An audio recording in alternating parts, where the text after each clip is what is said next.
Mike Storey, Tom TD in the house Friday night. Going to be a great show. How you guys doing? Friday night, man. Happy Friday to everybody out there in football land. Been a long week. Yeah, it is. How you doing, Tom? I haven't seen you in a while. Tom's just like, yeah, I'm here. I'm ready. He's drinking Monster, though. He'll be fired up here in no time. Mike Storey's looking super fresh right now. Look at this guy. Fresh cut, fucking baby face. Yeah. You look like you're 12 years old, man. Got a conference next week where I'm presenting, so I got to kind of clean it up. Got to get back in the habit. Unfortunately, it's work duty calls sometimes. I would, if I was hosting that conference, I would just be spouting off about Mason Taylor the whole time and how I love Mason Taylor this year. They're like, what is this guy talking about? Because Mason Taylor is the truth. I love Mason Taylor. Tight end 28 right now, guys. Come on. The value. Tom, do you agree? No. Oh, Tom. What? I'm not talking to anybody on that. Well, no ancillary pieces on that Jets team whatsoever. Aaron Glenn's going to be gone by midseason. I don't want anything to do with that team except for one guy. He's a tight end on a bad team. He's going to get dumped down central, dude. Ancillary piece. Dude, how dare you? Don't ever call Mason Taylor an ancillary piece. He's my Tucker Kraft this year. You just wait and see. Okay, I'll wait. But I'm not. At least Green Bay's got a competent offense. Aaron Glenn couldn't coach his way out of a wet paper bag. I'm very upset. Anyways, Chuck Norris died. Did you guys hear about this? The great Chuck Norris, 86 years old. Somebody told me that Chuck Norris didn't die. It's that death finally had the courage to catch up to Chuck Norris. What is your relationship with Chuck Norris, dead. Tom? Well, granted, you don't think he's dead? I don't think he's dead. I mean, the world's not in free fall, so somebody's holding it up. Yeah, the dude's a monster. I love Chuck Norris. 86 years old. He lived a great life. He was, awesome. Texas. What was the show he was in? Walker, Texas Ranger. This guy was a monster. Yeah. I watched that. He was like everybody's bully. Why don't you meet the other contestants while I go register you? Hello, I'm Stephanie Griffin. Hi, Stephanie. What's your talent? I sing, I do gymnastics, and I can play 7 instruments at the same time. You could be a threat to me. Chuck! Nice. Good find. Everyone's bully, baby. One other news note. This is we're doing weird news notes. You guys hear T.Y. Hilton retired? Finally, apparently. He wasn't already retired? No, he was not officially retired. T.Y. Hilton finally retired, and he hasn't played in 4 years. So why even make that announcement? Just go, T.Y. Good player though. Speaking of T.Y. Hilton and that team, I was watching Sicario earlier tonight, and did you know Daniel Kaluuya's character's name is Reggie Wayne? No. Yeah. How about that? I need to watch Sicario. I have not seen it. I know it's supposed to be really good. Definitely worth watching. Yeah. I just thought it was weird that T.Y. Hilton is making this announcement. It's like we all knew this. It would be like Elton John coming out of the closet now. It's like, dude, we've known you're gay forever. So I don't care. And T.Y. Hilton though, borderline. Is he the Hall of Very Good? The Hall of Good? Not a Hall of Famer. So which one is it? Hall of Very Good, I would say. I mean, he had some very impressive. The Cowboys years weren't great, but he had some very impressive years on the Colts. Dallas Cowboys great. Tom, did you have some fond memories? I have a very fond memory of T.Y. Hilton.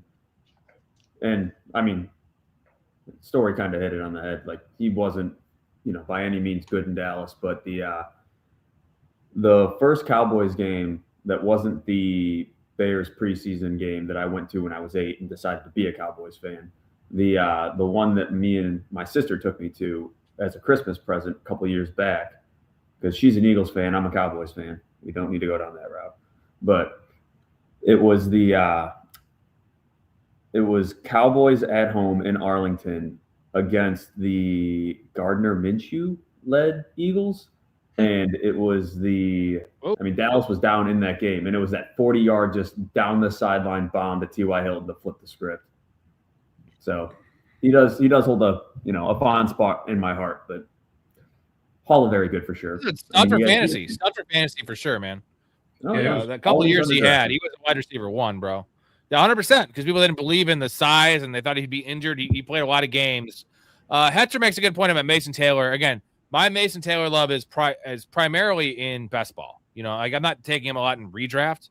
And when it comes down to, because he's tight end 28, like what am I? I'm not drafting him. In best ball, he is the perfect tight end 3. I'll take him as tight end 2. I love Mason Taylor. I can talk about Mason Taylor all day, but we're not here to talk about Mason Taylor. We're going to talk about fantasy would you rather, gentlemen. I put together, we're going to call it 20 different combinations of players going right next to each other. This is fantasy would you rather. I might have, you know what? It's actually 19 players. I have a mystery one I'm going to throw in there that has nothing to do with football. Sorry, you might know what it's about because I'm a weirdo.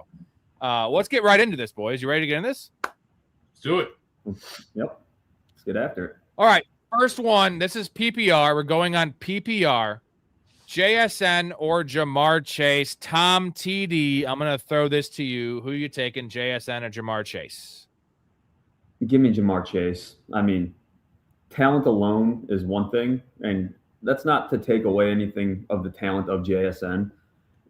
A lot of it has to do with the offense, like just team structure, I'll say it. Bengals have done about as much as Dallas has done to, improve their defense. So they're going to be a team that has to score 40 points to win. As much as I like Chase Brown, he's not a grinder. They're not a team that's going to wear you out on the ground and control time of possession. Seattle's got that defense that, you've seen can just wear you down in multiple ways. And even with Walker gone, like they still want to be a run-first team. And while JSN is as good as he is, a lot of the production comes downfield. So, if Darnold regresses back to the guy that we all thought he was before these last 2 years, even a little bit, then, some of those deeper shots, some of those downfield productions where it's just Darnold hucking up a ball and it's just JSN with nobody else around him. Like if those numbers come back to earth a little bit, I think the gap between him and Chase is much wider. What do you got, Storey? Yeah, I agree. I'm taking Jamar Chase over Jackson Smith and Jigba. I don't think it's particularly close. Chase, I'm predicting him for like a 28% target share this year. I mean, he's the engine there with Joe Burrow. And TD mentioned it, the defense differential between the subpar Bengals defense and the outstanding Seahawks defense, even though they lost some pieces in the offseason. The disparity there is too great. I think JSN is going to be closer to like a 24%, 24% target share. I don't think the volume is going to be quite as there as it was in this past year. Give another year with Rashid Shaheed give him a full offseason and a bit of a more spread attack there. So for me, I'm chasing touchdowns. Jamar Chase has got double-digit touchdown upside. He's got number 1 overall player upside, if you ask me. I'm drafting for ceiling. He's been the number 1. Give me the proven ceiling. This is not a breakout. I get that JSN broke out this past year, but give me the guy that's been there and should continue to do it with this team that loves, if they throw the ball 480 times this year, it wouldn't surprise me. So they're going back-to-back, essentially ADP currently in underdog and best ball drafts, like 3 and 4. 4 and 5 right there. So it's Puka, it's JSN, it's Jamar Chase in no particular order. So here's the stats for Jamar Chase last year. In a down year, Joe Burrow getting hurt, the team just really, really just going to shit. 125 catches, 1,412 yards, and 8 touchdowns. The touchdowns were low. But like even in this bad year, 125 catches, 1,400 yards, and 8 touchdowns. And the year before that, 17 touchdowns, 1,700 yards. Like he is a lock for 100 catches, and his touchdown upside is as good as anyone in the NFL, and that includes running backs. That's what we're talking about. So it's Jamar Chase pretty easily. I throw that in there because I think a lot of people are going to take JSN ahead of Jamar Chase in full PPR, and that's generally a mistake. I don't care about T. Higgins. Look at the quarterbacks. Like Tom made a good point. Joe Burrow is not going to regress. Joe Burrow is a monster. Sam Darnold might regress, and then Storey, your point of the defense. Like those two things right there. There's a lot of ways where JSN will still be a fine top 5 receiver, but he does not have number 1 overall wide receiver upside. Next name here, next 2 names, Jonathan Taylor or CMC. Again, this is full PPR. Storey, Jonathan Taylor or CMC. I'm going back to the well with Jonathan Taylor. JT was having an outstanding season before Daniel Jones got hurt. That entire offense fell off the rails when he tore his Achilles. I mean, we've seen multiple seasons pacing for 300-plus touches for Jonathan Taylor. CMC's touch share went down. They dipped to closer to 20 recently this past year. So you got a younger guy. You got a cleaner workload outlook, I think. I'm going to bet on the volume here, and I'm going to bet on Daniel Jones coming back to form. I'll take the 300 touches over hoping for, because you're going to need elite efficiency from CMC if his volume is going to continue to decrease, and he's getting older. So I want JT all day long. Tom, you disagree. I already tell. I can see his body language. Full PPR? Yeah. Full PPR. Yes, CMC. sir. No more questions, Your Honor. Yep. No, I might even take CMC in half PPR, but give me your spiel. I mean, outside of the injury concerns, and I get the age disparity is something to worry about, and the injury concerns are obviously real. But personally, like when I do all of my stat outs, projections, and how I develop my rankings, I always give it a full run through, because in my equation I have an injury coefficient, but I like to give it a full plain run through, no injury coefficient in there, and just see how everything plays out. And the last 4, 5, 6 years, I don't remember off the top of my head, but it's never not been CMC at 1. And it's always by a large margin, because when you see it, when the guy's healthy, he blows the rest of the competition out of the water. And even on even if his efficiency were to take a bit of a hit, I don't know the number off the top of my head, but how much did he clear the running back field by this last year? Well, I would argue that this would have been Jonathan Taylor's year if Daniel Jones hadn't torn his Achilles. I mean, he had multiple games with 3+ touchdowns, at least 3. That's insane. I mean, that is just nobody else in the league has that upside. CMC doesn't have the touchdown upside that JT has. No, and I'm not gonna say fight you on that. And I was happy to see them throw the ball as much to Taylor this year as they did. Just getting him the ball and letting him work paid dividends in full this year. And I mean, I know modern medicine is advancing, but the Achilles is not what the ACL is now.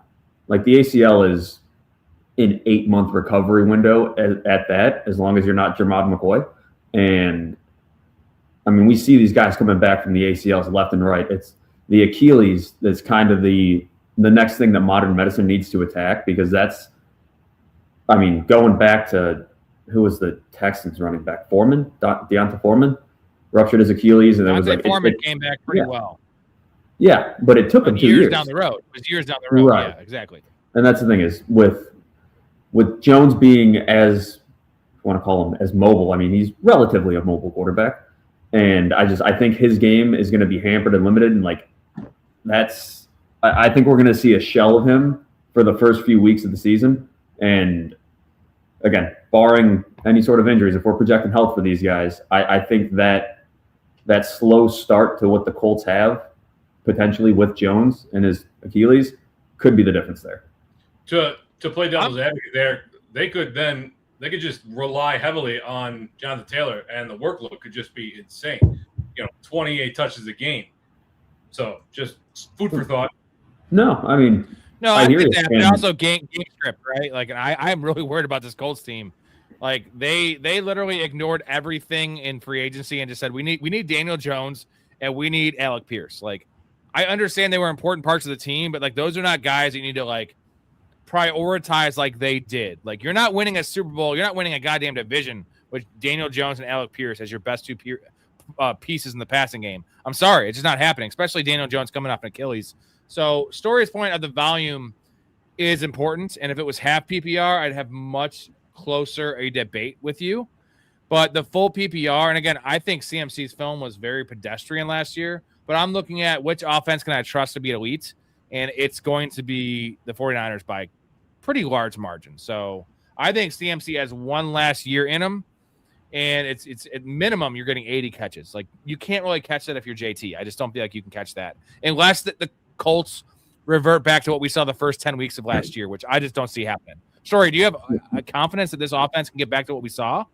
The Colts? Yeah, I think that Achilles used to be death knells for injuries, and medicine has advanced to the point that you're seeing guys come back. Daniel Jones was injured early enough in the season. Probably won't be ready. At least he won't be full strength for week 1. But people are out there talking about Patrick Mahomes, who tore his ACL on December 15th, and him coming back. And I get that Achilles is a lot more distressing than an ACL. But people are talking about Patrick Mahomes coming back 9 months later, less than 9 months later. That is just absolutely wild. And we can't think that Daniel Jones can come back within a little under a year. At the same time, like, all right, George Kittle is dealing with an Achilles.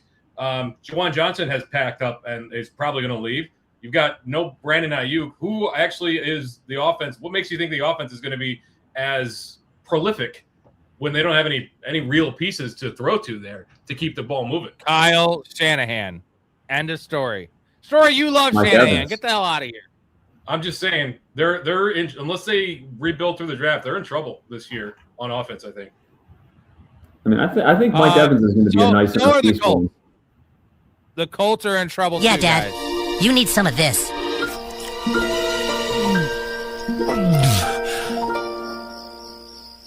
This is cum.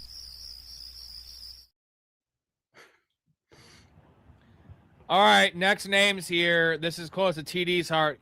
CeeDee Lamb or Justin Jefferson. Story, I'm going to let you lead this one. CeeDee Lamb or Justin Jefferson, full PPR. Both going picks 8 to 12, end of the first round-ish. Yeah, I think this one's pretty clearly CeeDee Lamb.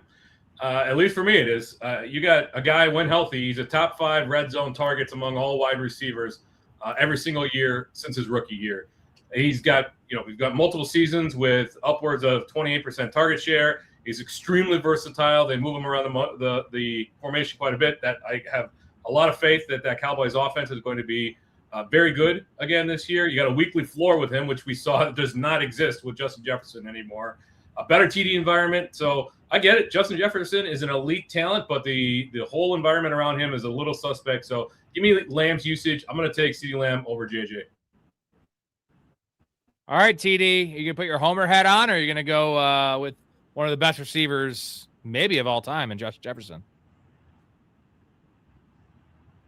I mean, not going to argue where Justin Jefferson's talent ranks amongst receivers today's NFL, past NFL. I mean, the dude's phenomenal, but Story hit on the environment, and that's the biggest thing for me is you see the target share with Lamb.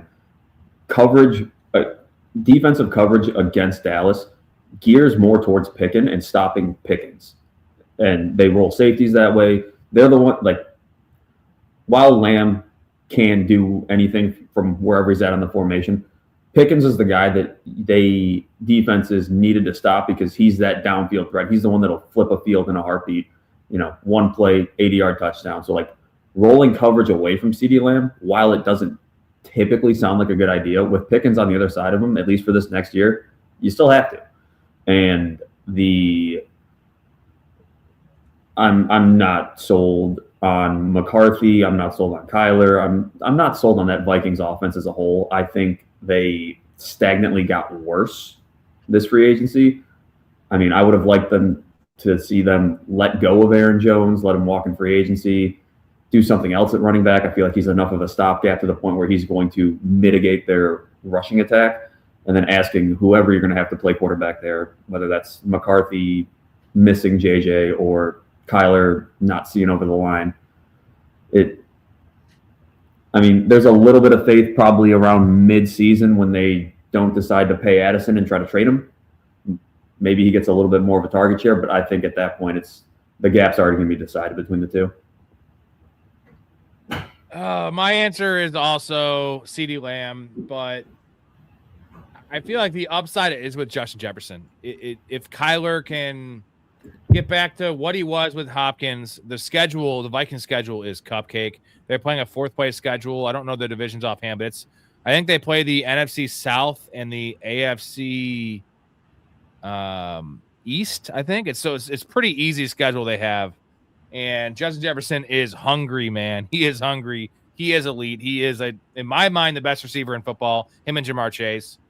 But Kyler Murray is not Dak Prescott. You have some moving parts there. And give me CeeDee Lamb for the safety.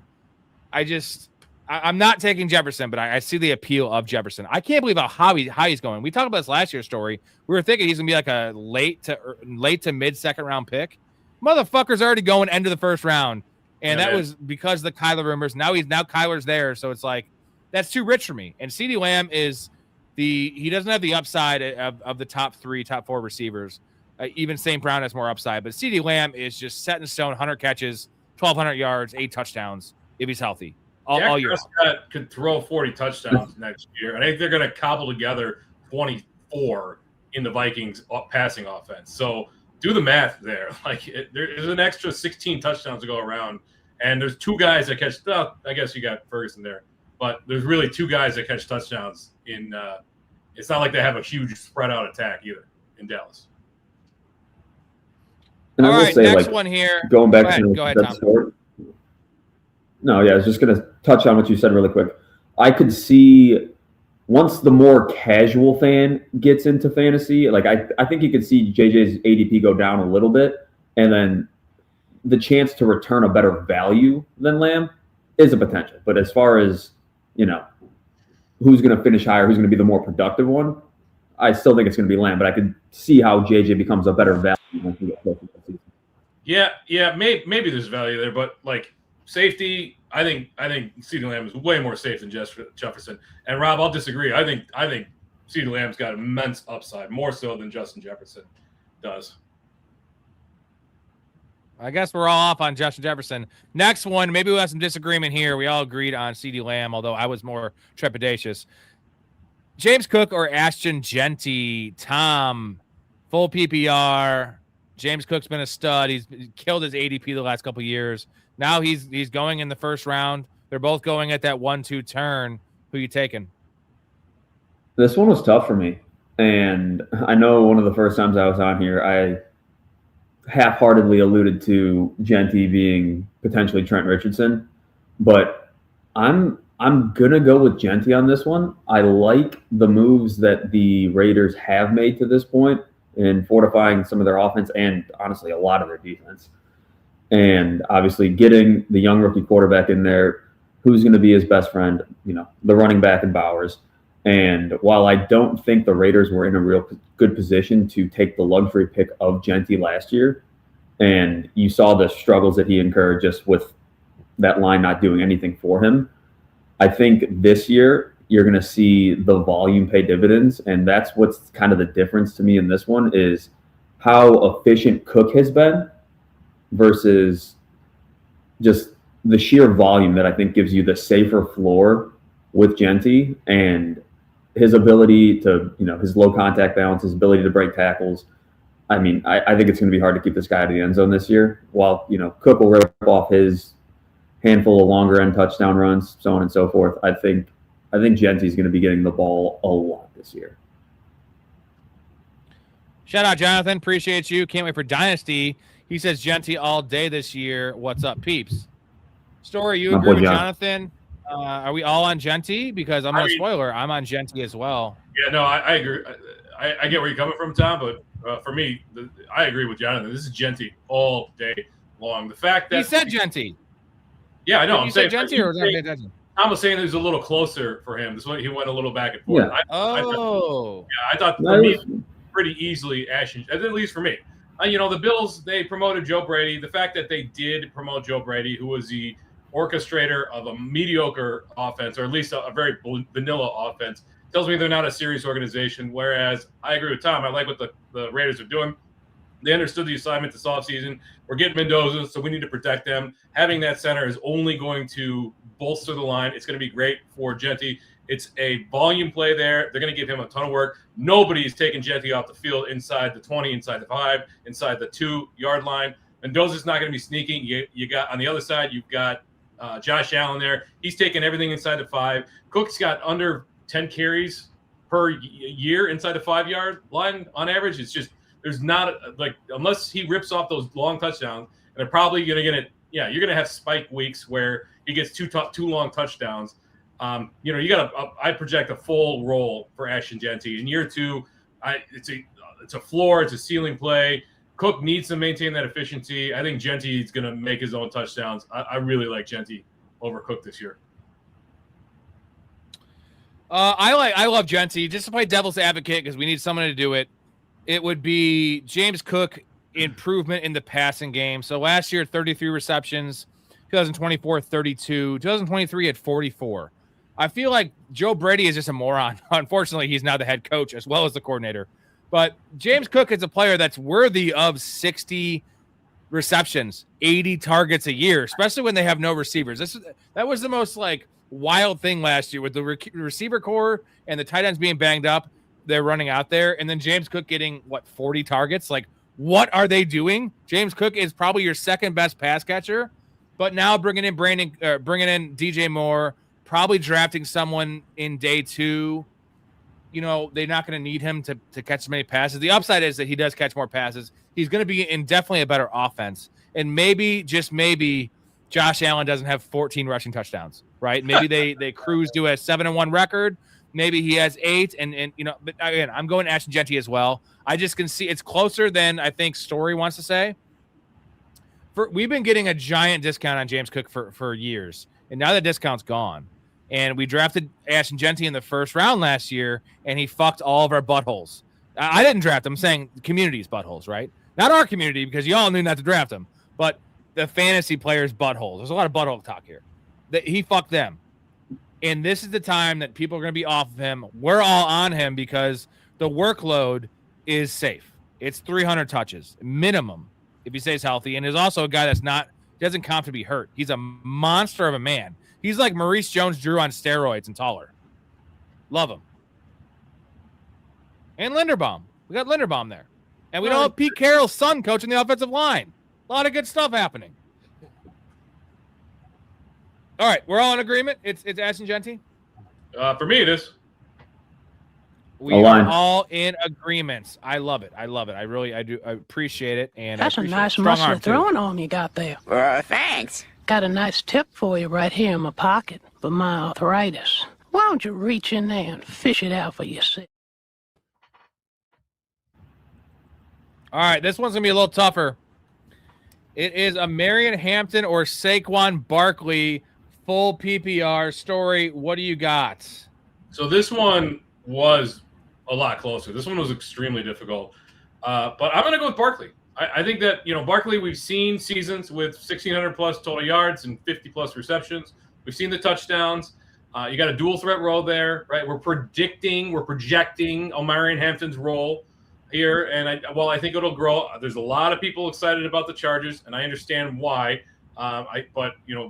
This is one of those, like, when everybody's zigging, you zag. I feel like the Chargers are getting steamed up very heavily this year. Regardless, Barkley's the anchor running back. They got rid of Pachulo. They hired Sean Mannion. He brings coaching experience from the McVay and Shanahan trees. I think they're going to get back to form with that offense. I think Jalen Hurts is a value too, but give me the proven guy. It was a down year last year. His ADP suppressed, but give me the guy that's got 1,500-yard upside over what we hope Omar Hampton could be. Tom, what do you got? I know hope's not usually a good plan, but that's my plan on this one. I'm leaning Hampton, and I like what the Chargers are doing. Obviously you get Alt and Slater back healthy as your tackles. You sign Cowboys great, Tyler Biadasz. Shameless plug. They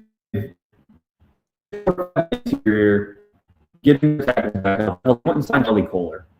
Solely a blocking tight end. Like, what they want to do.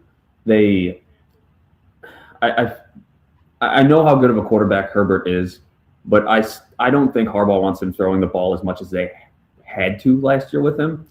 And the lack of competition there is really, like, I think that's kind of the difference. Kind of with Barkley in the same vein as we were talking about, Cook and Allen. It's like Hurts is going to get his near the end zone. And while Barkley is a very competent pass catcher, part of it was the Kellen Moore thing, but just in general, they haven't utilized Barkley as much as they need to in the passing game. And part of that's because their running game is so effective. You've got other pieces there that you need to get the ball to, so on and so forth. I think the offense in general is a little bit more condensed in LA, and I think Hampton's going to be the focal point as far as what makes that defense or that offense go, and just use him to impose on defenses, because we saw it when he was at North Carolina. The guy wears on you as the game goes on. I was not a Hampton fan coming out of the draft, and last year, early in the season, his film was dog shit. But coming back from the injury, he looked pretty good. So I really don't have an answer for you guys in this one, because it's about your risk tolerance, right? Saquon's definitely safer. And I could also make the argument that Saquon has more upside, because if A.J. Brown leaves especially, you're going to get Saquon Barkley is a guy we've seen have 70 catches in an NFL season. Like, the guy hasn't forgotten how to be a good receiving back. The stupid-ass Eagles refuse to throw him the ball. And that's a part of his game where Hampton's a fine receiver. Saquon Barkley's an elite receiver. And I like Mike McDaniel hiring, so I see both ends of it. So I think I'm going to lean Hampton because I play aggressive. I think Barkley's probably the answer. I think Barkley is the safer choice. But I'm going to go Hampton. If they don't bring anyone in, it's going to be Hampton for me. But this is as close as I can get. I really could. I think if I had 10 drafts where I could pick both of them, I might spread it out and go 6 Hampton, 4 Barkley, or maybe 5-5, honestly. Am I crazy for saying that? Storey, this is close, right? Both of you guys, it's very close, or is it not close for you? It's close. And if I was doing multiple drafts, I would try to split my ownership shares. But like push comes to shove, I'm still going to take Barkley because it was a terrible year last year, but that helps with his ADP. And we kind of forget that he almost ran into 2,000 rushing yards the year before. Like the dude is just an absolute monster. He didn't forget, like you said, Rob, he didn't forget how to learn how to be a passing back, right? And what's the sticking point going to be this year? It's going to be, let's get the ground game going. That's how we're going to win games this year. And I think the A.J. Brown nonsense is going to be behind them very shortly. So yeah, it's close, but I'm still rolling with Barkley. One thing we didn't mention is the fact that Dallas Goedert had 13 touchdowns last year. Like that, and then the A.J. Brown fucking pouting bullshit, like all the targets he got, that were not unnecessary, but he got like 10% more targets than he probably deserved, because Jalen Hurts was like, I got to make this guy happy. But like those targets, those touches, and those touchdowns to Goddard were really, really a big issue. Like, I know the efficiency wasn't great for Barkley, but like, he should have had. That's just simple. Dallas Goedert 13 touchdowns. What are we talking about? Those were all like designed little double passes and little fucking flat routes. Like that's unreal. Like he had more touchdowns than Saquon. Like wrap your head around that for a second. No way that happens again. No way. No, I mean they did re-sign Goddard, but 13 touchdowns for a tight end. Like that was one of the key sticking points with Pachulo's offense was getting the inside the red zone is targeting the tight end, and I don't think they're going to be that aggressive with it this year. We got Wally in here still defending J.J. McCarthy. I'm a big McCarthy fan and believer. I still have faith in the kid. Only 23 years old, man. Well, I love you, man, but they signed Carson Wentz. And so essentially they're not comfortable with J.J. McCarthy being the backup for Kyler Murray. This says all. Let's just take a little pivot here from our rankings and our list. This says all we need to know about what they think about J.J. McCarthy, right? It's over with. Like, why are they bringing in Carson Wentz? Well, I mean, Carson, possibly because of the injury history for J.J. McCarthy. I mean, Wentz didn't play well, I would say, but he played. A third-string quarterback? What are we talking about, man? Like, no one brings in a third-string quarterback. It's wild. You're asking me why I think? That's what I'm telling you. Like, that's what, I don't know. We don't know. Tom, is it because they're giving up on JJ, or is it just because they want to waste money on Carson fucking Wentz? I think it's a contingency plan so they can give up on JJ. And, obviously they're hoping he's the future. And like I said earlier with my Hampton pick, hope is not a good plan. And this way, if Kyler ends up taking the job, I mean, you saw Wentz come in a 5-game stretch and get that just breathe new life into that offense that McCarthy was not providing them. And then, they had to fake the whole injury ordeal. It was weird how long he sat out with whatever his injury was. It fucking wasn't ankle. It something was an major. ankle, bro. Yeah. It was an ankle. Right. Something that should have been like 2 weeks, and it's like, all right, it's Josh 7 weeks Allen later. played through a broken bone in his foot for almost a third of the season, including the playoffs.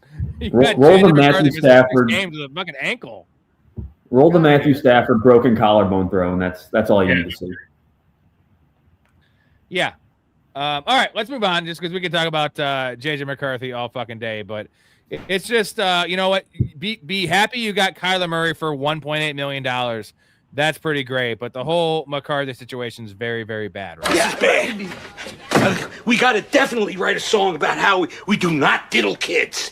Do not diddle kids. It's no good diddling kids. There is no quicker way for people to think that you are diddling kids than by writing a song about Yeah.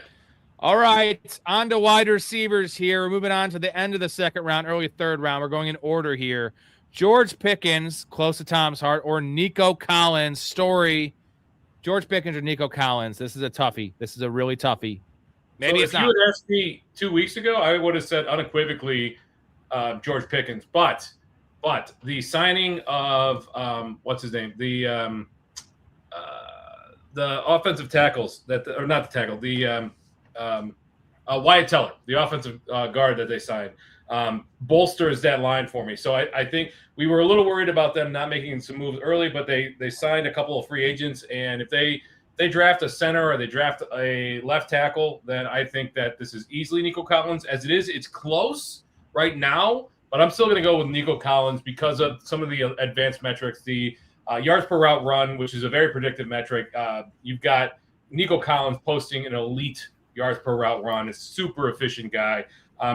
Pickens could be a little volatile. I have a little concerns about what's above the neck, the up here. I know Stroud doesn't really elevate guys, but he's got a consistent floor there. So it's tough. It's close, but I'm going to stick with Nico Collins.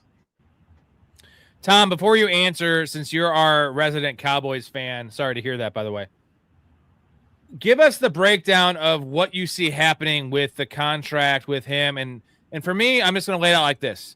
The money Alec Pierce got, the money Wan'Dale Robinson got, shows me if George Pickens repeats last year, George Pickens is going to be the highest paid receiver in the NFL. It sucks he has to wait because he would have been that right around that this season, but that's not the way the NFL works. You get the franchise tag, you're fucked. So how do you see this playing out? And then give me your take on Pickens or Nico after that.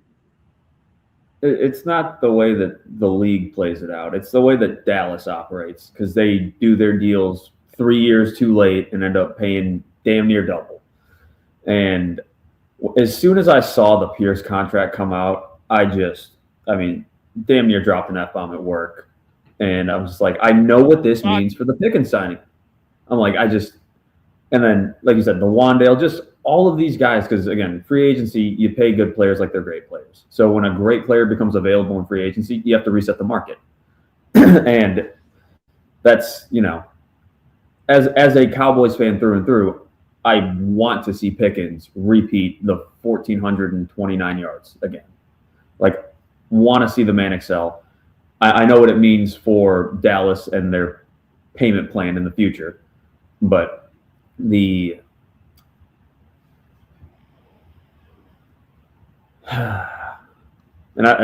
really taking this. He's taking this to heart because it's rough for him as a Cowboys fan.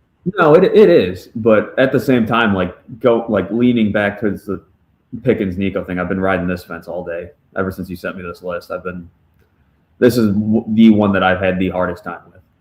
I ultimately think Dallas is going to pay him, and I think it's going to be a number that I don't want to see come out. But at the same time, we were going to bust the budget this year, word from Jerry's mouth, and we paid a safety $11 million a year, which is more than we've paid anybody in the last 10 years. I think Dante Fowler was the highest player in the last 10 years for Dallas free agent signings, and he got $9 million. So just the fact that we paid a safety $11 million, yes, that's something, but still a lot of money to spend. So at this point, I'm hoping we address some issues in the draft and use this expenditure of money that we have not spent yet and just shell it on Pickens at this point. Are you taking Nico? Is that what I hear? You're taking Nico? Yeah, that's kind of where I've been.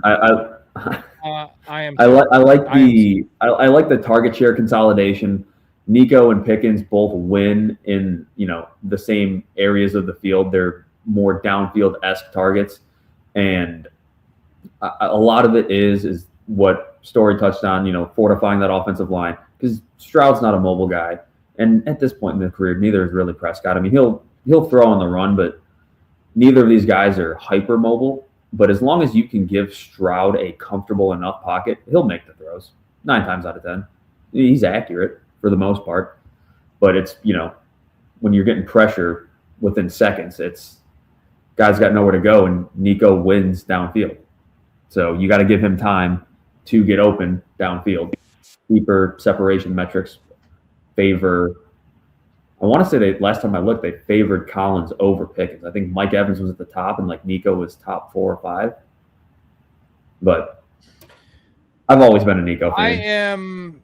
I am taking Nico, but it's razor thin as well for me, because the upside is with Pickens, and particularly if they don't sign him and he gets his head on straight and he realizes that if he just like I said, replicates last year, if he's on his best behavior, if he doesn't give up on routes, and this offense can go nuclear again, I think there's another step up the Cowboys offense can take, because their offensive line wasn't great last year. I feel like they can be better. George Pickens could catch 15 touchdowns, right? Where CeeDee Lamb gets most of the yards and the catches, George Pickens has an 80 catch, 1,300 yard, 15 touchdown season. Now George Pickens is making $45 million a year.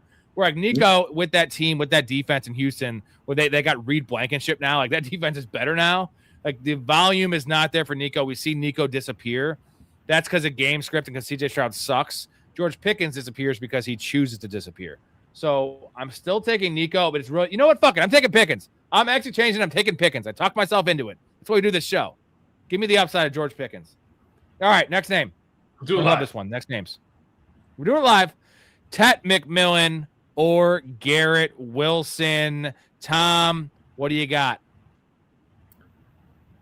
I've got Tet here, and this one I didn't really dive into all that much as far as any sort of statistical backing. At this point, just looking at roster construction and how much the Jets are in disarray, and bringing back Geno Smith was apparently the best thing for them in their eyes.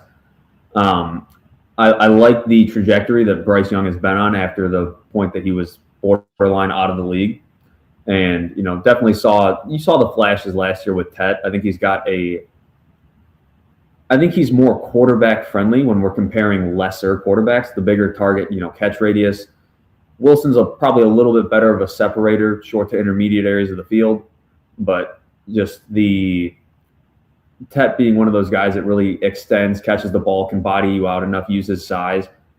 I think that's going to lend him to a more consistent stat line throughout. And like I said, I didn't really dive into any metrics or numbers on this one. I just kind of trusted my eyes, and I think at this point, Panthers with Tet are better than Jets with Wilson. I know Storey's taking Garrett Wilson. Ooh, you're wrong, actually. No, I'm not taking Garrett. Yeah, this one was close. But I went back and I looked, and Garrett Wilson has just one season with 6+ touchdowns, despite heavy targets. Now you throw out last year because of the injuries, but that is concerning. And the phrase "New York Jets" makes my skin crawl this year. The fact that Aaron Glenn is still the head coach there is a disgusting abomination. So McMillan is going to be second year. He profiles as a true red zone, a true alpha wide receiver.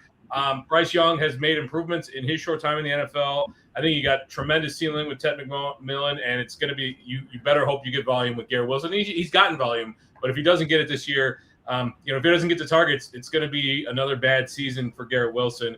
McMillan absolutely dominate touchdown scoring this year, so I'm in on Tet. I'm taking Garrett Wilson. As you know, I've been a Garrett Wilson bro for a while. The quarterback play has been awful. The head coaching and offensive coordinator has been awful for him, and it's actually not getting much better. But a lot of people have been asking me the last week or so. They've been asking, who is this year's JSN? A guy that can ascend to this level of both elite fantasy and real life production. It's Garrett Wilson, dude. I think Garrett Wilson's as good as a player as JSN. I know it's a hot take, but JSN's a little more polished, I guess, even though he's younger. Garrett Wilson is a dog, bro. I know Storey hates this saying is he's a dog. Garrett Wilson is a dude. He's a competitive fucking guy. You saw him last year ball out with Justin Fields, and then when it really became apparent how bad the situation was with Fields, with the coach, he gave up. He faked an injury. He stayed out longer. Like, he did as much as he could when he could. Garrett Wilson's a much better player than Ted McMillan, and I get the thing is Bryce Young is fine. We like Bryce Young, but it's not like he's tied to Brock Purdy. You know what I mean? He's a second-year player. Like, give me similar situations. Yes, Ted has a better situation. Garrett Wilson's a better player. It's full PPR. For me, this is pretty easily Garrett Wilson because I'm shooting for the moon here, and Garrett Wilson has that 120 catch upside with Geno Smith, who I'm going to throw last year out. I know it's a bad situation with the Raiders. Look what he did 2 years ago, 3 years ago. He hasn't lost it that much, and they're probably going to draft a quarterback that might, maybe it's Simpson. Maybe Simpson starts the last 6 games. And you get a little Jackson Dart action. Saying there's a lot of different ways this can work. I'm definitely taking Garrett Wilson, and I like Tet too. I like both these guys at their cost. Really, it's end of the third, early fourth round. I like both these guys at cost. Well, and for me, second-year wide receivers are the new third-year wide receivers. So I'm excited to see what Tet does with a full year in the NFL under his belt. Can he take that next leap forward? And I'm excited for it. All right, I'm gonna get to the intro here before we get to our next group of names. They're gonna get a little grosser as we keep on going, and I'm excited about that. Hit you guys with the intro. We'll be back in 28 seconds.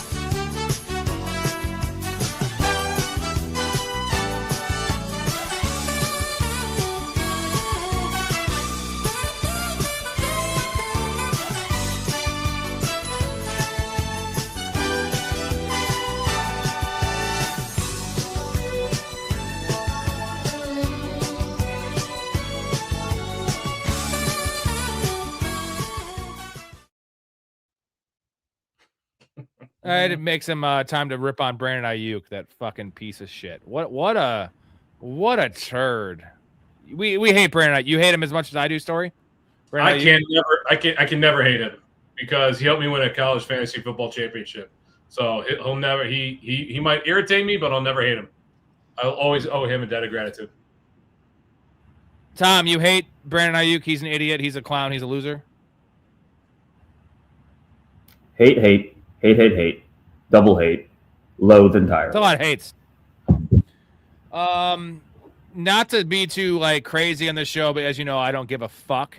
I kept this clip on here for Brandon Ayuk. You can read between the lines. Here's the clip. Very cute. Oh, What's his name? It's Kwame. It's Kwame. Kwame. Mm-hmm. Nice name. Nice name. Thank you. I think so too. It's a little light for Kwame, no? What? A lot of names to pick, but it was a little darker, maybe. Yeah, can you go? That's very scary. You need to get out. Hey, any guys want ginger ale? Get the fuck out. New mother telling him to get the F out. That's hilarious. Yeah, not very PC of me, but you know what? Brandon Ayuk, you suck. You're the worst. Did Brandon Ayuk? All right, get back to the list. Did Brandon Ayuk sleep with your wife or something? You are very aggressive towards him tonight. Well, no, I have been. I just think it's hilarious what he did. He cost himself so much money. He fucked over his teammates. Again, I'm one of these guys that's not like, oh, NFL players are so overpaid. They're not overpaid. You work your ass off to get this position, but to just shit in the face of everyone around you, your teammates, your coaches, your support staff, your agents, yourself, is just what's his issue, man? You're not Antonio Brown yet. You're too young to have these mental issues. And, whether it's concussions or not, I don't care. The guy just threw away, $40 million? Is that right? Yeah, call it 40 million. Let's call it $40 million. At least Le'Veon Bell, I could understand. He was fat on that jet ski. I understand that. But Brandon Ayuk, yeah, I don't think Brandon Ayuk was ever that good in the first place. That's my thing. He didn't deserve that contract, and he got it, and he just said, "Fuck it, I'm not going to show up." And speaking of saying "fuck it," here's Helen Hunts. Hello, Helen. Hello, Helen. There she is. Before we get to the list, I have to shout out to a couple new Patreon members. Hetcher finally joined. Appreciate you, Hetcher. You're in. We're talking to you in the Discord, as well as Jonathan, who upgraded to get in the Dynasty League. And then is there one more I'm missing? I mean, either way, you guys are all the shit. We appreciate you. It is Eric M, possibly. Derek upgraded.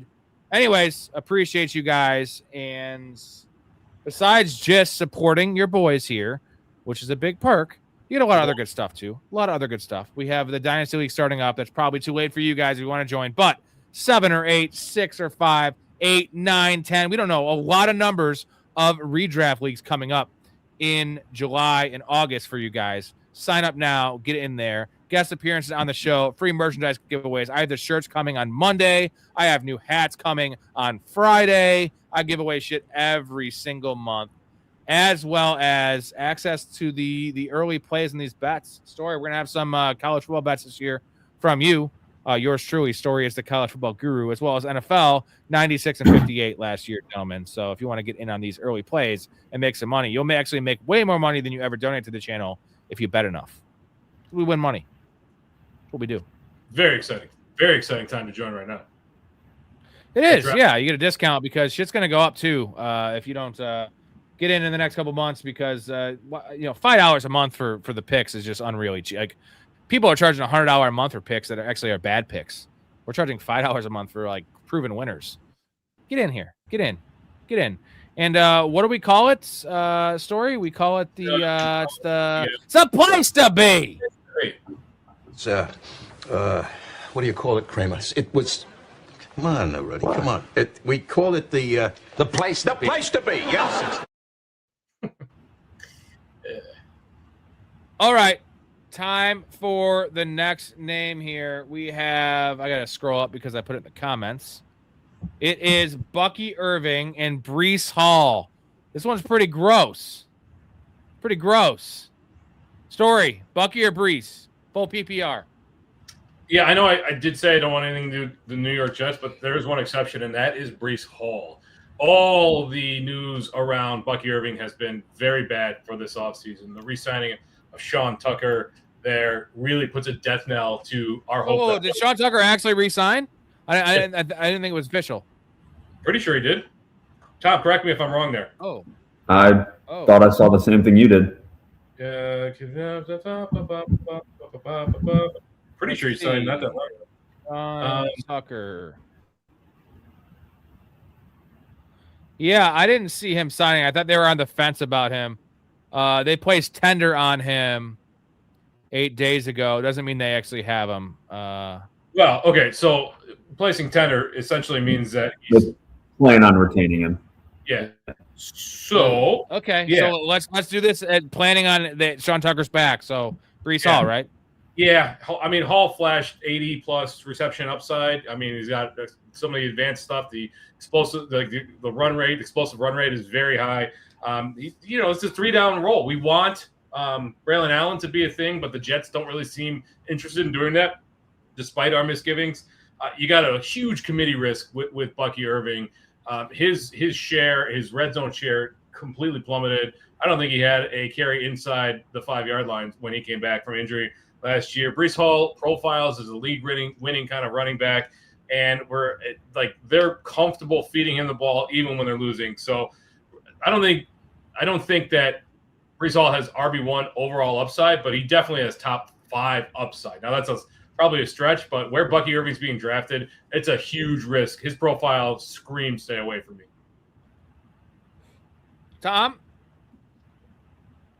Yeah, I mean, you could have put you could have gone down a round of running backs that, whatever's below this round, and I'd be taking them over Bucky. I am not a Bucky believer whatsoever. When you come out as a 190-pound running back and you're not fast or explosive, what do you do? Like, what are you going to do for me? Like, Breece Hall is built like your ideal workhorse running back. He's got the receiving chops. Bucky, I want to say he ran like a 4.55, 4.56, something like that. As a 190-pound running back, like you need to be elaborate and elusive in space. Speed score was very low for. It's all relative to size, but I want to say he was sub 90. Well, if he's not scoring from the 40-yard line, how is he going to score if they have Sean Tucker back? You know what I'm saying? He doesn't have. If he was fast, then maybe it's a discussion because better offense, better player possibly. But exactly, that's the thing. Score from outside the 25-yard line. And if you can't score from outside the 25, you're definitely not scoring in the red zone. I mean, all that short yardage and goal line stuff is going to be Tucker. They'll probably bring in another back because Bowles likes his trio. Don't forget, Kenneth Gainwell. So Kenneth Gainwell, that's the problem. That's the biggest problem. He's better than Rashad White.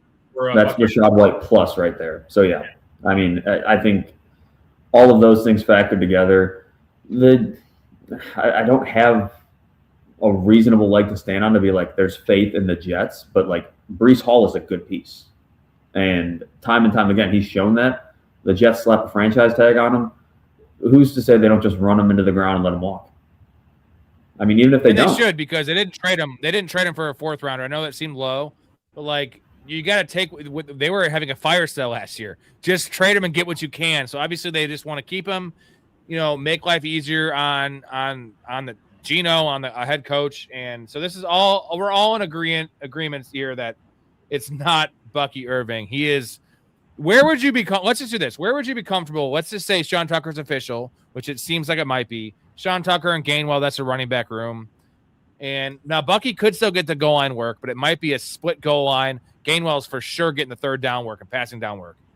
Where would you be comfortable drafting Bucky? Because right now they're both going end of the third round, middle to end of the third round. Is it round 5? Like Bucky's a really interesting case of like a guy between the 20s. He's going to get 15 to 17 touches a game, but it's going to be that literally the low value touches we hate in fantasy.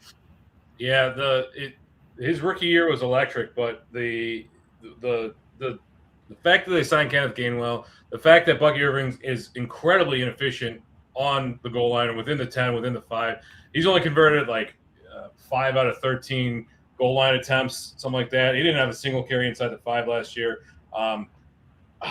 It's I don't know, 6th round probably. It's like if Gainwell becomes a passing back, then what do we really get out of Bucky Irving? Like, there's no upside. There's no league winning there whatsoever. So, Tom, where David Montgomery's been going the last couple of years, that end of 5, early 6, with Jahmyr Gibbs there, just because the touchdown equity in the offense, being a run-first offense, is that the range that Bucky would be comfortable going in? Because you're not getting the touchdowns, but you're getting more touches. I mean, you kind of took the words out of my mouth. I was shooting for late 5th, early 6th. You know, you're getting a running back that's going to do most of his damage, or he's going to need to do most of his damage between the 20s. And there are 2 other pieces that will supplement his workload. I'd be, and again, I draft running backs aggressively, but I wouldn't, unless I somehow get stacked at receiver, like I'd be looking at Bucky as a flex at best. I mean, I wouldn't want to trust him as my RB2 unless I was loaded in a 3 receiver league. Yeah, you wait a while, get him as RB2, and he does have the upside of Bucky Irving is if last year was just rare and an aberration, if someone gets hurt, whether it's Gainwell or Sean Tucker's, hopefully Gainwell, in terms of his stock, now you get yourself an RB1, right? Now that's the upside, and the floor is still there. The floor is still there. 15 touches is still going to be getting for 9 points. I think the Bucks take a step back as an offense this year. And I think Bucky's going to be right now is 8.5. 8.5 in Vegas right now for the Bucks. I think I lean under right now with where they're at. New offense. I mean, Ibuka's really the only piece that I want out of that offense right now. Ibuka. I didn't have that Ibuka question in here because I'm glad you didn't. Sucks. All right, let's move on. Let's move on to. Didn't post. It is Luther Burden or Rome Odunze. This is the same receiver room. Tom, what do you got for Rome or Luther Burden?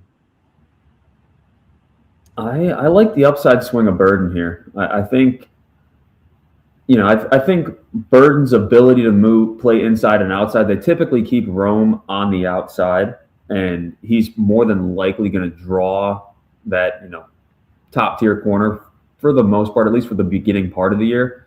And I think it was pretty promising the way that you saw Burden come on second half of the season once his target share kind of kicked up. I want to say it was either the Pittsburgh or Philly game. It was one of those games where you saw him get 6, 7 targets, and once you get him the ball, then you see the special. You see what Burden can do with the ball in his hands, the yards after catch.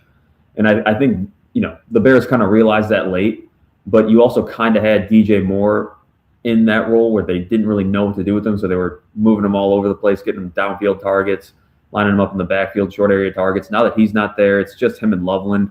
And with the way that Loveland came on, he's going to be a factor that defenses are going to have to worry about. And I think that's really going to open things up for Burden. Storey, you agree? Or I know you're a Luther Burden truther. I am a fan of Luther Burden breaking out next year, but I also think that Rome Odunze is going to continue his ascension. And a lot of what stymied him last year was injuries. What is the price difference between these guys in terms of draft costs? Luther Burden's going 9 picks ahead of Rome Odunze right now. Yeah. So that's the thing. I'm a Rome guy too, because they're tied for me. It's close, but I think I'm going to go with the cheaper guy, and I think I'm going to go with Rome. And he had a high-end target share. The Bears utilized him as a rookie where they didn't utilize Luther Burden. He was kind of forced onto the field when Rome Odunze was hurt, and Colson Loveland is probably going to lead that team in targets next year. So for me, you got the proven NFL guy, Rome Odunze, there. I think it's a safer breakout bet.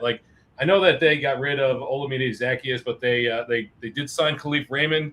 And if the Bears still don't trust Luther Burden to play in 2 wide receiver sets, then Rome Odunze has already checked the harder box, and that's getting on the field.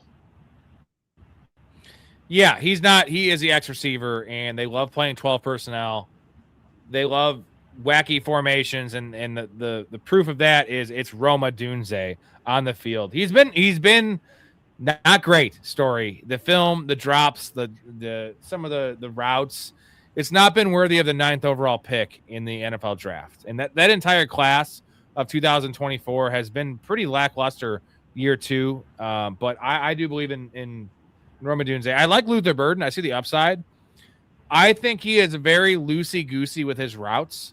And this is what caused DJ Moore to get off the team is Ben Johnson is a stickler for being, the place you need to be, which is essentially our Discord and their Patreon. That's the place you need to be. And Johnson wants everyone to join our shit.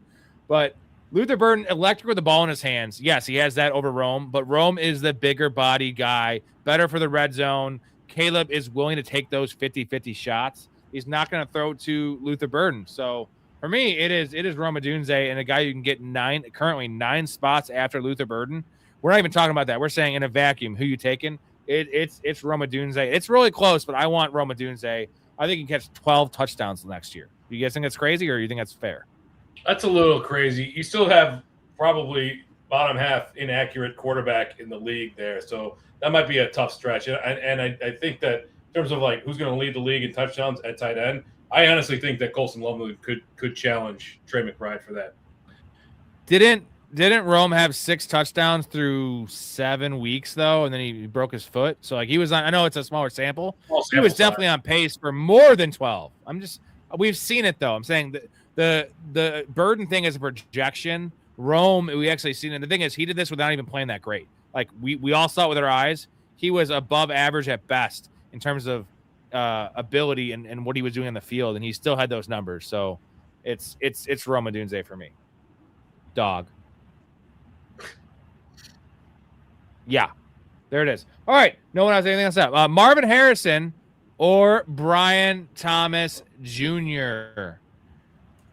This is a couple of year 3 receivers, just like Rome Odunze. A couple guys that have kind of been forgotten, and one on a bad offense, but they have the second coming of Tom Brady apparently in Brissett, and then Brian Thomas paired with a long-haired sissy. I guess we'll call him a long-haired sissy.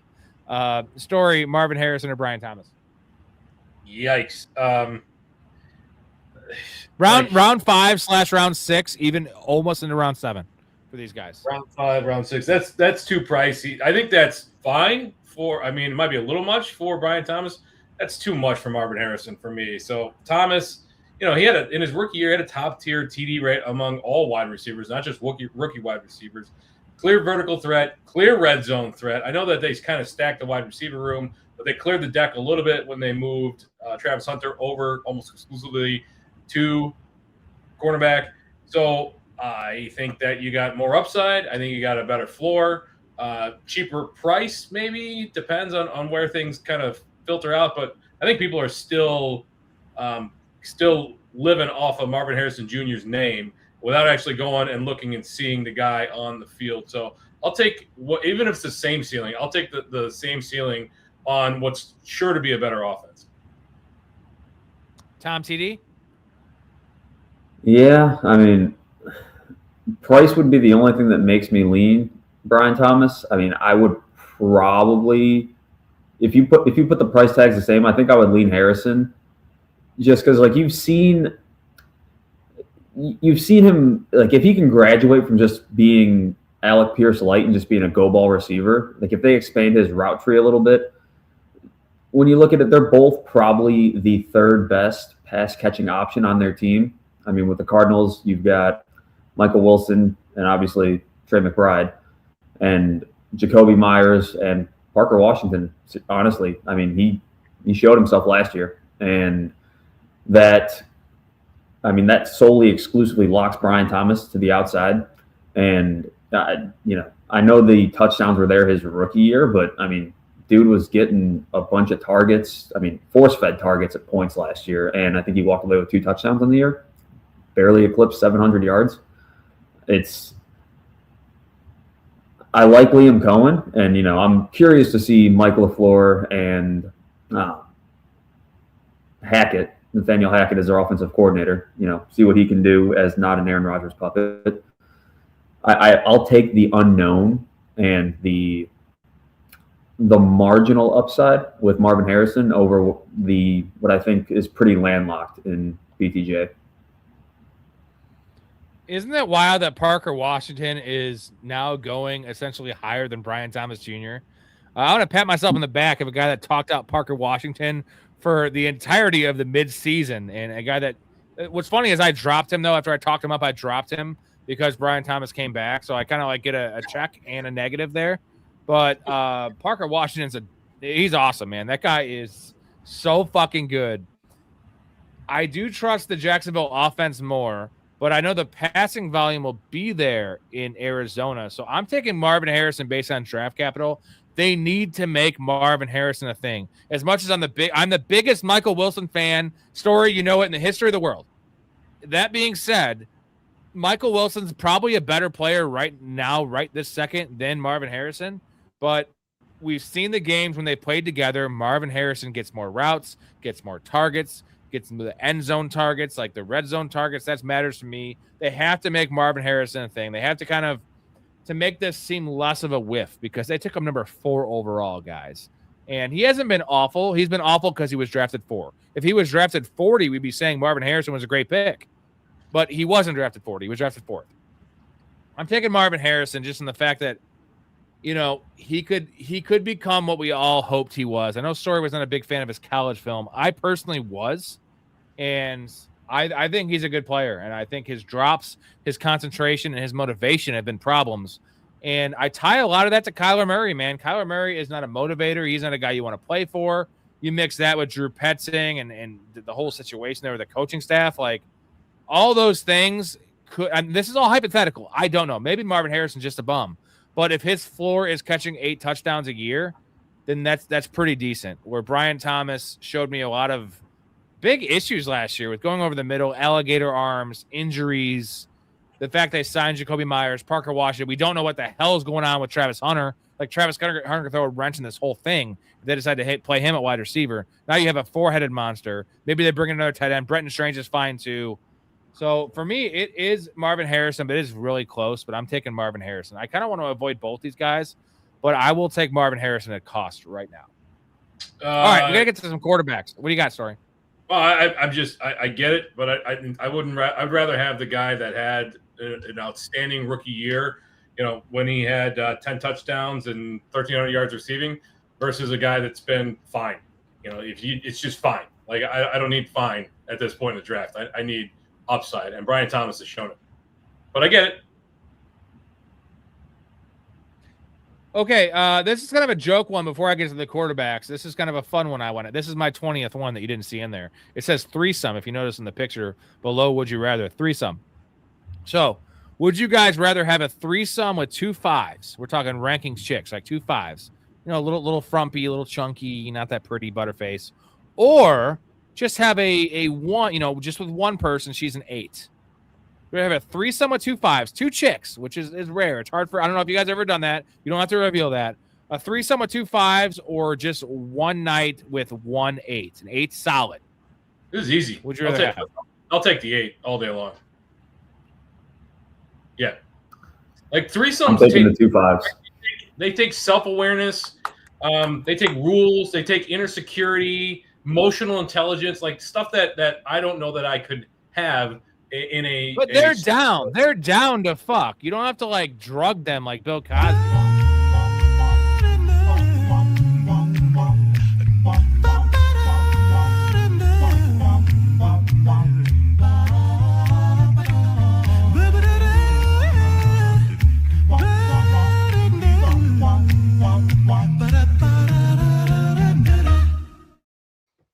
Yeah, no, I'm gonna stick with the 1-8. Like, I don't know, without having any experience with threesomes, I don't know. You need self-awareness to, like, are you giving the attention to the right person? Are you secure enough in your own person if you're not getting the attention?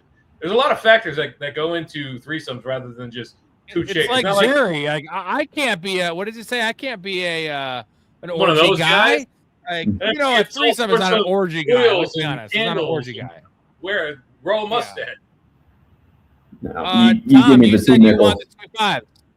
You give me the 2 nickels all day.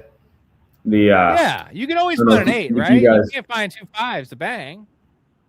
I don't know if you guys have ever seen you watched that 70s show through and through, but there's one episode, and when you were talking about this, it's just kind of like light bulb in my head, where it was an episode where all the guys were complaining to Kelso about Jackie, and it was just berating him the whole episode. And like at the end of it, he's just like, "Who's getting some? Anybody?" And he puts his hand up. That would be me. I'd be like, people would be giving me shit about the 2 5s or whatever. I'd just be like, "Who's at a threesome?" Me. I have. Anybody else? No. All right. End of discussion. Well, because most likely you're not having a threesome with 2 8s. That's really hard to find, right? 2 5s are definitely down to fuck. Yeah. Well, you're very short. Your shortcomings are you being short. Other than that, you're very handsome. Yeah. They even out. All right, moving on. We have Drake May or Jaden Daniels. Well, let's preface this with a 4 for a passing touchdown scoring. 4 for a passing touchdown, which may favor Daniels. That's why I'm going to add that in there because Drake May is going a little higher. Storey, Drake May or Jaden Daniels? This one boils down to a very simple thing for me. I don't really like the term because it seems a little reductive, but the Konami QB advantage, the rushing upside is really what drives this for me. I get the 4 versus 6 touchdown. I'm not as concerned about that, but you project Jaden Daniels for 600 to 800 yards rushing. That's a massive, massive fantasy advantage every single week. So, I mean, if he runs, he's scoring touchdowns on the ground anyway. I like Jaden Daniels all day long. And we see this every year with a classic rookie or second-year quarterback who comes out and then he posts big numbers. We saw it with Bo Nix, and they come out the next year. Things don't align perfectly. The efficiency drops. I don't think that Drake May coming off the board of the 3rd quarterback is really smart in fantasy leagues. What do you got, TD? I've got a guy that, as a rookie, posted a 70% completion percentage, 3,600 yards passing, 25 passing touchdowns, and a handful of rushing touchdowns. So 30-plus touchdown upside. Yeah, give me Daniels. I mean, I'm appreciative of what May did, and, they're always going to be that whole was it the schedule? Was it not? Yada, yada, yada. I feel like we're going to learn that this year, give him a full first place schedule. But the rushing upside of a guy that, like Storey said, could go for 8. Hell, I mean, he almost went for 900 yards as a rookie. I think it was high 800s. I mean, that is a difference maker that you can't pass up here.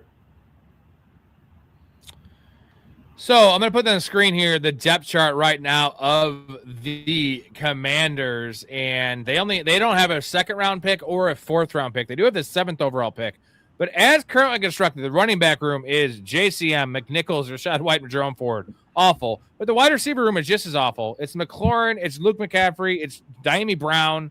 It's terrible. So in Chikakonkwo is their tight end 1.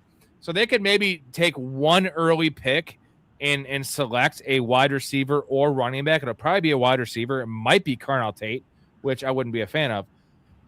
Does that scare you? Storey, I'm Jaden Daniels too, but like it's because the rushing, and this might be an argument for his rushing because you're not going to have a lot of good weapons to throw the ball to.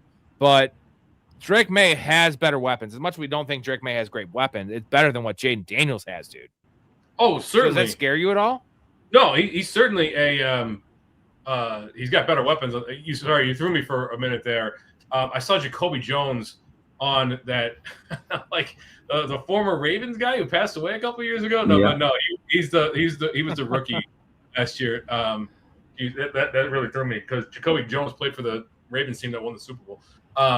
There's no argument that Drake May has better weapons, but I do think that Tennessee's going to draft Jeremiah Love at 4, which is going to leave one of the top guys, whether they're like Tate, whether they're like Lemon, whomever it is, for. I think the Commanders are just going to go all in on the offense and bolster that wide receiver room. So it doesn't scare me terribly, especially because that running floor, 800 yards rushing gets you a lot of extra points. Yeah, no, I mean, I'm hoping. I would love to see the Commanders go offensive weapon at 7 because everything that I've seen for the most part mock draft wise has them going defense because they could definitely use some help there. I mean, I definitely see how a Tate or a Lemon would pair well with McLaurin. You've got that deeper downfield guy. Let Tate operate in that intermediate area of the field. And honestly, like Daniels loves his tight ends, and even when he was hurt last year, like Zach Ertz was stupid efficient, and he was 32, 33. I mean, he was up there in age. So a younger, faster, more explosive tight end. I think, you add one piece into that offense, whether that be a running back that can catch passes out of the backfield or just free up Daniels for rushing or another receiver. I think he takes off. As much as I love Chikakonkwo, like he's not good. Like he's fast, but he's not like good. You know what I mean? Like he's not. If he's your second option in the passing game, that's not a ringing endorsement of like this passing game scares me, and that's the current construction of this offense that is your second option. And that's dog shit. All right, next name here. We have some more quarterbacks. Jay Moore, sorry, all you guys asking questions. We have a lot of names to get through here. So if I just answer questions, we would be on here for 4 hours. So I will stick around after these guys get off and finish all your questions. If you want to super chat, and we will pause the show and get to your question. Otherwise, just stay patient and we will get to all of them. Jackson Dart or Justin Herbert, Tom. Same thing, 4 for a passing touchdown. I know these lists are very good. Thank you. I do a very good job at my what I do. These are very tough. This is a very tough one for me too. I lean Jackson Dart here, and a lot of it is I think it's more offensive philosophy, where I definitely think the Chargers are going to want to be more of a balanced team this year. And I think that could potentially limit Herbert's upside to a point. You've got the rushing upside and floor with Dart. Now, obviously that comes with a little bit more of an injury risk, but at this point in the draft, like you're not looking for your safe floor guy. You're looking for somebody with a little bit more upside. And a lot of talks about the Giants potentially going receiver at 5. Like they know that they need to add another passing weapon. They've got Neighbors who, I mean, I don't like how much you haven't heard about his injury status to this point. Like there's been news on Scatterbury. There's been news on Dart. There's been news on everybody but Neighbors to this point, it seems like. But once he's healthy, you've got Likely there, an improved coaching staff for sure. Like I think the upside here lays with Dart. I'm with you 100%, Tom. We already talked about the running upside of the quarterback. Herbert's been under 300 yards rushing per season. Dart is that dual threat ability. I do agree. I have concerns about Neighbors. Him being on crutches around the Super Bowl is very concerning. But at 5, they'll probably add somebody, and I think it's probably going to be Darnell Tate. If you had to ask me, I think he's that good. Dart's got that modern fantasy profile that we want, even again in a 4-point per touchdown. This is upside. Herbert's safe, right? But safe doesn't win you leagues, right? Safe. I don't want the quarterback 13. I don't want the quarterback 10. It doesn't really do anything. I want a guy that's got top 5 upside being drafted outside of that range, and that's Jackson Dart. Herbert's he's going to have a couple of weeks here and there, but all in all, like at the end of the season, he'll probably end up at quarterback 11, and he won't have advanced your fantasy team. Dude, man, I agree with Jackson Dart. I actually think Justin Herbert has higher upside, believe it or not, because what he did with his legs last year was unreal. Now, Jackson Dart's getting those quarterback draws on the 7-yard line all fucking day, every day with Brian Daboll. Maybe that continues, and maybe he's going to call his own number. So he has the rushing touchdown upside, but Justin Herbert has equal rushing yard upside, honestly, what you saw last year. Now, maybe that was because the offensive line was so terrible, but the coordinator in the offense is better in LA, and I think Justin Herbert is a better quarterback than Jackson Dart at this stage of his career. I'm still going Jackson Dart, but I think Justin Herbert actually has more upside than you guys are giving him credit for. So Jackson Dart has that he has the higher floor because he's going to run his fucking brains out. The dude just he can't not run, right? He can't. And when this range of the quarterbacks, like Tom said, you don't care about floor, right? You care about upside. You care about a guy that's weekly upside. And Jackson Dart is that. Now, how many games will Jackson Dart play? I have no idea. It's not going to be more than 14. You guys agree with that? Yeah, he'll miss a game here and there, but the beauty of fantasy football is it's not like you're missing those points. You pick up a streamer off the waiver wire. You're Justin Fields, who's now on the Kansas City Chiefs, I believe. Yeah, there you go. All right, moving on. Sam Laporta or Kyle Pitts? Storey, give me your answer here. This is easy as fuck for me. You know me. What do you got? I know you're going Laporta, and I was a huge fan of Laporta before his rookie year. He proved me right, and then the sophomore year was a huge step back. I mean, Pitts' athleticism is incredible. He had 1,000 yards as a rookie. I think his athletic ceiling has yet to be unlocked in this offense. The QB concerns are obviously still there, but you're getting a guy that I think has underwhelmed. So I think you're getting him on a discount, who still has potential overall tight end 1 upside just based on the profile. So I think I'll take the dip on what is an elite talent versus Laporta, who's just kind of a steady Eddie guy at tight end. Tom, tell me he's wrong. Yeah. Tell me he's wrong, baby. Get a beer. Yeah. I mean, he's wrong, but he's not that wrong. Like, again, as somebody that avoided Pitts like the plague when he came into the NFL, because I needed to see something, like just, the metrics and the profile and the comparables. Like, yeah, it's all there. But, I mean, from the point that he was being drafted when he came into the league, like, price was way too high for me as somebody that typically punts tight end. So he was never really going to be a thing for me. Last year was the first year that I got any exposure to Kyle Pitts. And come fantasy playoffs, I'm very happy I did. But outside of, former Pitts owners from last year or people that played against Pitts in week 15 or 16 where he went nuclear, those are the only people that I think are really going to chase him. I lean Laporta just because the massive touchdown upside that is still there, even though Ben Johnson is not. And you can definitely tie a little bit of Laporta's rookie success to Ben Johnson. I mean, that was his guy. He was the one pounding the table for him.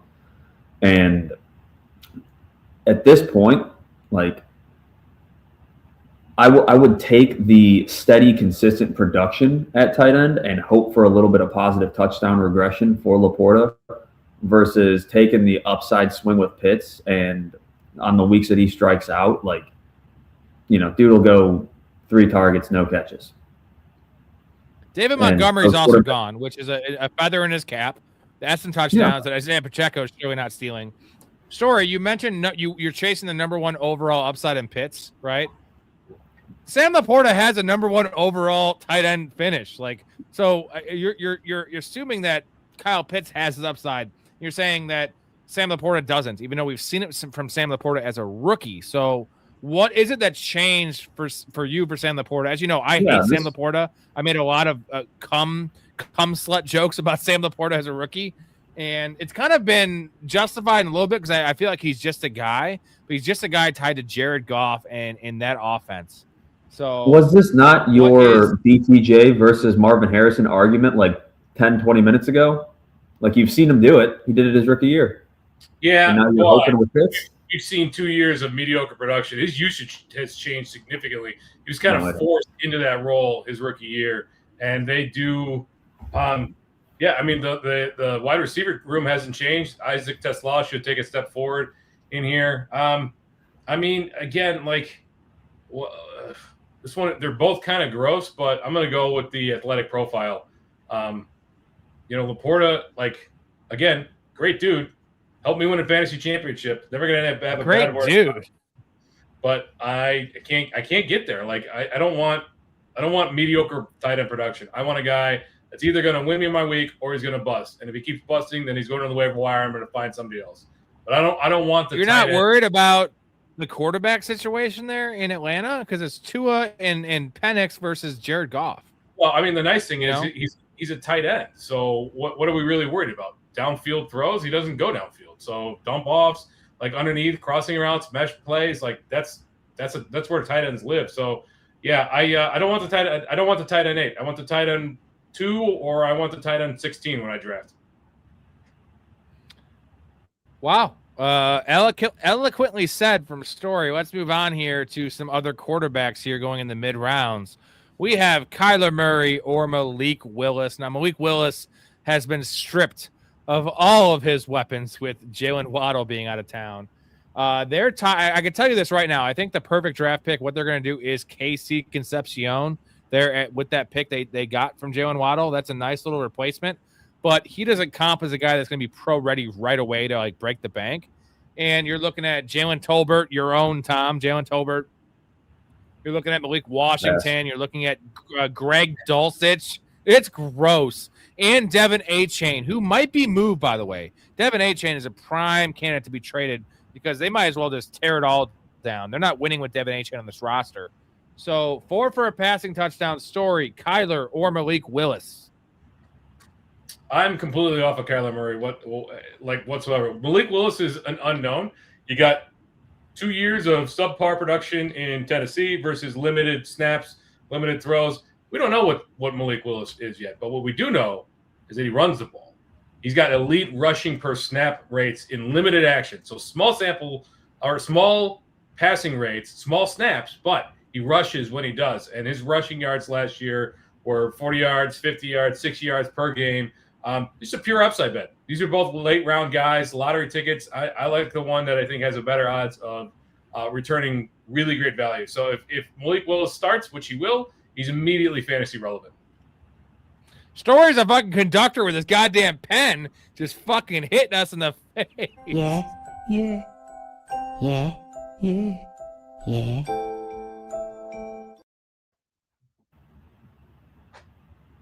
You agree with Storey? I do. Agree with Storey? I don't have a pen. I do agree with Storey. Better get one, motherfucker. Pass. Yeah, I don't love the weapons there, and I will again as somebody that punts tight end to the umpteenth degree. I didn't hate Dulcich when he was in Denver. That 1 or 2 years that he had there, and he was relatively productive when he can get the ball in his hands. as far as outside receiving weapons, yeah, there's nothing to be. There's a lot left to be desired. If your there. argument for Malik Willis, you're mentioning Greg Dulcich, dude, like you lost the argument. I like Greg Dulcich too. UCLA, right? Storey, UCLA. UCLA is on I'm a fucking genius, by the way. Appreciate that. Thank you, guys. I'll take give me a round of applause. It's the rushing stuff, and go. I want to hear Kyler Murray take, because Justin Jefferson, Jordan Addison, and Kevin O'Connell, a proven coach and coordinator. It's not enough for you? Well, it's not, because how many games is Kyler starting this year? You know, if you could promise me all of them, 16, all of them. What are you talking about?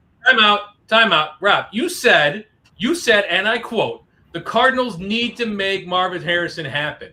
They need to, because they drafted him at 4 overall. And you're telling me now that the Vikings don't need to make Justin or JJ McCarthy happen?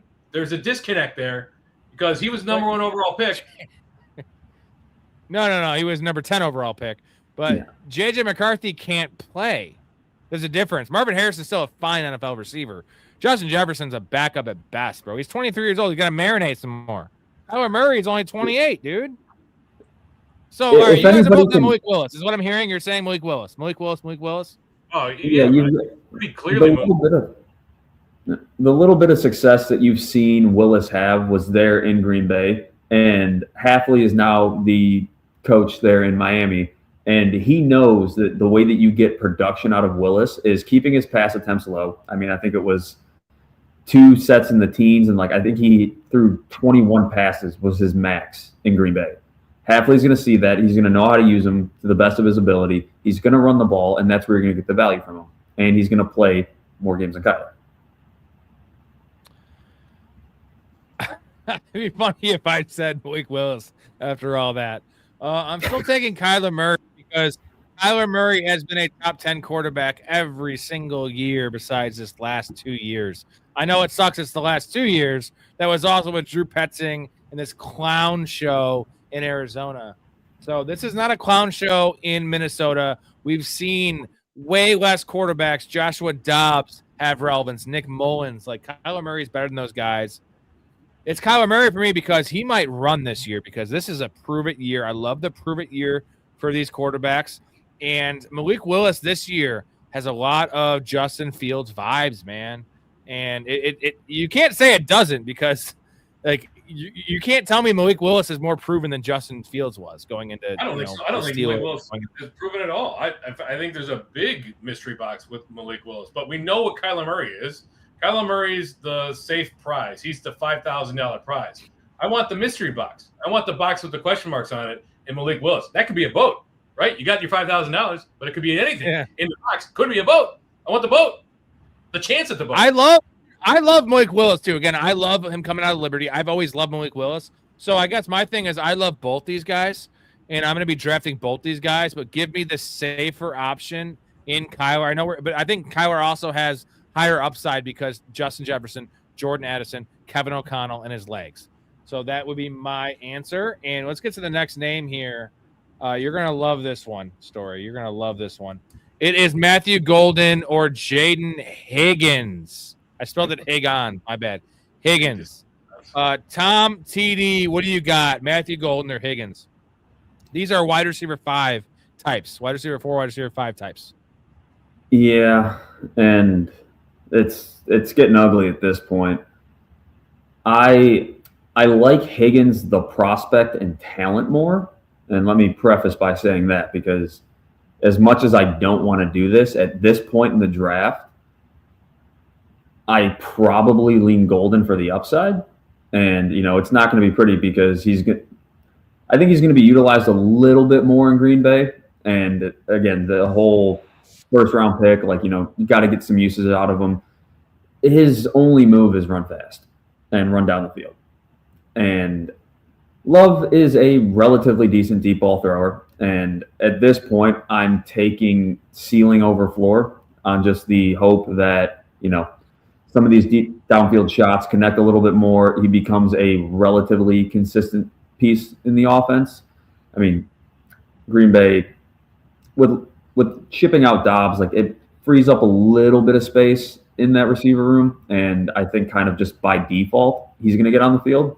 So while I think, again, Higgins is probably the more superior NFL-based receiver talent, Golden could be the one. Could be. So give me the potential of a boat. He wants the boats. What do you got, Storey? Yeah, I'm in on Jaden Higgins very easily on this one. Higgins 6'4", 215. He profiles with elite size-adjusted athleticism. The dude is an absolute monster. He was a monster at Iowa State. They need a wide receiver 2 there to step up. His red zone usage was very impressive as a rookie last year. I mean, he's got the profile of like a TD, like a high TD guy, like a 9-10 touchdown guy. He's got that archetype. And I'm chasing touchdowns in the wide receiver 4 or 5 range, not just targets. And in fact, Golden has neither touchdowns nor targets. He had 1 touchdown last year, and it came in the postseason. So with that, Green Bay has shown they have no problem rotating through their wide receivers. I don't trust them to force Matthew Golden onto the field. I like Jaden Higgins here. I am taking, this is a loaded for me because I am taking Matthew Golden in best ball, but I am taking Higgins in redraft because Nico Collins has not necessarily stayed as healthy as you think he would. And Higgins will comp to that number 1, where if there's an injury in Green Bay, they're going to keep on rotating these motherfuckers like hockey lines. So the upside of Matthew Golden is not really there. For my wide receiver 4, wide receiver 5, I want a guy that could emerge and be a possible league winner with injury.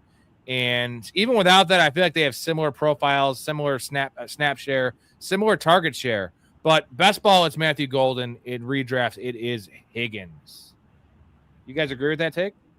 No, I don't. I still will go Higgins both ways. All right, moving on. Josh Downs. This one's good. Josh Downs or Jalen McMillan from the Buccaneers. This is full PPR. This is, I feel like, one of the closest ones I have on here. Maybe you guys can prove me wrong. Storey, Downs or McMillan? No Mike Evans. Like, there's a few guys later on the list you can make an argument for. I don't think you can make an argument for drafting either one of these guys in redraft realistically. If you're looking for like best ball, I would go, McMillan. Evans moving on has opened up some opportunity. McMillan probably brings a higher average depth of target there than Downs. So big play, upside, ceiling swing. I want the guy that could give me some splash pad plays, and doesn't feel like Josh Downs is it. I'll go with McMillan. TD? I'm going against Storey again. Give me Josh Downs here. Same. I'm going Josh Downs too. The overwhelming factor was, for me, I was kind of surprised to see it, but he had a 27-point-something% target share last year when he played. And all you do is get rid of Michael Pittman. So now he is pretty comfortably the second receiving or wide receiver on that team. Obviously, Warren's a thing, and he's going to get his share, but there's nobody else outside of Alec Pierce who runs downfield routes that's going to be, competing with him for targets outside of the tight end that, took a lot of the league by storm last year. So that's where a lot of that short to intermediate coverage is probably going to focus. And while McMillan is now probably the 3 on his team as far as target share goes, give me the guy that had a pushing 30% target share when he was the 3rd guy on his team, 4th guy potentially, depending on how it shook out with Pittman. But like I said, I think the Bucs are in for a step back this year, and I think they're going to struggle. They're going to have to throw the ball. So, there is potential for McMillan, but like I said, I've seen it with Downs more than I've seen it with McMillan. Well, your point of the 27% target share, which he's always been a very high target share player. The problem is he hasn't been a very high snap share player. That's because of Michael Pittman. And now Michael Pittman's gone, and then you pair that with the fact that if Daniel Jones plays week 1, let's say he's ready to play week 1, he won't be healthy. He won't be 100%. So they're going to be scheming up less plays downfield for Alec Pierce. That gets your quarterback hit more. You're going to be dumping the ball down. and getting quick hitters to Josh Downs. So my answer is Josh Downs pretty easily in PPR and redraft. In best ball, it's close because I see the splash weeks. Jalen McMillan has those 3, 4, 5 giant splash weeks where he has 80 yards and a touchdown, where Josh Downs seems more of a 5 for 70 guy, right? 5 for 60, 6 for 70, which is I want in redraft. PPR has 13 points. I'm fine with that from a wide receiver 4/5. So for me, it's Josh Downs pretty easily, just because as much I think that the Colts defense is going to be bad. I think the Colts are going to be bad, and you could say that if you like the Bucs, McMillan will fill that wide receiver 3 role. They signed Kate Otten again. They have all those running backs. Does Baker come back to the Baker that was, in contention for MVP? That's a possibility. And as much as I'm not really an Ibuka fan, you'd think I would be about McMillan. I am about both these guys. Honestly, I love both these guys, but I am more about Josh Downs. So you're going to like this next one. Let me put it on here. It is Isaiah Likely or Mark Andrews. Storey, what do you got? Mark Andrews. He's got multiple top 3 tight end finishes. He's going to be the red zone threat for the Ravens and for Lamar Jackson. So I like his touchdown opportunity. Isaiah Likely is gone. And any kind of targets that he might have sneaked away have been removed from that offense. So it's all wheels up for Charlie Cole is gone too, isn't he? Like yeah. So he gone. Give me the discount on an elite production. I know he's another year older, but elite production guy. And Isaiah Likely, like he's got an incredible athletic profile, but he's never been able to get on the field consistently. He's just not the guy that I think you need if you're going to be drafted a tight end in this round. Yeah, I mean, TD, I'm right there. I'm right there with the Story. I think the red zone efficiency and just how much the passing game gets condensed when the Ravens get into the red zone. I mean, Zay Flowers is not that guy. And if the touchdowns aren't coming on the ground from Henry or Lamar or little side note here. I don't know if you guys saw the Athletic mock draft that came out with all the beat writers that were tied into the teams that did the draft. Yeah. Jeremiah Love fell 214 and the Ravens took him. And I was utterly disgusted. Because that's something the Ravens, bro. Yeah. No, I very much agree. And that was the first time that I've seen that happening, but that would be the most Ravens thing possible to happen. But no, going back to Raven. I think the Ravens told us who the better tight end was when they had the opportunity to pay Likely during the season, and all they did was give Mark Andrews a 3-year extension at his age, and they let him walk. Same money too. It was like 3 years, $28 million for Andrews. 3 years, $30 million is what it's Likely got. So same money. Yeah. Maybe the change of scenery helps him. I mean, I think he's going into a offense that's not as prolific potentially as what the Ravens already have, and now you've got more mouths that are going to be competing in, the red zone area. You got Dart that can run them. You got Scadaboo. I mean, they're a potential Love team as well if he makes it to 5. Neighbors, if not, then they add potentially another receiver. It's just too many mouths there. Give me Andrews. Yeah, and we like Theo Johnson on this channel, so that's an issue. Like Andrews, now if they draft Kenyon Sadiq, we're definitely taking Isaiah Likely, which is in play at 14 for Kenyon Sadiq for the Ravens. You could see them doing that and essentially drafting him as a slot receiver because he is Isaiah Likely on steroids. We all agree with that one? Same kind of player, just much faster. Well, I mean, yeah, in terms of athletic, maybe I don't know. He's faster. He's not that much bigger. Yeah, but in terms of way faster, bro. Isaiah Likely's a 4.7 guy. 4.7 for Isaiah Likely. He plays a lot faster. I love Isaiah Likely, but it's night and day comparing Isaiah Likely to Kenyon Sadiq, bro. Night and day. I get more Evan Ingram vibes. Yeah. Sadiq is guaranteed to go in top 20 of the NFL draft. Where was Isaiah Likely drafted? Second round. I want to say 4th round.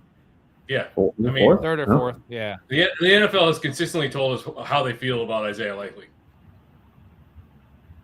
Are we strong about this Andrews take? Let's just say that there is no Sadiq draft pick, and let's also say that the Giants don't take Carnell Tate or something. You know, the status quo with the depth charts we have with these teams. Mark Andrews for the 10+ touchdown upside. I know it seems crazy to say. He's done it many times. They just signed him. He also gets the tush push like Mark Andrews. It's pretty simple. Yeah. Pretty straightforward. All right. Moving on. We have two more names here. Brandon Ayuk or Deebo Samuel. Now, this is who would you rather sign? Obviously, both these guys are unsigned at the moment. If you were a random team, let's say you were the Rams, you want to get a third receiver, or you were, I don't know, the Raiders, you want to get a first receiver, essentially. Is it Ayuk or Deebo? What do we got? No one wants to answer this one because it's tough. Take it, Storey. No one wants to answer it. So you're taking a stab either way on these guys. I think Deebo's washed. Ayuk, when he was playing before the injury, he had 3 bad games, 1 good game. Prior to that, he posted elite yards per route run, 2.5 plus in multiple seasons. That is top of the league. Like, that is just incredible. So give me them like a guy that God, this is tough. Like, but if he's on the field, his projection is cleaner. I think Deebo is, he's a big guy. He's kind of lost it. He's lost the step. He's over the hill. Ayuk can still win routes. He can still win downfield.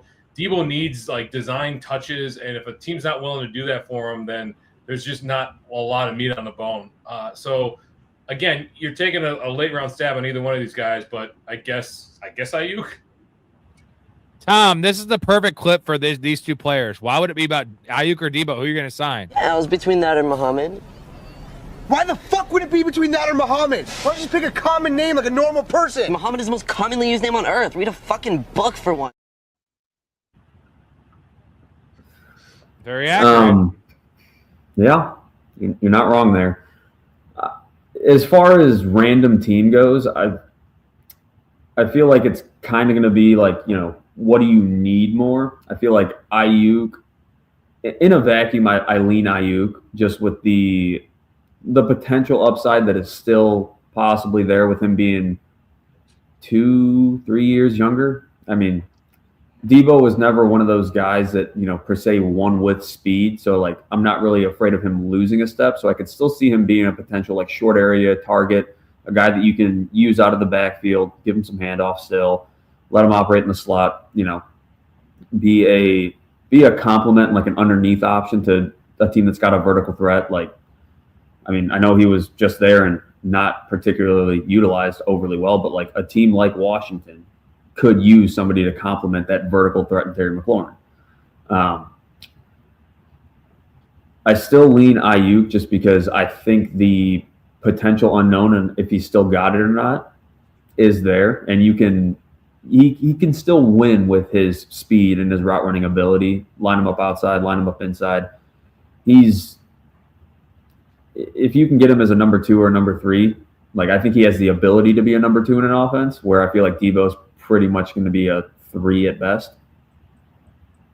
Deebo, a nice spot for Deebo would be a team like the Rams. Sean McVay knows how to use them. Ayuk is most certainly going to the Commanders with that depth chart they have there of Diami Brown and Luke McCaffrey as their 1 and 2, or their 2 and 3, and Chikakonkwo as their stud tight end. Like, and they have no running back, so it's like Ayuk is perfect. Will you guys be about Brandon Ayuk if he signs with the Commanders?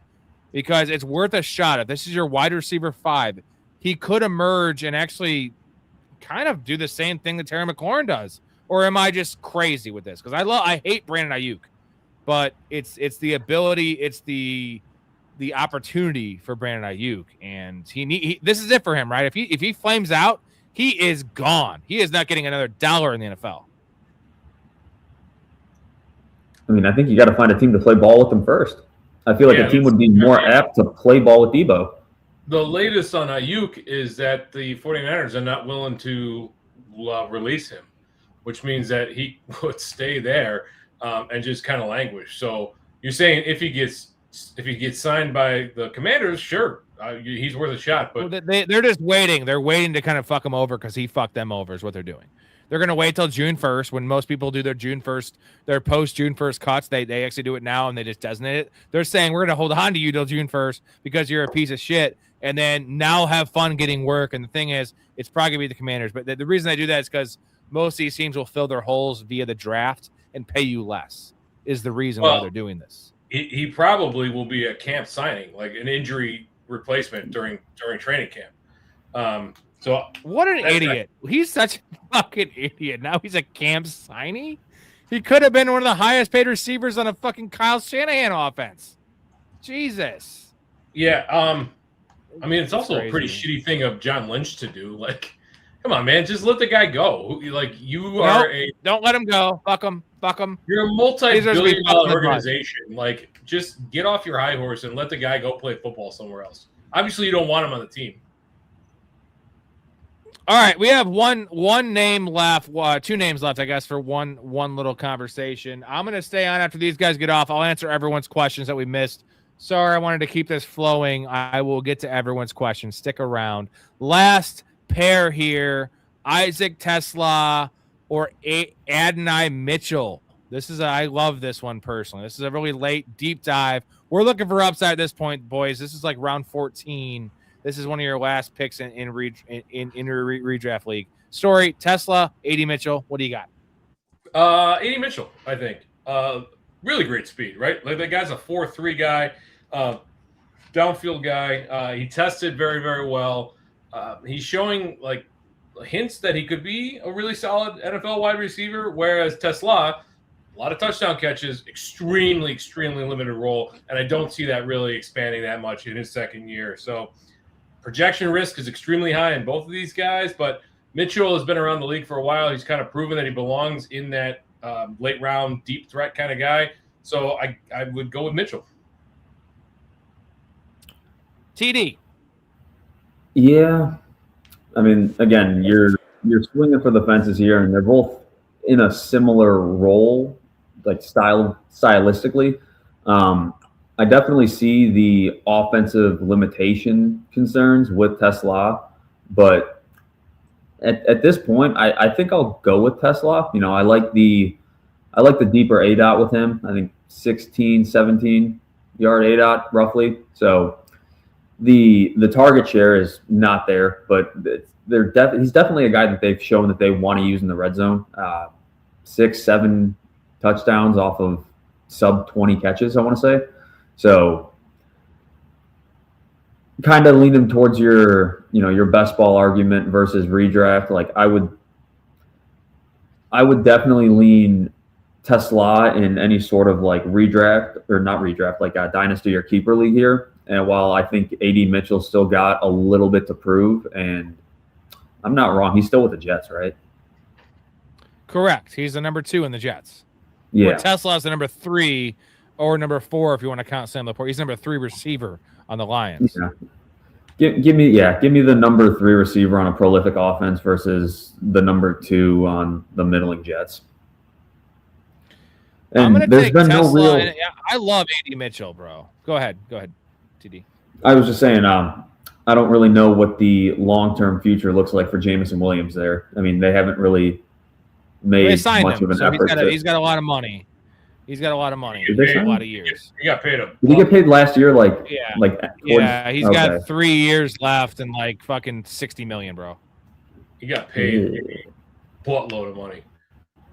Gross. Yeah, I mean, I wouldn't blame anybody going Tesla. Like, I certainly see the argument for both of these guys. I have the answer. You guys want the answer? Do you want the real answer from the host of the show, the guy that knows fantasy more than anyone in the world? Thank you. Pat myself in the back a little bit. How you doing? What's going on?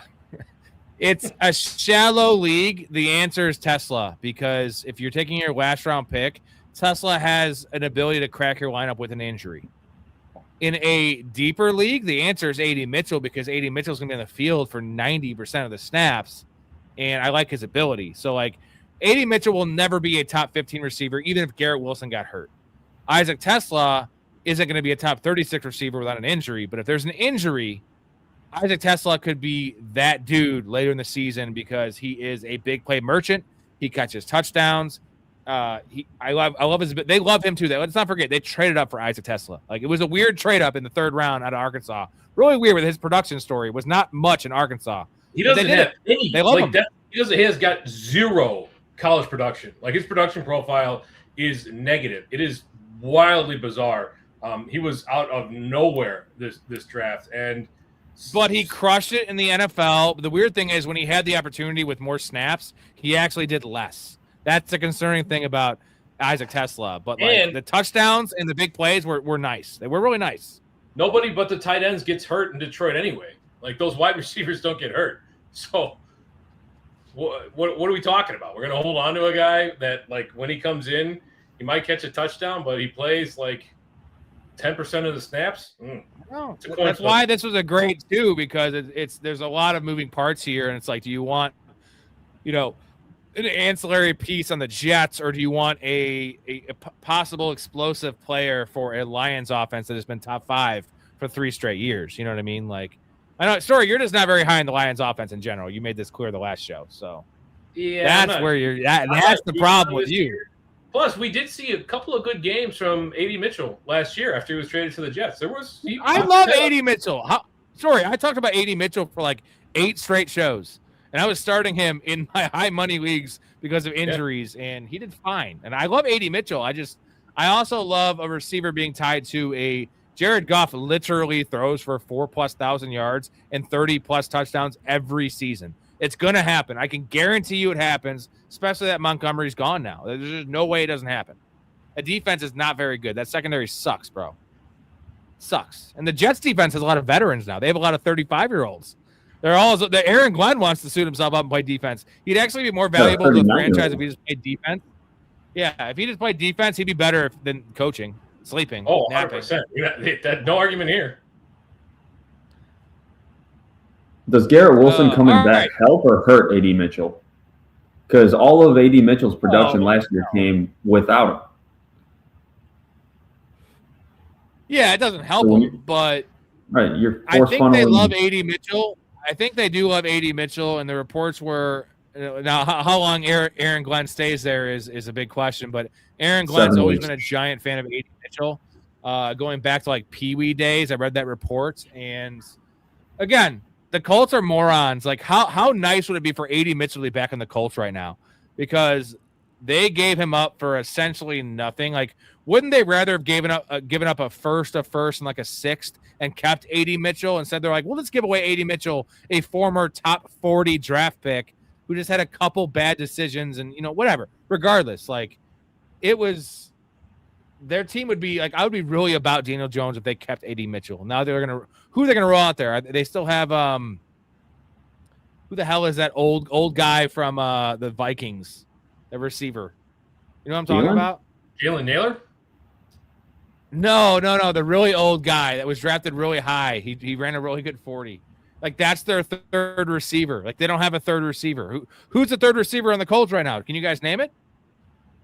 No. No one can. Not Tyquan Thornton. It's like Tyquan Thornton. It's Laquan Treadwell. Treadwell. He's their third receiver. Yeah, he's their third receiver. Laquan Treadwell, year 11. That's rough, bro. When the Colts end up drafting Malachi Fields, you're going to be singing a different tune. Oh, I love Malachi Fields. Let's get it, son. I love Malachi Fields. What do you think about Malachi Fields, TD, before I let you guys go? Have you watched a lot of him? Do you know about him? Yeah, no, I've watched a little bit of his tape. I've been slowly starting to make my way into offensive players. I like the profile. I think, he's going to be best suited relatively on a team that's not going to ask him to do too much. There's definitely a handful of receivers that I like better than him, and I think have like more specific styles of upside. But overall, I feel like Fields is just a more of a do-it-all type where you can ask him to do a handful of different things, and I feel like he's a guy that you can get a good bit of production out of the slot with him in. So, I mean, I think personally, if you can get him starting off as a number 3 style receiver on a team, I think he's going to, that's going to be his best chance to get his hands on the ball early, get him some easier targets, like scheme him up a little bit more, and let him use his athletic ability to shine versus asking him to basically just go be a boundary receiver and try to have him running deeper style routes, getting it. If I'm remembering correctly, he struggles a little bit more against like a press man style. And correct me if I'm wrong on that one. I might be mixing him up with somebody else. That is true. Story, you hate Malachi Fields, right? I don't hate him. I just dislike every part about him. His production profile, his athleticism, his combine testing. I hate everything. I don't hate him. I just dislike everything about him. No, I don't dislike him that much, but I don't. Better prospect, Story. Better prospect, Keon Coleman or Malachi Fields? Like a pure prospect? Yes, as a prospect coming out. Yeah, Coleman was a better prospect. He just hasn't worked out in the NFL. Yeah. Facts are facts, I don't bro. know about that one. Facts are facts. Keon Coleman was actually slower in the 40 and shorter and lighter. I'm saying he's smaller and slower and doesn't have the ball skills. Dude, Malachi Fields has elite ball skills, bro. Elite. Way better than Carnell Tate's. Way better than Carnell Tate's. Third wide receiver on the Colts is Nick Westbrook-Akine.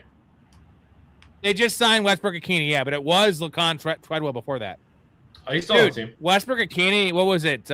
Like 40 catches and 9 touchdowns with Tennessee. Then he goes to the Dolphins and has like 9 catches. Super weird.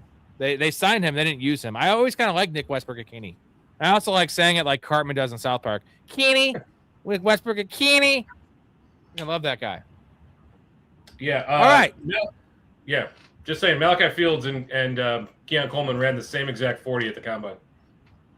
What are their sizes though? Like 6'4"? Keon Coleman ain't 6'4", dude. 6'2" and a half, 6'3". So yeah, I don't. I'm just saying. Okay. Ball skills. More skills. Like ball sack skills. Oh man, don't be. I had to look it up. Guys. It was Ashton Doolin who I was just racking my brain around. I remember seeing him. He wore like 15 or 16 last year, and I just remember seeing him make like a sideline catch or two, and I couldn't think about it when you asked that Colts question. I'm like, who the fuck was it? But yeah, I just looked it up from 2025. I guess he's not on the roster. Like Ashton Doolin, bro. He's not on the roster, dude. I didn't see him. Malone College's Ashton Doolin. I'll never forget where that guy went. We got Big Ray in the chat. Shout out Big Ray, who's coming on tomorrow's show for Open Bar. Who do you think Rays think will be the top offensive fantasy player in the first round that you guys believe in? Get Raid. Who do you think Rays think the top offensive fantasy player? So Ray's going to say Bijan. Give me a comment below this, Ray. Are you talking about who's the number 1 player? Can you guys help me with this question? I've been drinking a lot, so. Is he talking about the NFL draft? Oh, fantasy. Is he talking about like the top fantasy player in the first round? He's talking about real life. I think he's talking about real life. No, real life. Offensive fantasy player in the first round. Do you guys believe in? Get Ray. I mean, we had this discussion. It's Bijan or Gibbs, right? I know, Story, you're a Bijan guy. Oh, I am a Bijan guy, but I still would draft Jamar Chase over both of those guys. No shit. Yeah. Whoa. Tom, who's your top pick? I know Rays is Bijan. I'm answering that question for him right now. Rays is Bijan. He's been taking Bijan first overall for 3 years now. He was actually taking him the year before he came in the NFL. Yeah, no, I think I think you got to go with Bijan right now. He's going draft. He's saying draft. Sorry, but let's answer this question before we get to the draft. Is it Bijan for you or is it Gibbs? No, it's Bijan for me. There was a point in time when they released Montgomery that I was very much considering Gibbs, and that was kind of dependent on, for whatever reason, Algier went back. But with him in Arizona now, I think that just propels Bijan over Gibbs, especially now with Pacheco. He's going to probably vulture 3 to 5 touchdowns from him at least. So. Yeah, but that's not 8 or 10 like Montgomery was doing. Like, what are we talking about? Isaiah Pacheco? Jesus cripes, man. I mean, what if they try to pound him? What if they? It's not Gibbs. I could definitely see Dan Campbell trying to pound Pacheco into that Montgomery role, whether it works or not. Pacheco's like 198 pounds. Like he's smaller than Gibbs. I think Pacheco's smaller than Gibbs, bro.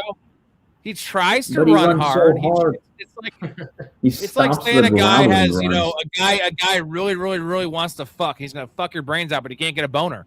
Like that's great and all, but if you can't get hard, there's no threat against your wife. You can try to fuck her. You're gonna be on top of her, grinding your sweaty body, but you can't get an erection. That's Isaiah Pacheco. They make pills for that now. And it's I'm trying to. Yeah. All right. So what Ray's actual question though was the offensive what rookie, and let's take Jeremiah Love out because that's the clear answer. So let's take him out because I think we all agree it's Jeremiah Love regardless where he goes.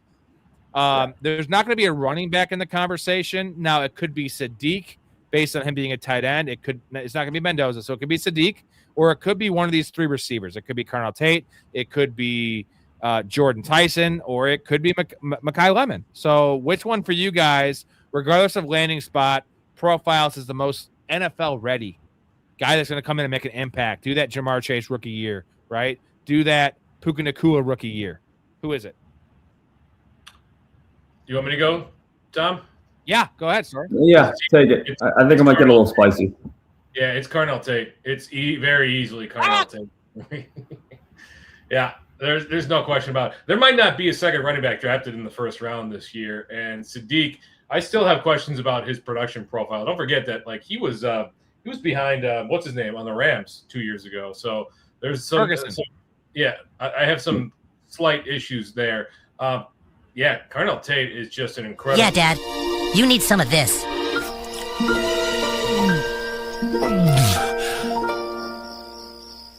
This is cum. Second time tonight. Sorry, Storey. I had to do it. Go ahead. No, I'm done. It's Carnell Tate for me. It's easy. I ruined his spirit because I played the "This is cum" quote. Carnell Tate's awful. So, Tom, you're not a Carnell Tate guy, or are you?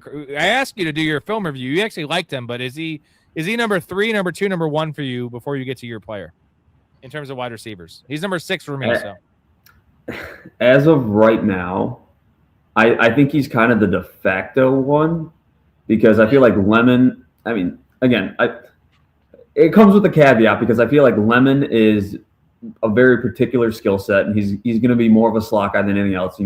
At best, you're hoping for a Monroe St. Brown-esque, light.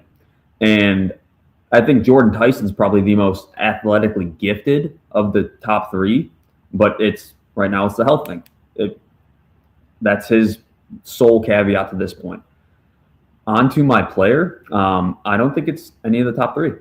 I think Omar Cooper is going to sneak into the back end of the first on one of these teams that's pretty well established, and he's going to be a little bit more of a luxury pick. And you've got the top 3 guys. Obviously, Tyson with the whole injury caveat is going to be his own ordeal. And then typically teams that are drafting higher have worse offenses, worse rosters because they're picking high.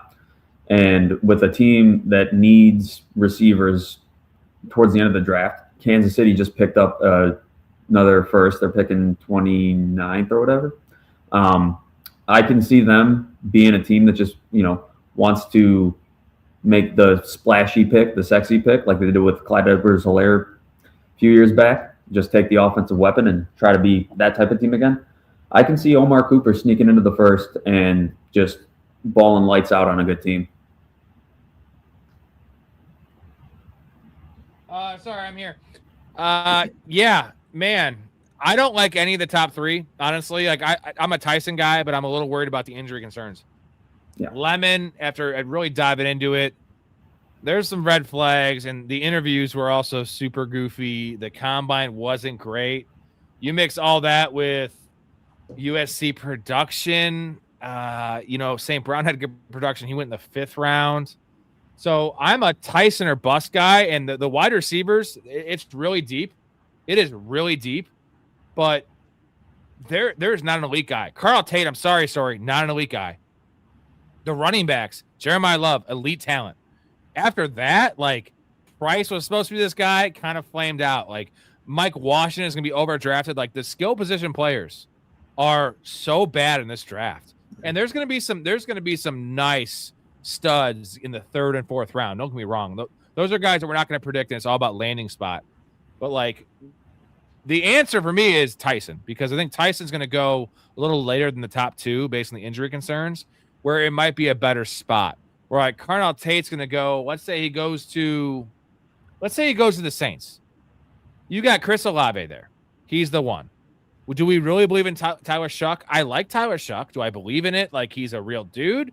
I love Kellen Moore, but you also have, Juwan Johnson, who's a stud tight end. Like he's not going to be a wide receiver too. I really just don't think so. And maybe my hate is just really, really going through there. Mouth in the chat. Lemon is better than Tate, and Tyson is better than both. Lemon is going to A, the Rams, or B, the Chiefs, and Cooper is going to the Raiders in Mendoza. So it's Lemon, Tyson, Tate, Cooper for rookie wide receivers. Tate's 6 for me. So that is, you're missing out. Like you can't. I get it. Storey, you said the same thing about the dude from the Chargers. I didn't. I was not this high. He was the default number 1 because there was nobody else. You had Quentin Johnson number 1. No, there was. Dave Flowers was in that draft. Dave Flowers was in that draft.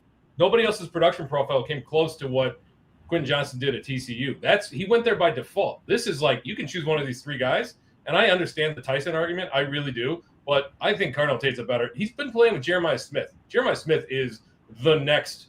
Like actual Marvin Harrison, not Marvin Harrison Jr., but the actual Julio Jones. No, he's Julio Jones. Is who he is. So I watched this film. That dude just died, production with Jeremiah Smith on the other side of the field.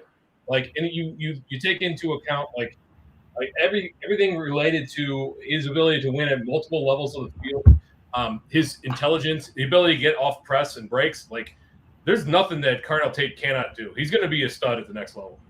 Mark my words. Mark them again.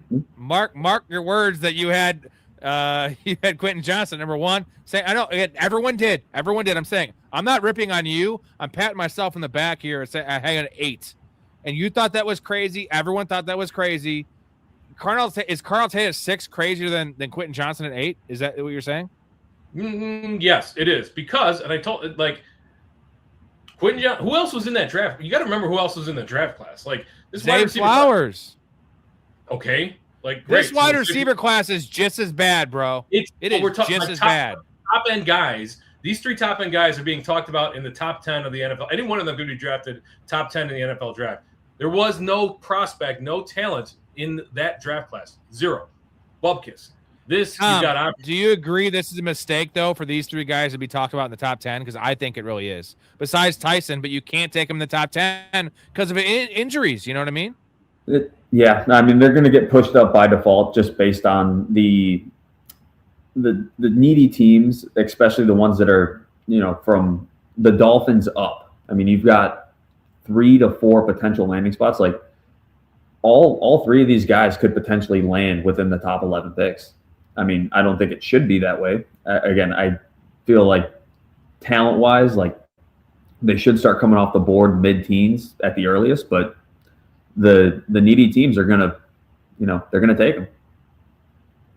I love arguing with Storey. It's one of my favorite pastimes. We tend to agree on a lot of things, but when we argue, it's like a married old couple arguing about who's gonna get this side of the bed or like something like that. Storey, which side of the bed do you want?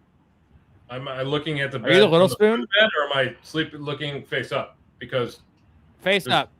Face up. I'm on the left. I'm going to be the little spoon. I brought a little bottle of spermicidal lube, too. And 1 little bottle of spermicidal lube? Yeah, 1 little bottle of spermicidal lube. Evan, that's psycho shit, man. It's not. It's like Charles Manson shit. What do you think Becca's gonna be psyched that you brought a bottle of lube? Oh, Evan, thank you for bringing that lube for my pussy. I never would have been able to handle your fucking 4-inch dick inside my pussy without that gigantic bottle of lube. We love that. All-time movie. All right, guys, I'm going to get you out of here, and I can finish all the questions. I missed a lot of questions. As you guys know, I don't leave a show without answering every single motherfucking question, even in March. That's what I do. Tom TD, Mike Storey, appreciate you coming on. What a great exercise this was. 19 names, 20 names if you count the threesome question, the sex question I asked, which I actually thought was the best question of the bunch, personally. These could all change after the NFL draft, too. We'll see what happens in 4 weeks. Oh, yeah. That's when we'll have whoever's question it was. I don't remember the name, but that's when we'll have your answer on who's going to be the best fantasy weapon from round 1. That was for right. sure. Yeah. All right. I appreciate you guys. We'll talk to you soon. I'm going to answer all these questions and get out of here myself. Get some sleep. Tug it off. Jerk off. Whatever you got to do to go sleep. And don't care about what I think. Just do it and send me a video. Right. I'm an idiot. Good show, guys. Good shows. Take it easy, guys. Great show. Appreciate you guys. We have Insane Prods that says it's 10:39. So it's been a long time. He's probably not in here. Chat, is Mike Evans getting 2,000 yards? No, he's not going to play every game, so there's no way he's going to do that. He's not the GOAT, but he's very, very good. Kittle getting 1.2K yards. No, because Kittle's not going to play until week 5 or week 6. And also, why would the Niners push their players? Now, Kyle Shanahan's known for doing these kind of things, but why would he do that? Let's see. Yeah, sorry, Jay Moore, if you're still in here. Storey is your guy. Again, Jay Moore, you got to get in the Discord. You have access to DM Mike Storey about any one of these questions. Ask me as well. Defensive guys, I'm not going to know about. I know offensive players. I've been studying up on them. But get in the Discord, and you can ask all the questions you want to Storey. Stowers or Sadiq? This is easily Kenyon Sadiq. I'm a little worried about Stowers' profile. Small. I believe that Sadiq is a willing blocker. I think he could be a good blocker, at least an average blocker in the NFL. Stowers will never be that. So if he goes to the right situation, yes, Stowers is his measurables off the goddamn charts. I love his receiving ability. I think it's 90% of what Sadiq's is. I think he's more polished right now. Sadiq has more upside as a receiver. But the player profile, it's Sadiq all fucking day. Thoughts on Fields signing with the Chiefs? I love it. It's a reclamation project. Obviously, they wouldn't do it if they didn't see something. And the guy they had, who was the guy they had? Olaquin or whatever his name was. I don't know his name. That guy sucks. So I like it. It's weird because it doesn't really fit with what the backup you want for Patrick Mahomes. You want a Gardner Minshew type that could run the same offense. You'd have to change the offense, but Andy Reid is that goddamn good where he can, he could change on the fly and he can formulate an offense for Justin Fields. Thoughts on Ridley restructuring? Jay Moore, I have been taking all of the Calvin Ridley since they restructured him. I thought he was going to be a goner and go to a team and be a wide receiver 3 or 4. He is this team's number 1. And the tight ends they have there is not great. Daniel Bellinger and I don't think they're going to draft somebody. They're not going to get Sadiq. So they might get a guy like Max Clare, which would make it a little bit more crowded. But man, Calvin Ridley for best ball, especially going pick 170 or 180 for redraft, man, there's no risk in this. There is zero risk. Rob, what happened? Are you back on Marvin Harrison? No Wilson. No, I love Michael Wilson. I'm still on record saying I believe Michael Wilson is a better player at this moment than Marvin Harrison. Not going to debate that. That's the facts. But Marvin Harrison is going to be on the field more. He's going to demand more targets, and that's because the coaching staff and mostly the front office. Marvin Harrison is going to get the opportunity, and Michael Wilson won't. Michael Wilson's going to be fine. He'll probably still return value in fantasy, but Marvin Harrison could really return value in fantasy. Let's see. Which wide receiver will Miami take early first-round pick? They're probably going to take offensive line early first round, Jay Moore. And then Casey Concepcion has already been going on visits there. That's the kind of guy they want. He's more of a gadget guy. He's almost like a better version of Malik Washington, which they already have in-house. I do really like Concepcion. I prefer Zachariah Branch, who you can get 2 rounds later, I think, maybe out of Georgia. But they're not, they can't afford to take an early guy, especially with Malik Willis being their quarterback. You don't have a pocket quarterback.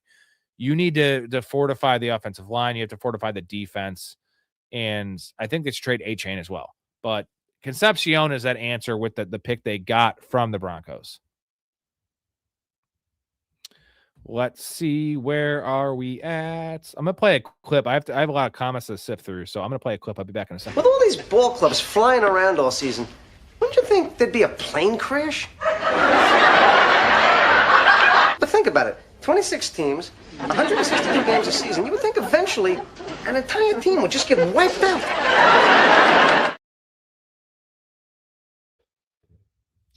Who's gonna snatch Sonny Styles? Mouth, I believe Mouth. By the way, guys, if you have not checked out Downtown Sports, this is Helen Hunt. Say hello to Helen. Hi, Helen.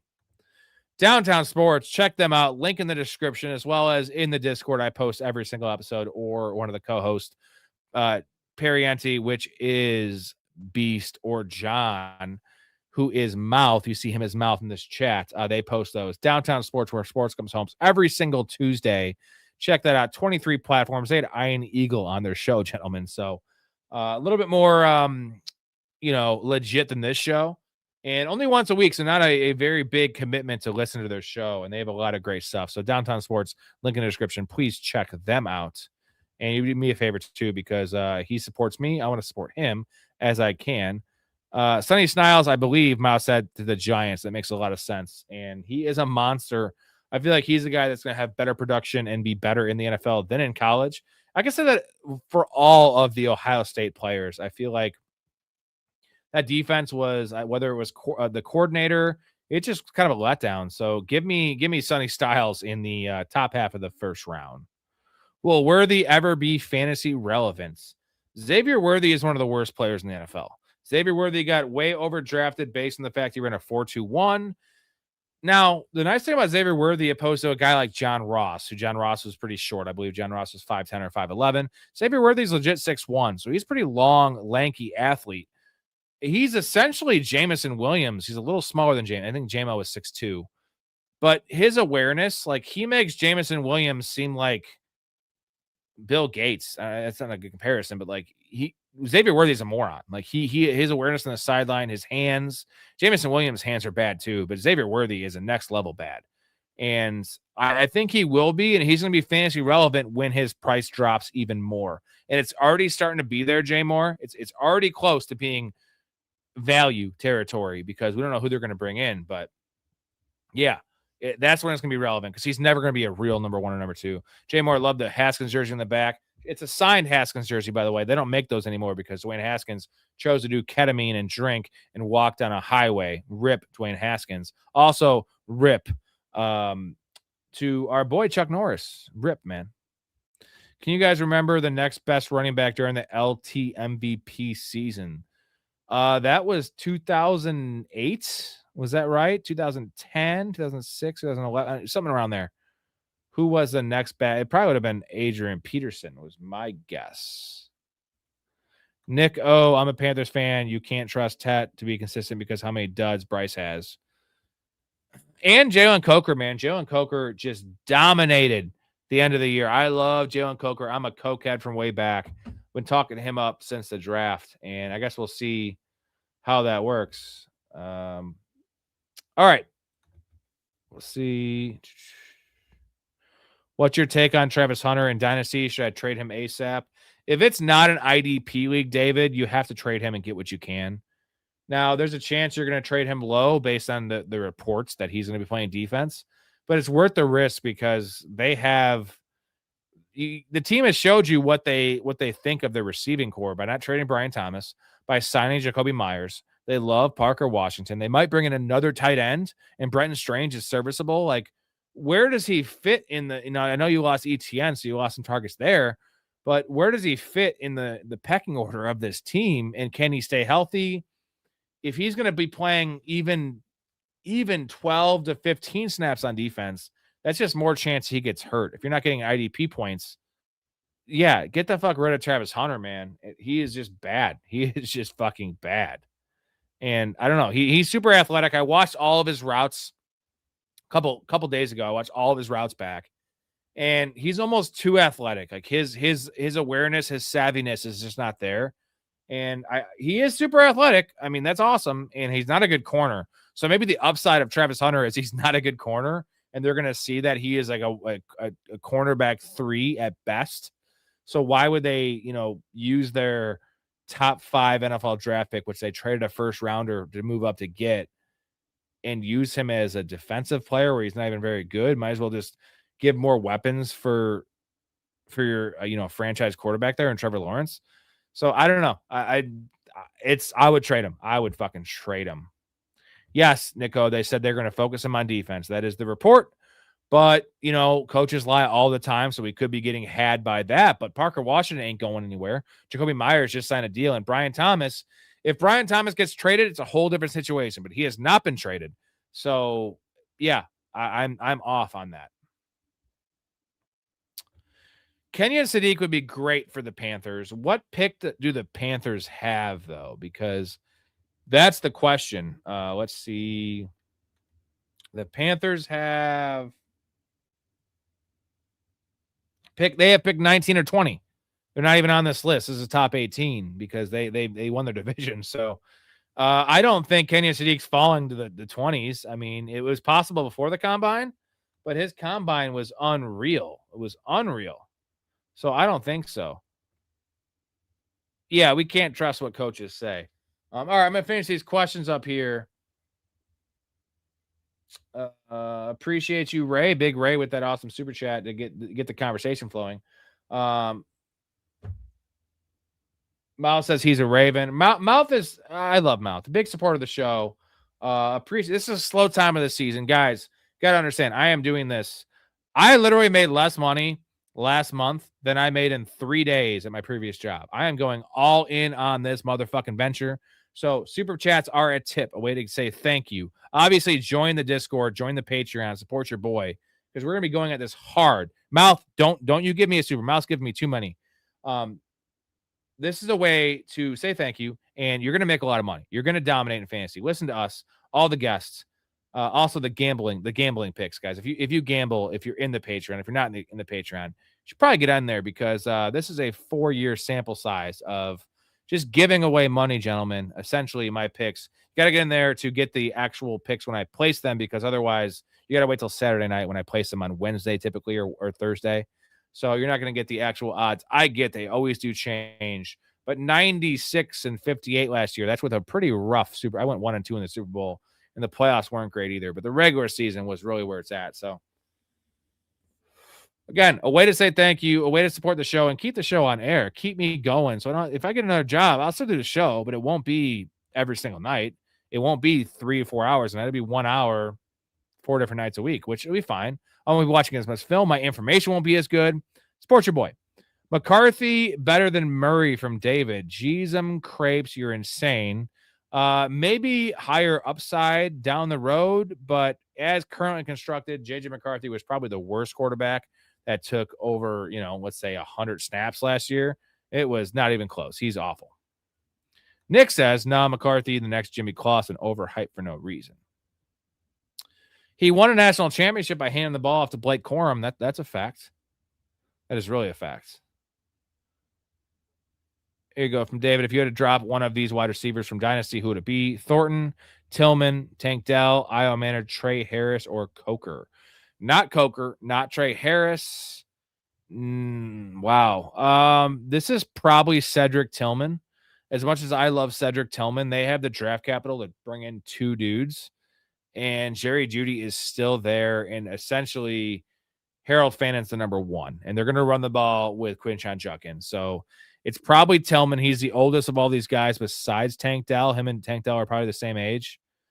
If it's down the road you're looking, it's probably Trey. It's not Trey Harris. It's Tillman or Tank Dell or Thornton. But I'm going Tillman. Drop Tillman. I love Tillman too. Nick says the Colts are drafting their 3rd receiver. They are, but they don't have a first-round pick, and they have a lot of needs. So, will they really take the 2nd-round pick they have, which they don't have a first, and take their 3rd receiver? I don't know, man. I really don't think so. So, They need to. They really need to. I owe a beer chug as well, since it did because Mouth is a fucking co-host in the show, guys, and funding these operations. Send McCarthy to the Rams for a 4th round pick. You know, the Rams are talking about taking that, Ty Simpson 1st round, and they're in such win now mode that they can't do this, Mouth. So JJ McCarthy is perfect, and I think even a third rounder. I wouldn't want to do it, but if that's what the cost is, 4th rounder is perfect. Both teams feel like they win the trade. As much as I'm very, very negative on JJ McCarthy, like that's a win for the Rams. The Vikings got Kyler Murray on a 1-year, $1.8 million deal. They got a win there because the Cardinals fucking fucked up, and both teams win. Right? They can re-sign Kyler if he succeeds. If he doesn't, they can draft a quarterback and rebuild. That makes a hell of a lot of sense. I have to chug a beer because of that super. So what I'm going to do is play a clip. I have to take a pee as well. So I'm going to grab a beer, grab a beer and take a pee. Sorry, I had a bonfire. I'm a little lit up, but I can still handle this. I can handle it, guys. And I'll be back in a little bit of time. Here, this is a good clip for that.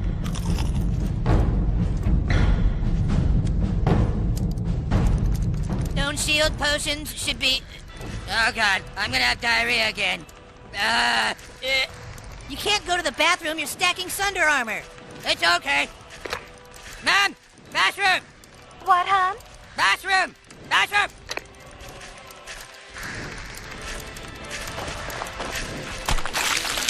Oh, that's a big boy, isn't he? All right, Kenny, drink your elixir of the mongoose. I'm now going to use Mocking Blow. Oh, good old South Park. Good old South Park.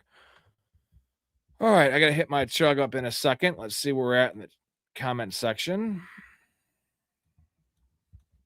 Shout out Hetzer for joining the Patreon, getting the Discord. Appreciate you, my dude. Let's see. We had this one. Panthers getting Kenny and Sadiq. We had that one. I'm way below this. Here we go. I'm back. I'm good.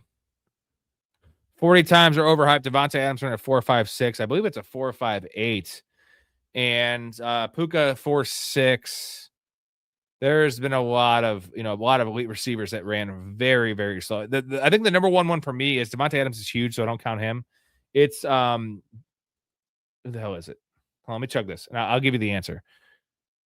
It's DeAndre Hopkins. There it is. DeAndre Hopkins, who is 6 foot, I think maybe 6'1". I think he's more 6 foot, 200 pounds. Ran a 4.61. You can check that. I think it's right around 4.59, 4.61. Not a big dude at all. And DeAndre Hopkins is, I think him and Devontae Adams are very similar. Obviously, Adams has better numbers. He'll probably go down as a better receiver, but he had fucking Aaron Rodgers, dude. And now he has Matt Stafford for these last 2 years. Like, who has DeAndre Hopkins had? Deshaun Watson for a couple years? Yuck. Buzz, your girlfriend. Woof. Here we go.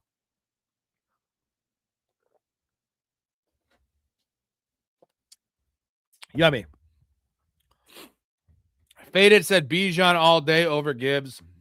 Me and Mouse said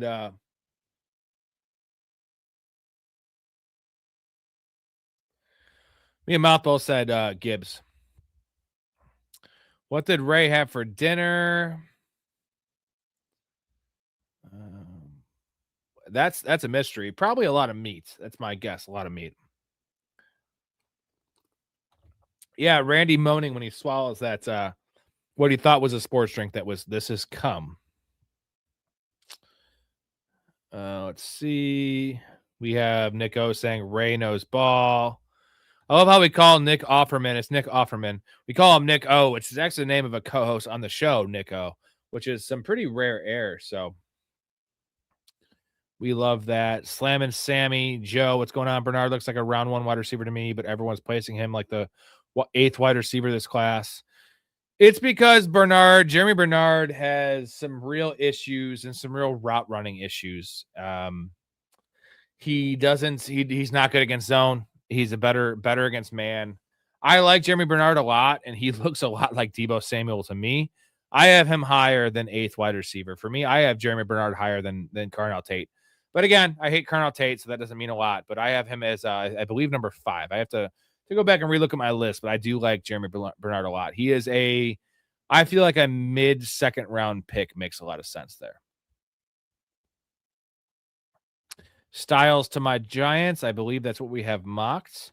Miles says New Orleans takes Tate at 8, Lemon to the Chiefs at 9, or Rams at 13, Tyson to the Jets. I think the Jets go Wentz and a quarterback later in the draft. AZ's taking Simpson.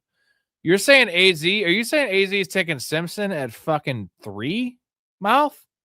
Because that's disgusting. If that's the case, like why are they taking him at 3? No way. No way. Sadiq pick 15. Jay, I see Mahomes coming back the first month of the season. I've been saying week 1, but Storey and some other people, my guests in the show, have been pushing back at that. So I want to meet in the middle a little bit. Maybe I have a little bit too much rose-colored glasses on that one, but it's Patrick Mahomes. It's a quarterback. We've seen these guys come back in less time, I guess is my thing. So I think he'd be ready for week 1. Titans could take Sonny Styles. I think from Dean, I think Travis Hunter is a third down guy at best on an offense unless there's an injury. The problem is they traded up to take him top 5, and that's not what you want to hear for a guy in his second year, that he is a third down guy. So essentially a third receiver. That's insane. And yeah, he's good with the ball in his hand, but that's gross, dude. That is so fucking gross. And imagine being it's crazy. They made that mistake. I know it hasn't come back to really bite them because the draft pick hasn't been lost yet, and it will be lost in this current draft. But they won 13 games with that, with getting nothing from Travis Hunter. I mean, they got nothing on defense from him. They got one good game. The good game I recall was that game in London or overseas, Germany, against the Rams when they were losing like 28-3. So he had the 120 yards and it was all down 20 plus points in the fourth quarter. That's the only good game we saw Travis Hunter as a wide receiver. So yeah, a bust.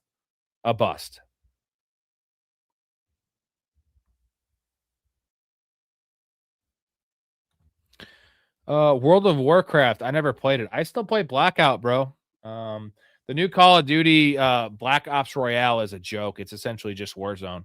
So all my boys, we're still playing Blackout. This is 6-7 years now. We're playing that. The best battle royale game ever created. It's actually officially a battle royale too. Mouth, we will. Mouth, you'll be doing a show on this soon on Downtown Sports, correct? And we can get towards draft season in terms of real fantasy draft season. You can have one of these. Well, there goes Mouth again, funding the channel. You guys are all slacking and making Mouth do this. We appreciate Mouth. He's the guy. Arizona's offense is too good. They got no other shot at a decent quarterback talent. I honestly think they take him. They restructure Connor, signed Algier. They prep him for a rookie quarterback. But they can't take him at 3 overall, right? Like, that's insane because he's essentially a mid to late first rounder. You know what I mean? Like, he is quarterback 2 in a weak quarterback class. So I'm just wondering, like, they trade back then. You trade back up into the second round. You do what the Giants did last year and trade back up into the second round to get him. I mean, take him at 3 is like 15 picks early, probably. Okay, we met the goal here, so we're gonna do an underdog draft because Mouth, you're gonna hop in this with me. We're gonna do a live underdog draft since Mouth is the most generous and awesome human in the world. Appreciate you. I just have tears right now. I just don't ever say any ill will towards Mouth. I'll kill you. It's really unfair. It's my team. It's my quarterback. And if you guys do that, man, it's unfair. We lost as a team.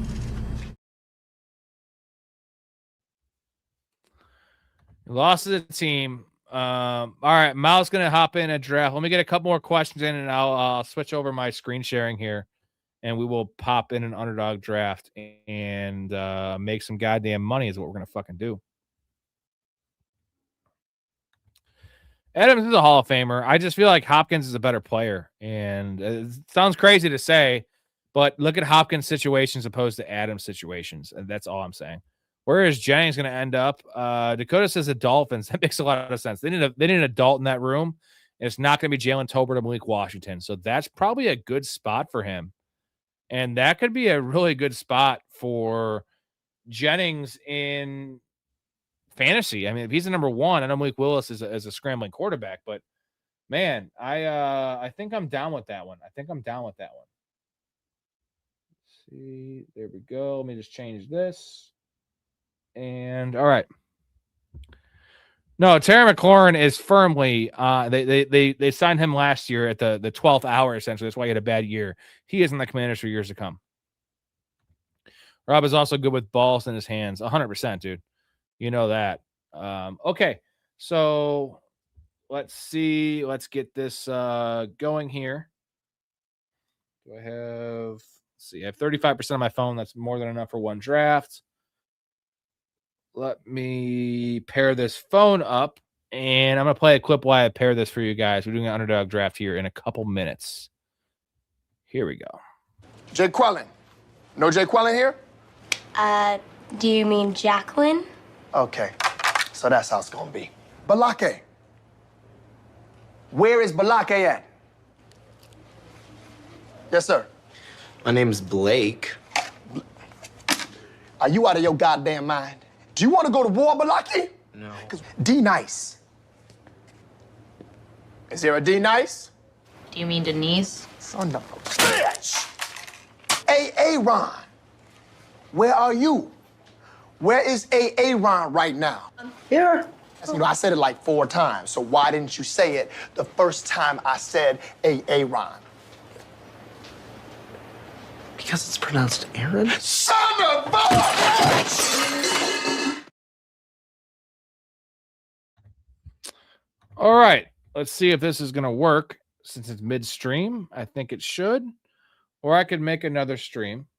We do have 20 likes in this video. That's pretty badass. Come on. Let me put it on Wi-Fi. Give me 1 second, and we will figure this motherfucker out. There we go. We are good to go. Let me add this to stage. I had too many beers for this. But, you know, drafting drunk is fun, boys. It's very fun. There we go. We're going to add this to stage. Look at me. I'm fucking God. I'm not Amish. I'm not Amish, guys. There we go. So let's get to the chat. See who wants to. Mouth, you're still in, man. Let me know. Give me a heads up when you're ready, and I will start it up in 10 seconds when you get the heads up because we're a little delayed. So tell me when you're on the screen, ready to go. We're doing the $3, whatever the hell it's called, originals. The little board, I believe. Little board. Where is little board? There it is. I still have a couple left to do.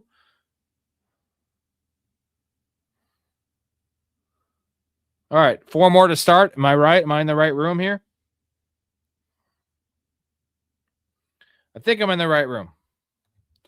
Let me know exactly, and we're ready. And let me take this would you rather off here because this is stupid. That was an old episode. There we go. So let me know. 2 more to start. Are you in this one, Mouth? I think you're in this one. I hope you're in this one. I'm going to see. I don't want to see you next to me. Mouth South at 4. Hey-oh, I'm at 10, baby. We are not next to each other for once. You're not going to take my guys. Yes. Yes. Can I just celebrate that for a second? Because I had me and Jay drafted last night on DraftKings. I had 4. He had 3. He took like 7 of my players. And I know they're not my players, but he just took a team I would take. I took some of his, I'm sure. But like, God damn it. He didn't tell me everything. Good. Tell me everything. Okay. They were both here. They were both inside me. Eduardo was in my mouth and Luther was in my butt. Oh my God, no, don't tell me everything. What? No, what? Damn it, Bonnie. Eduardo who? Sanchez. Holy shit, tell us more. Then Luther went in Eduardo's butt for a while. Tell us less. Tell us, Les. Then they both completed on each other. I was left out of the finale.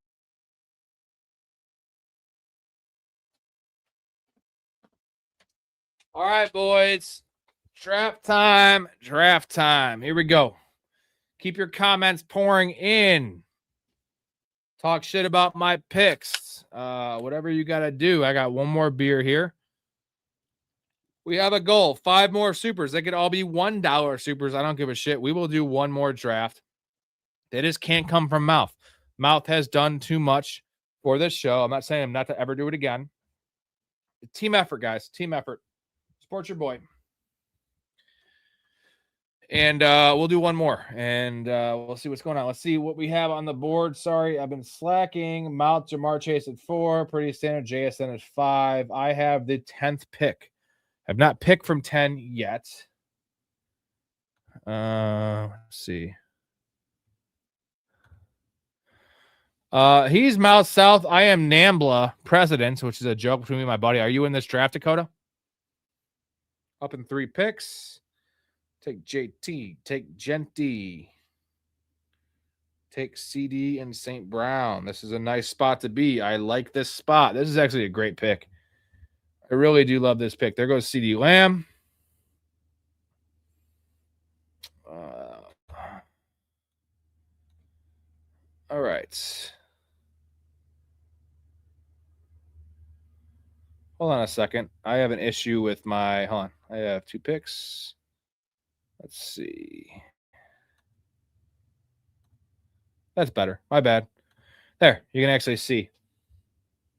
That was on me. Up next, Jonathan Taylor went at 8. That's wild. We're going to take St. Brown. Easy money. And then we're going to probably take a running back with the next pick. James Cook, Hampton. Walker, Barkley. Get one of these dudes. Joe Burrow. Joe Burrow. Joe Burrow at 11, guys. Hold on. What is going on here? What is going on here? We're going to go ahead and take a Marion Hampton. Wow. Joe Burrow at 11. That makes 0 sense. You can get him at 35, my dude. No problem. Dean says, what does it take to get a draft thrown out? What do you mean by that, dude?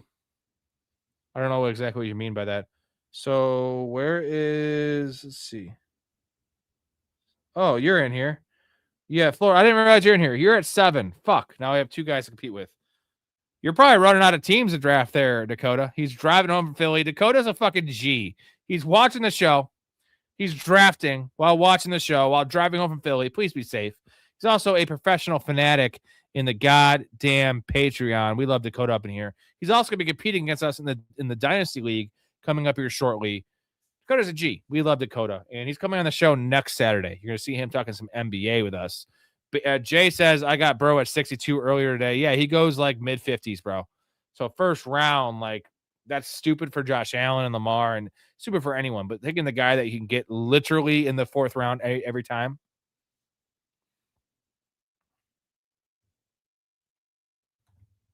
If people draft like they're throwing the draft, it can be thrown out. I had several get thrown out 2 years ago. Isn't they give you your money back, Dean? Is that what you're trying to say? They give you your money back? Like Underdog does? Because that seems weird. But then you can't compete. So what's the point of even doing it? You're wasting your time. I don't know what that means. Drake London and Jamar Chase for Mouth. That's wild, man. Yeah, I don't know. I guess I never had that because I draft only good teams. I'm kidding. Of course, I don't always draft good teams, but Jamar Chase, Drake London is pretty sexy.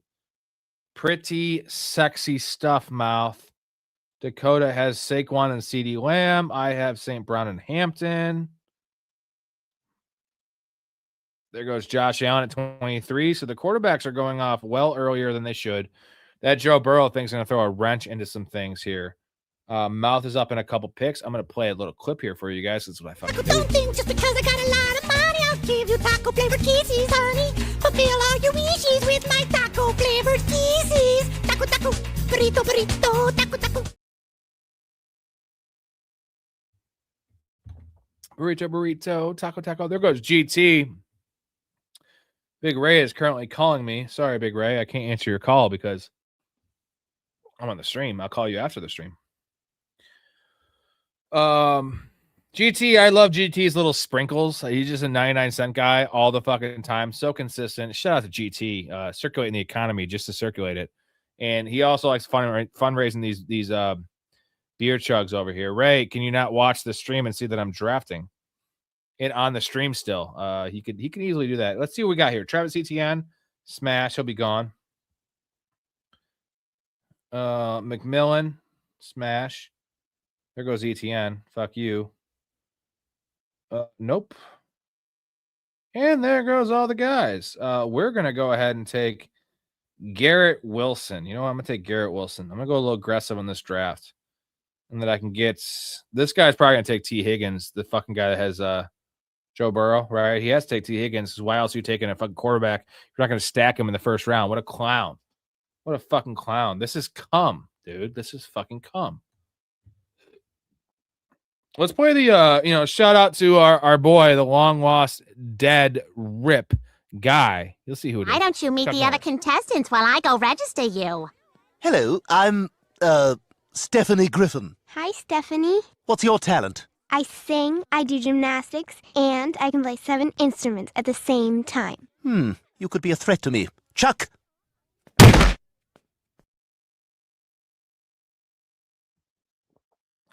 This motherfucker, dude, he took Kelsey at 38. He took Lamar at 35. Wowzers, bro. I guess I'll take T. Higgins now. Okay, we'll take T. Higgins now. What is this dude doing? Look at this. Look at this draft. Burrow at 11. Cook at 14, which is good value. Lamar at 35, which I guess is fine. And Travis Kelsey at 38. Oh my God, this is great. I love drafting next to this guy because I'm going to get my guys. Hetzer, shout out Hetzer again, newest Patreon member. I've been giving him shit. He's finally in. Appreciate you, Hetzer. Rob, am I weird for wanting the last pick in a round in a snake draft for back-to-back picks? I love the corners, man. Hetzer, I do love the corners because what it does is it makes me it forces my hand on taking my guys where usually I do a lot of drafts and I just kind of take value, and sometimes that's good, sometimes it's not. Having to take your guys a little bit ahead of consensus because you're not getting them. You have no hope of getting them back. You have to wait 24 picks. That is the advantage. And the back half's been pretty nice to me. In the past, take away the last 3 years where the top guys have all hit and stayed healthy. The back half has been the spot, especially in PPR. But yeah, I like having the combo. I like more like having 3 or 10 because then you're close enough and you can actually take the best player available and you can kind of foresee the board. When you're in the middle, 6, 7, 4, 5, 8, those picks, it's tough, man, because you get fucked a lot of times. You get to wait literally 10 picks before you go again. Dakota, let's draft. Lost 185 at the casino. You know what? 185 ain't that bad. It is, but it's really not that bad. Mouth has Chase Brown. That's a nice pick at 28. Zay Flowers. Dakota has CeeDee Lamb, Saquon, Breece Hall, and Devonta Smith. Pretty balanced squad. I'm looking at St. Brown, Garrett Wilson, T. Higgins, and a Marion Hampton. So my running backs are a little poo. Terry McLaurin from Mouth South. This team is just bonkers for Mouth right now. This is a team right here. He's building a squad. It's a bukkake squad is what this is, where they come all over your face. I need running backs pretty bad, and I want to compete with the bukkake squad that is Mouth, and he took Roma Dunze. Go fuck yourself. I can't take him either. We're going to go ahead and take Cam Scatterbo. Is what we're going to do. Not a fan of it. Again, my first Cam Scatterbo share. But little early in the season. Maybe he's healthy. And this guy took Cortland Sutton. This dude has the worst team of all time. Guala family. Guala family is they're homeless right now, is what Guala family is. Mouth has a great start. I will agree. Base Tootin at 60. Christian Watson's nice. I'm gonna go ahead and pound a little David Montgomery, a little ahead of ADP. I need running backs. There's some touchdown dudes here, and then I'm good for a while at running back. So let's go ahead and go to the board. Take a look. Mouth's team, if he can rebound this running back room, and if for some reason the Bengals don't bring anyone in, Chase Brown is 28. He should be going fucking 18. I mean, yeah, Hatzer, the way to be a good gambler, I know there's not many in terms of casinos because it's really rough. It's knowing when you win to walk away and actually walk away with your winnings, then when you lose to not double down and lose more. Those two things, and most people are bad at both or one of the two. Either they don't quit when they're ahead, or when they're down, they keep on taking money out. I'm a guy that brings, say, $300 to a casino for a night. If I lose that, I'm done. I have to have discipline with that $300 because I want to make that last. I don't want to make that last only 2 hours. I want to stay there fucking 9 hours and drink, bro. That's why I love probably the worst odds they would say in the casino is Keno. I love fucking Keno. No, you know what it is? Hetzer, here's the problem. Is people see that at Mouth got Jaden Daniels at 69 with Terry McLaurin. Go fuck yourself, Mouth. You're winning this league. They see it as money that's not theirs, even though it becomes theirs. When you win the money, it becomes yours. So you shouldn't be spending it like willy-nilly, and that's what they do. And when they're losing, they want to chase it, and they say, fuck it, I'm going to chase it and make my money back. That's the worst of all because you're not winning then. You're losing even more, most likely. Jaden Daniels and Terry McLaurin at that, I was going to take Jaden Daniels at 62. I really was at 63. I was going to take him at 58, but I had no stack. And shout to you, man. Marvin Harrison is 66. Mike Evans. Dude, we got some 3 bangers here with the crew drafting here. And this is a professional Fanatics draft. This is what these guys do. They're already smart. They're taking what they learned from this show, what they already know, and we're drafting fucking bomb-ass teams. Unfortunately, only 2 of us can advance. So there goes Jalen Warren. That's the first pick I didn't like. He had no choice, though, right? Take a look. There was no choice. Chuba Hubbard or Jalen Warren. This is why I'm happy I can just go wide receiver because there are dudes available. There's also Harry Fanny available. There's also quarterbacks available, which I'm going to wait on. And then who can I take? I can take Jared Goff. I could take Geno Smith. I could take Joe Burrow was gone in the first round. Can't do that now, can I? Lemon. There goes DK. Someone took DK Metcalf. Go fuck yourself. There goes Lemon. Ricky Pearsall. Damn. There goes a lot of dudes. There goes Algier. Let's see. 1 tight end. No tight ends. I think I can risk getting Harold Fannin here. So we're going to go ahead and take Michael Wilson. My boy, after ADP. I love Michael Wilson. I really hope Harry Fanning comes back to me. I call him Harry Fanny. He is a Harry Fanny.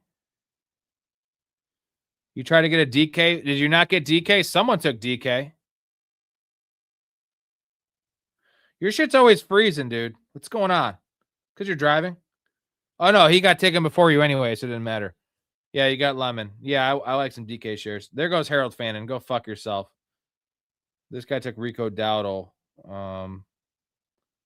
I can take this guy. I could take that guy. Let's take Ricky Pearsall. Oh, I got options, dude. We'll take Chuba. We'll take... Man, I want a tight end here. I'm going to take Tucker Kraft.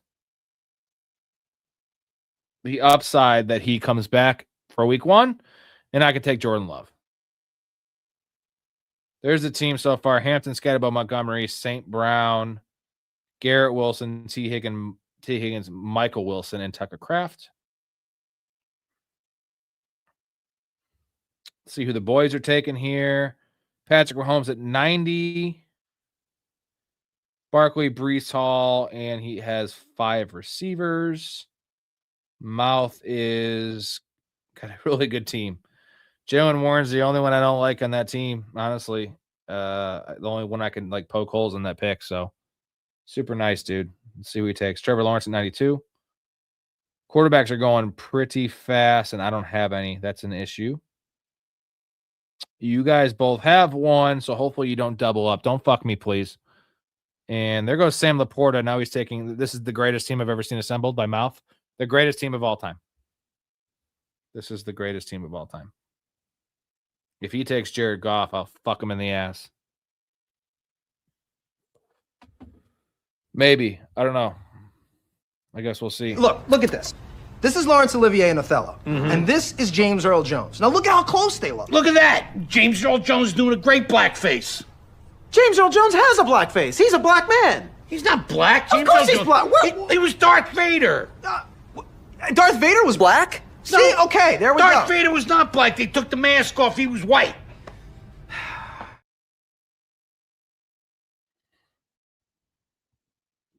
And there goes Jared Goff at 98. So quarterbacks are just not going to be around. I think that's pretty basic shit here. Fuck me. Well, Mouth has always been a football guru, Jay. And now he's turning into a fantasy guru. And I don't like that because he's pairing my fantasy prowess with his real life NFL prowess, which is undeniable. Dude is ahead of every move and just very savvy. And I don't like this because I'm facing against him in Dynasty. I don't like this at all. Just like I didn't like drafting against you in best ball last night. Was that last night? When you took like literally 7 of my guys? The Trey Harris pick just took the cake because who's taking Trey Harris this year? I'm taking Trey Harris this year. And apparently you're taking Trey Harris this year. It's going to be a good pick. Wando Robinson at 101. Let's see who Florida takes. It's funny because when the counselor has his like mocks or whatever he does, everyone does dumb things like take Ashton Genty at 3 overall last year, like things like that.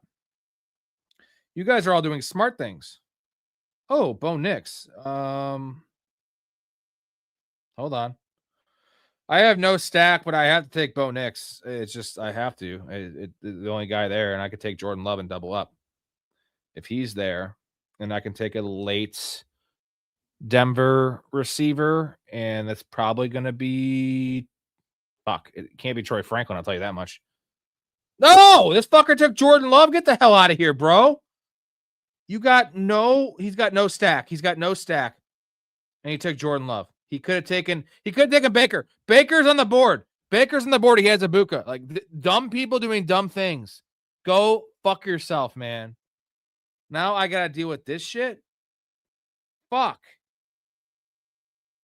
And this guy took Mark Andrews. He's taking all veterans, dude. Yeah, okay, dude. So we're gonna go ahead and take Chris Godwin, I guess. Just to get another receiver because fuck you, man. What an idiot. Why not just take Baker? Like you have Ibuka. This is a tournament. Like I'm not all about stacking, but why not just take Ibuka? And he just takes Jordan Love, who's my stack. And I'm not taking Baker there because I don't have anything paired to Baker. I had to take Chris Godwin now. Maybe that will make Baker fall back. Not going to happen. Fuck me, dude. So I got to take one of these 5 quarterbacks.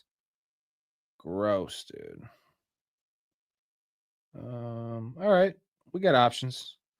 Team isn't great. After the draft, we're going to go through and do draft grades. Dean, I have Trey Harris in my current draft. Well, I mean, most people aren't taking Trey Harris again. So obviously you know your shit because Trey Harris, I'm assuming our boy Keenan Allen does not come back, and Trey Harris is a pretty versatile receiver. They drafted him pretty high for a reason. Quentin Johnson is fine. Big play guy, touchdown guy. I'm not a Ladd McConkey fan at all. And Gadsden's okay, but Trey Harris could be the number 2 in that passing offense, in my mind. Dean, my dude. Get in the Discord. Talk to Hatzer. He just joined. Talk to any of these guys. Jay, Dakota, Who else is in here? Any of them, really, will tell you that it's you probably should do it. Do it now. Before, if you want to save money, do it now. If you want to wait, then yeah, come in for the season. You might actually save some money in the short term, maybe. But you can get $5 tier to get the bets right now.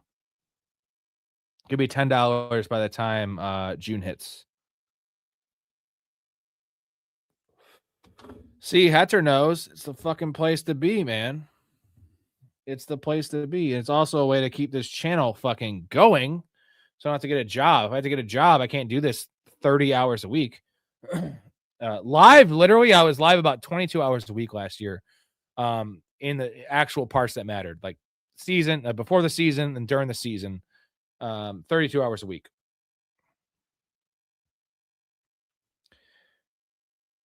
Yeah, about 3 hours. No, sorry, 22 hours a week. Sorry, 3 hours a night. But that's not counting all of the film study, all the other stuff.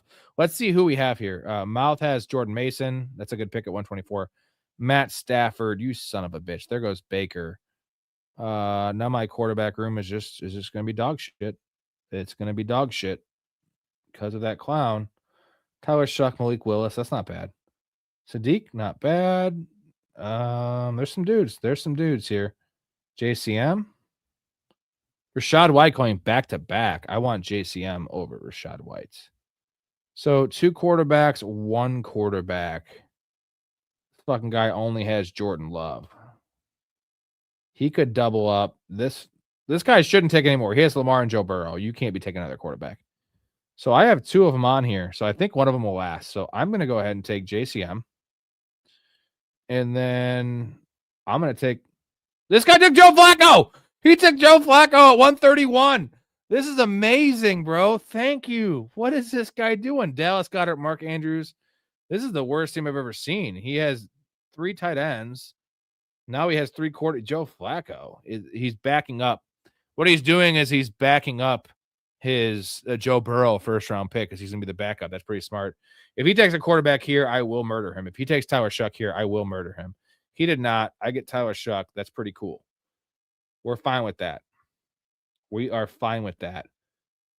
Now I need to try to stack Tyler Shuck with somebody. I always look, Hetzer. I look at the Discord every time I log off the streams. I'm always available on the Discord.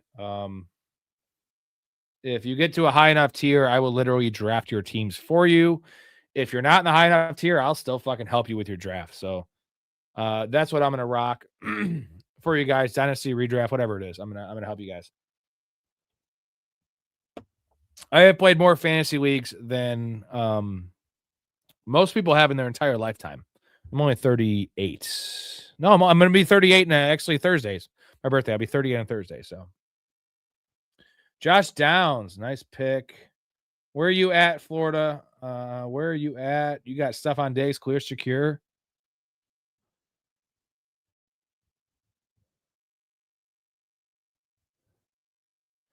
Huh, Dean? I don't know. I've never heard that before. So, is it because you have a bad? I don't understand why. Because it's bad drafts. Like I don't get it. Jalen Coker, Mouth got Kenyon Sadiq at 141.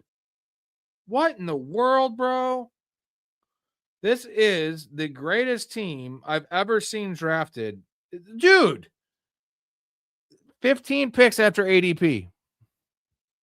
Cheese and crepes, man. Cheese and crepes. I don't like it. I mean, I like it for Mouth, but I can't beat this team. I got to go for the moon because I can't beat this team. This is one of the greatest things I've ever seen assembled. Holy shit. There's one pick I don't like. A DeJarian Price kind of don't like, and then it's Jalen Warren. That's really the only 2 I have like question marks with. Holy shit.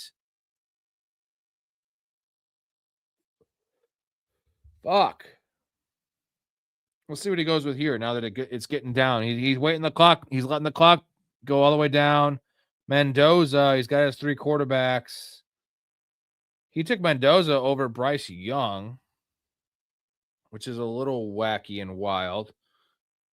I have 4 running backs. I need a running back here. It's going to be Zach Charbonnet. I need some upside there late in the year.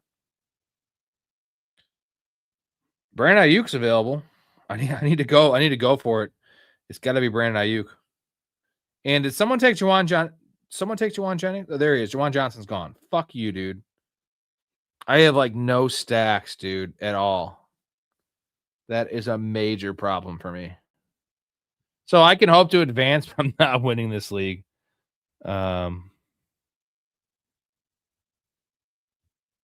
So Dean, have you been doing that, or do they accuse you of that? Because if they're accusing you of that, that's fucking bullshit. We're gonna go and take Brandon Ayuk. I need some upside here. And that's funny. I say that's upside, and I need a running back.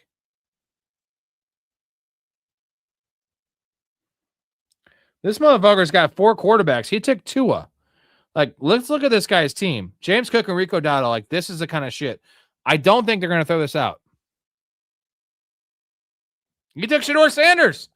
This is hilarious. Oh, we're going to take Bryce Young.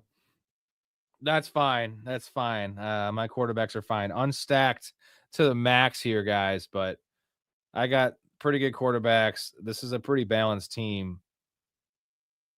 Oh, I don't like it. It's the most average team I've ever drafted. It didn't help that I have fucking mouth in here.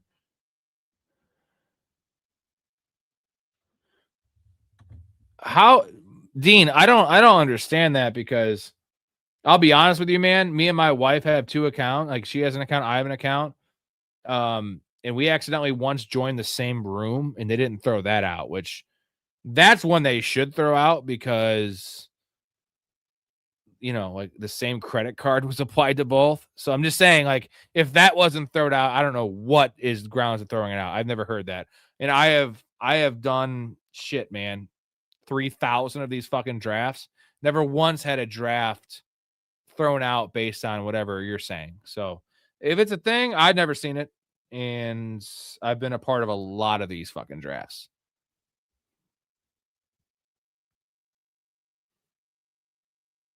Because I'd be pissed if I drafted a great team. Like this dude right here, I'm just telling you, this dude, the Gilla family guy, where's he at? This dude is he is purposely throwing this draft. There is zero chance this motherfucker's team is winning or doing anything. So if you're telling me this draft's gonna get thrown out, I disagree. Because I've seen some dumb shit before. I've seen a guy go 5 straight quarterbacks. This is almost as bad, because he had Joe Flacco picked as his third. I don't care if he has a law badge. Doesn't matter. Like, I'm just saying, like, I don't get it. If that's the case, then this is all fucked up. But I'd be really salty if I was Mouth. If my team's fine, it's not great in this one. If someone did that and I got my money back for a great team I drafted, does he have a badge? No, he doesn't have a badge, bro. No badge for him. No badge.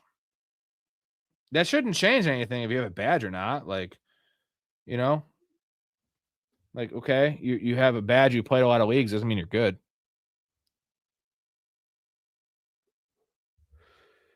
Tyreek Hill. What did Mouth get? Keyshawn Boutte and Chris Rodriguez. Holy fuck nuts. I need a running back.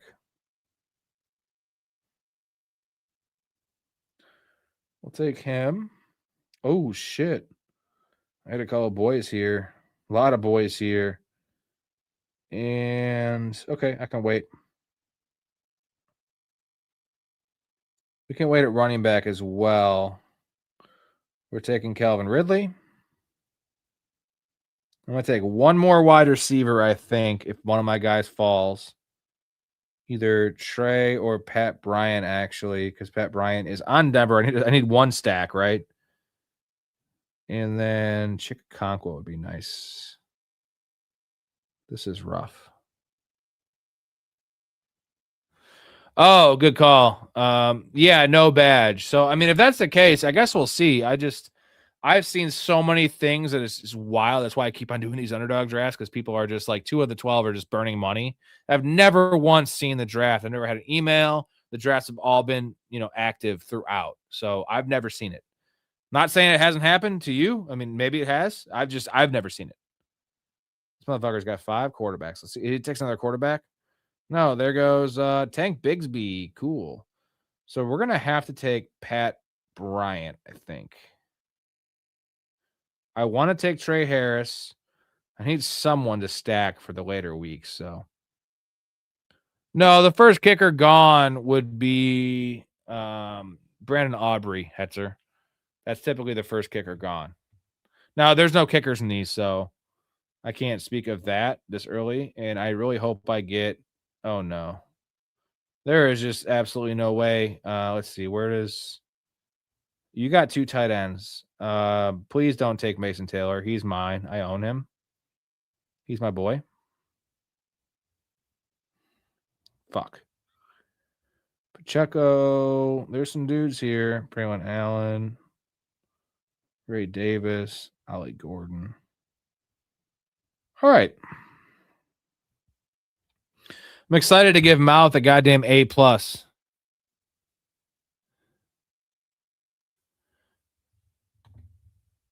Again, I just never seen it, man. And if what you're saying is true, that's a shame. That's a shame. I would be super salty, bro. Whoa. Dakota, no, you can't do that. That's a rule. That's only one guy that's off limits. You can take any of my other guys. It's one guy's off limits. You did it already. You already did it once. You can't do it again. Don't do it again. Gunnar Helm wins. Fucking A. There's no way he's lasting. Take Stowers. Eli Stowers. Eli Stowers had the best broad jump and best vertical jump of all time, right? So like Eli Stowers is the guy. That's the dude.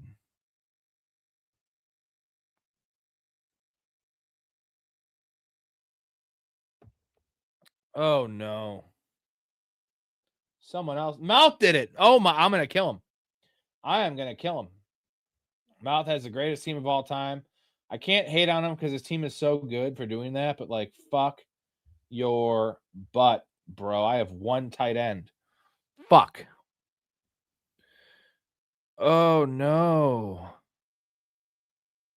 Okay. I'm like Scarface. Okay. You want to play hardball? I need a running back too. I can't take Vidal because I have Hampton. So we're gonna go ahead and take Terrence Ferguson. And I'll just take running backs later, I guess. Fuck. God damn it. Oh, I got bested. I got bested by the Mouth and possibly even by Dakota here. But when the end of the day, we're going to look at how the teams look, and we're going to get a fair grade for everybody. I really take a pee, but I'm going to finish out the stream. We're at 3 hours and 18 minutes. Jesus. I ripped ass. All right. Don't do it. This guy's got 3 tight ends. Do not take Pat Freiermuth. Don't even fucking think about it. He's mine. All right. Ferguson and Freiermuth. That kind of saves face a little bit. Chris Brazzell. That's a gross pick. Mouth, the greatest team in the history of teams I've ever seen drafted. I kind of want to punch him in the face, but I also want to say congratulations. Very congratulations. Well, if any draft I've done, the fact that it's one thing to take 5 quarterbacks like around ADP, this motherfucker took Joe Flacco, and Joe Burrow in the first round. So 40 picks early on Burrow and Joe Flacco, who is not even drafted. So that's, I guess we'll see if I get my money back or if Mouth's going to be super pissed. I don't think so, is all I'm saying, because I've seen crazier shit, or as crazy of shit, and it hasn't happened. So Keon Coleman at 212. Jake Tunges, nice pick, dude. You waited at tight end, Dakota, and you got Schultz, Hawkinson, and Tunges. That's super sexy, dude. Tunges will get you by early on. I'm out to Kyle Williams. Trey Tucker, he took the pair up with Mendoza, so he's got a couple stacks. It's a very, very good team. So I need 2 running backs, for sure. And he says we're drafting another Go Tinkle. I'm going to tinkle in a little bit, but If we get two more supers, or we will go tinkle. But as of now, we're at 3 hours and 20 minutes, so I can't. I will do another one if we get two more. And again, it shouldn't have to be just from you, Dakota. It needs to be the community itself. Definitely not from Mouth. And I will do one more. Please don't take my running backs, though. I'm showing you my queue, which is not a good strategy. Not a good strategy. I am going to go tinkle, though, real quick, because I can't. I said $5. Did I say $5? No, I said the goal here is 5 supers of any value, and that will be a beer chug and a shot. I actually owe some shots too, which I'm a man of my word. I owe some shots. I don't really want to take them, but I will take them. I will take them. George Helani from Mouth South. That's a fucking savvy ass pick.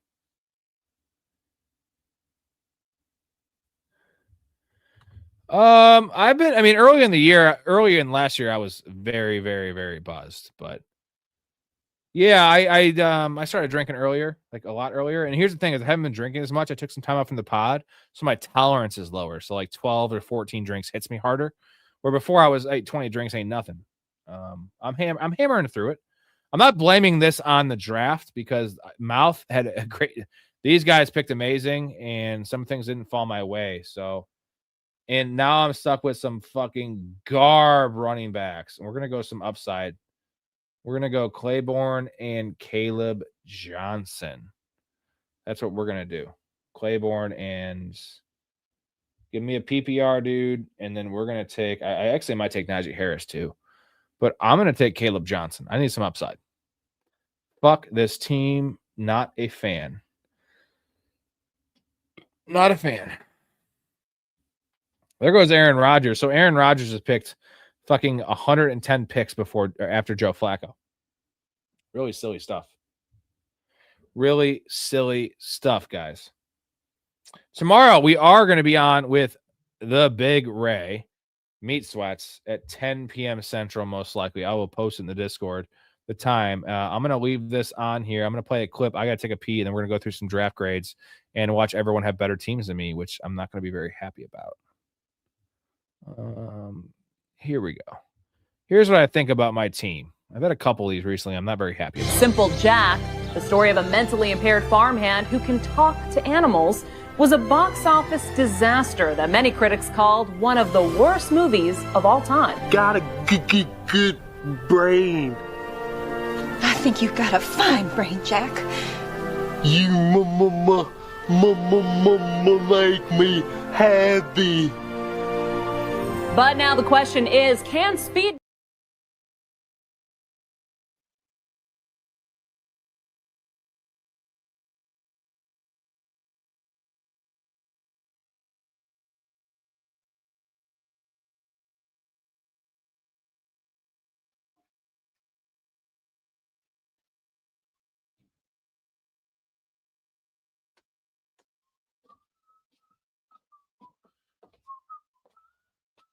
I'm back.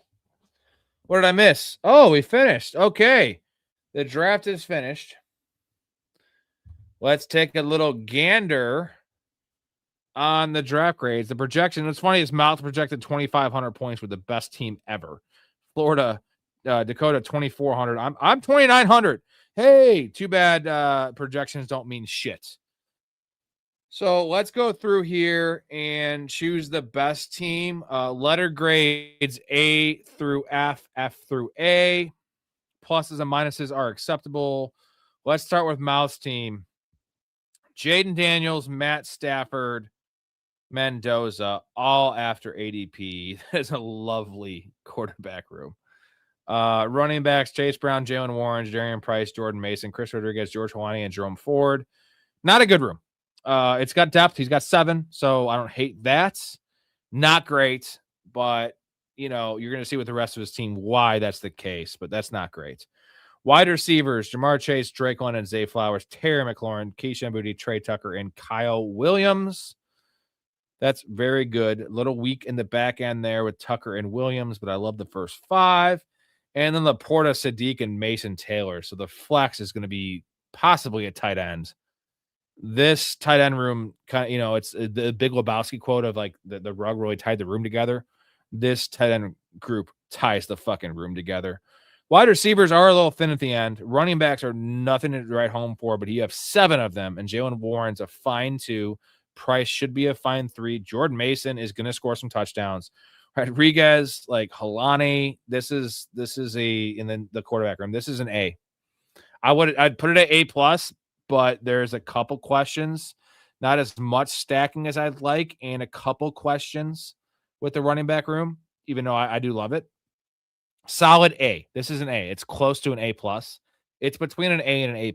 I'm giving this from Mouse South. This is a gorgeous team, and the Mason Taylor pick, you son of a bitch. He probably wasn't falling back to me because Dakota was going to take him. But Laporta, Sadiq, Mason Taylor, that's one of the best. Like, for where you took tight end, this is the best tight end room I've ever seen. And I already liked your team before that to have that tight end room. My dick is fully hard, and it sucks that it's not for my team. So I'm gonna, I'll show you the O face. Things go well, I might be showing her my O face. Oh, you know what I'm talking about. Oh. Yeah, I saw Jerome Ford sign with the Commanders. I actually don't like that for Jerome Ford. I'd almost prefer he stayed with the Browns because he'd be the 3. I think he's the 4. He's the 3B. Now he's probably ahead of McNichols for early down carries, but it's going to be Rachaad White and JCM. I know it's not really a talented room, so that's the upside there. So I'm just picking nits, ripping on your Jerome Ford pick. If that's your bad pick, this is an A. This is a firm, solid A in not pencil, in pen. An A, regardless of the draft. That's what I love about this team. Let's go to Dakota's team. Patrick Mahomes, Brock Purdy, and Deshaun Watson. This dude is going all fucking in on Mr. Handjob Deshaun Watson. Every draft I've seen, every time I've done a draft, he's not been in. He's telling me to take Deshaun Watson. How many Deshaun Watson shares do you have, Dakota? Because it has to be astra fucking nomical. But you know what? The upside is there. The contract, playing for the contract. He's still only 32 years old. At the point you got him, I don't blame you for that, but I don't mind the quarterback room. Barkley, Breece Hall, Tony Pollard, Mike Washington, Woody Marks. This is a tricky one because Tony Pollard, if they draft Jeremiah Love, is going to be released. Now, that might not be a bad thing, but like he's not. This is why he's one of the hardest draft picks in Underdog and in best ball right now. We don't know where he's going to play. And if he gets released, do like the Eagles sign him? I'm trying to think, does a team like the Lions sign him? Like he's going to be a veteran minimum player. It's not going to be a good spot, but pick 114. He might be able to return value there. Mike Washington, we got to see where he goes. Woody Marks, I like that. So fine running back room. Receiver room, CeeDee Lamb, Devonta Smith, Mike Evans, Marvin Harrison. I love that. I really do love that. Lemon and Shakir are a nice little pairing there with a rookie with upside and Shakir, who's just a safe. He's your wide receiver 6. That's unreal. Stephon Diggs, if he gets his legal shit figured out and lands on a decent spot, smash. Malik Washington, Zachariah Branch. I love this receiver room. A lot of upside. Then Dalton Schultz, TJ Hockenson, and Jake Tunges. Not sexy at all. Actually, probably the least sexy tight end room I've ever seen. It's like a 200-pound chick that just wanted to do everything. Anal, you could fuck her in the ass and she'll suck your dick afterwards. Like she's really dirty. Do whatever you want to her. Use her, abuse her.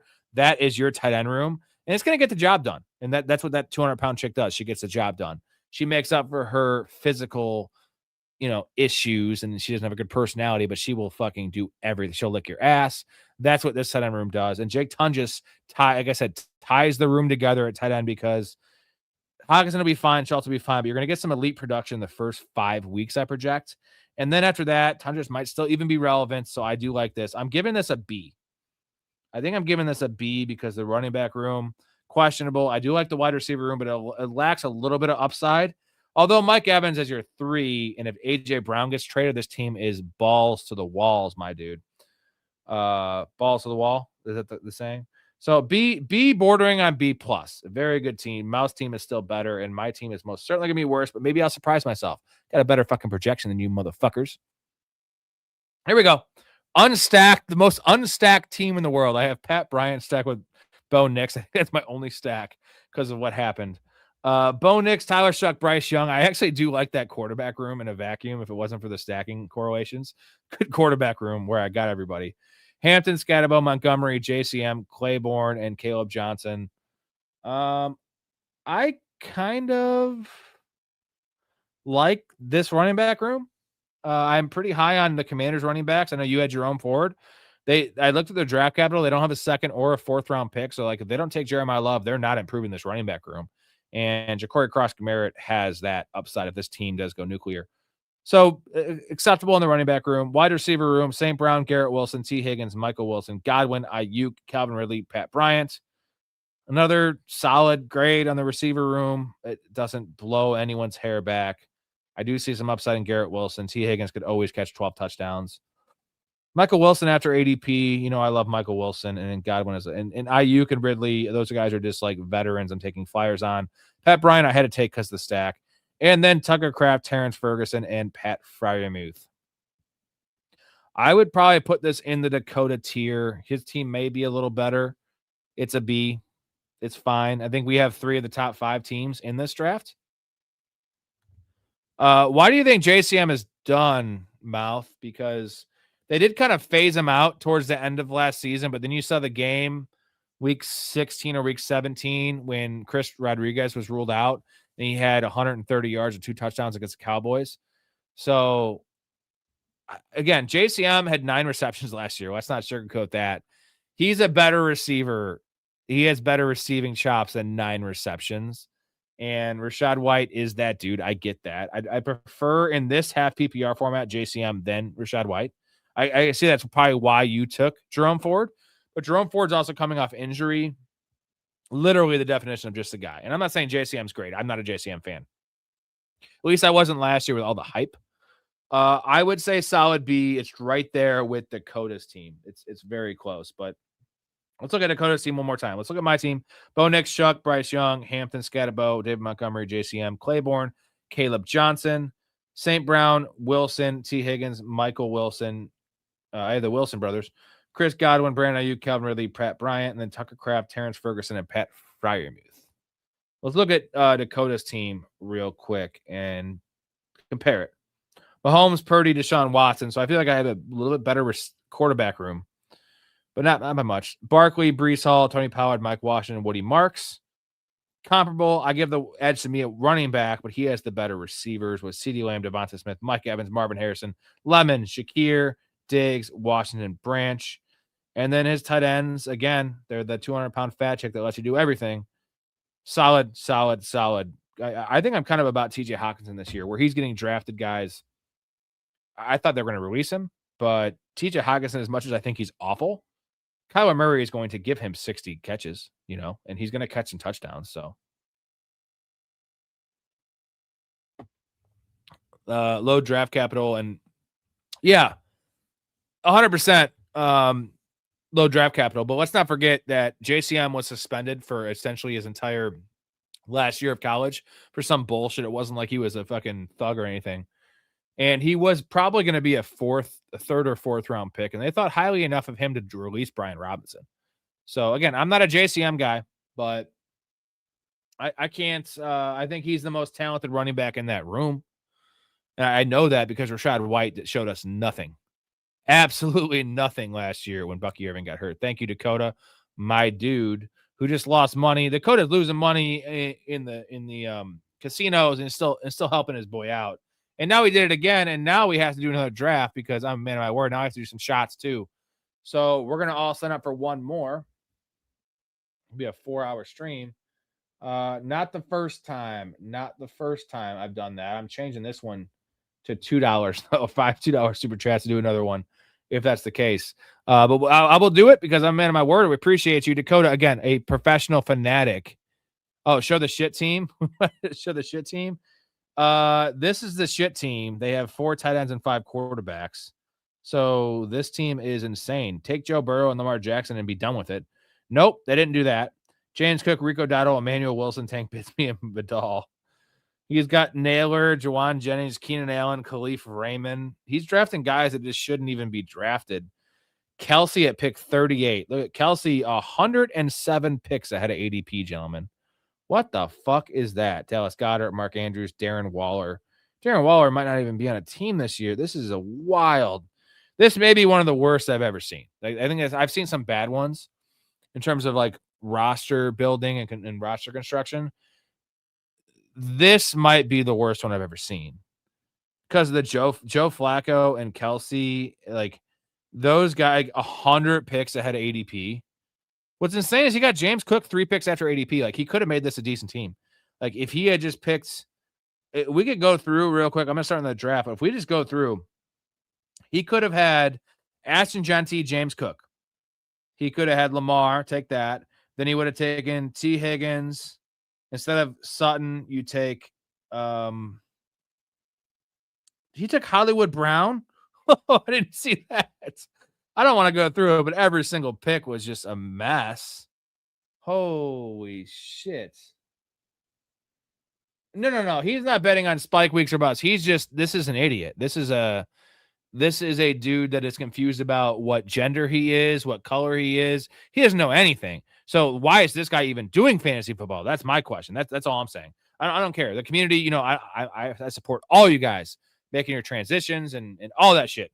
Don't bring it into fantasy football because that's what this guy did, and he doesn't know what he's doing. And that's fine. You can do that in the privacy of your own home. Don't do that in my best ball league. Don't do that in our best ball league, guys. All right, are you guys ready? I'm going to go to the little board. I'm not going to join it yet. I'm going to give you guys, so you're going to hear it a little bit after me. So when I say join.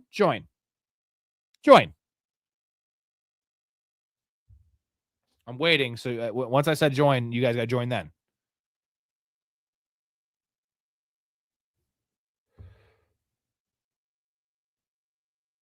All right. Enter. I'm entering now. Perfect. 4 more to start. We are all in again. And Miles says this is an AI bot on meth. I'm thinking something crazy. I think bath salts is actually crazier than meth, right? Jay says Mouth A, Rob B minus, Dakota B plus. Fuck you, Jay. I do love you, Jay, but giving me the worst grade. It might be justifiable. I'm not a fan of it. Your grading, that is. But you know what? I could take it. These are best balls. I'm not saying I'm fucking around. Yeah, we're all on the same one. Jay, if you want to hop in, whoever. I can't expect to do good also when some of my players are being pillaged. No excuse. I can do better. This is best ball. These are small leagues.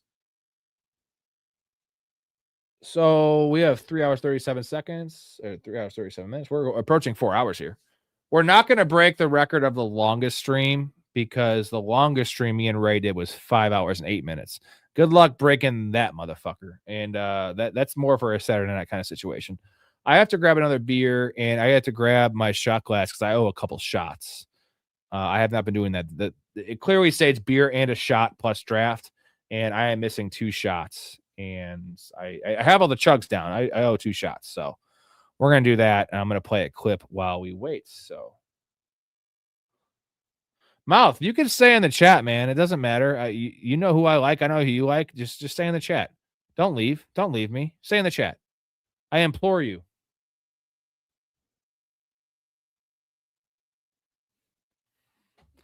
Well, the next draft won't get us 6 hours, Dakota. Hey, like I said, I want to, ESPN does that like 24 hours straight fantasy, but they have like 12 people on. I want to do that myself. I want to do a 24-hour stream. I'll have obviously all of my co-hosts on. Mal can come on, all my other guys for like 2 or 3 hours. I want to do 24 hours straight on myself. And I think I can do it. I won't drink the whole time. I'll drink like the last 12 hours. In the last 2 hours, I will be like such a decrepit old man. But I think I want to just show it to ESPN that I can do it myself with guests instead of like switching off like Matthew Berry does 3 hours. What a pussy. That's what I want to do. And I think I'm going to do that in like August, like in the prime draft week, right? Like the last weekend of August, whatever that is, Memorial or Labor Day. That's the time to do it. I'm going to play a clip and grab a beer and I'll be back. Am I wrong? No, you're not wrong. Am I wrong? You're not wrong, Walter. You're just an asshole. Okay, then. You just take it easy, man. You know, that's your answer for everything, dude. And let me point out something. Pacifism is not, look at our current situation with that camel fucker in Iraq. Pacifism is not something to hide behind. Just take it easy, man. I'm perfectly calm, dude. Yeah, waving the fucking gun around? Calmer than you are. Calmer than you are. Still waiting for 2 to start. That's the perfect time to chug these shots here. And let's see.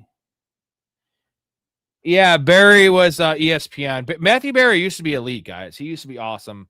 That dude's terrible. No one's worse than the fantasy football counselor. That dude's the worst. Here's 1IO.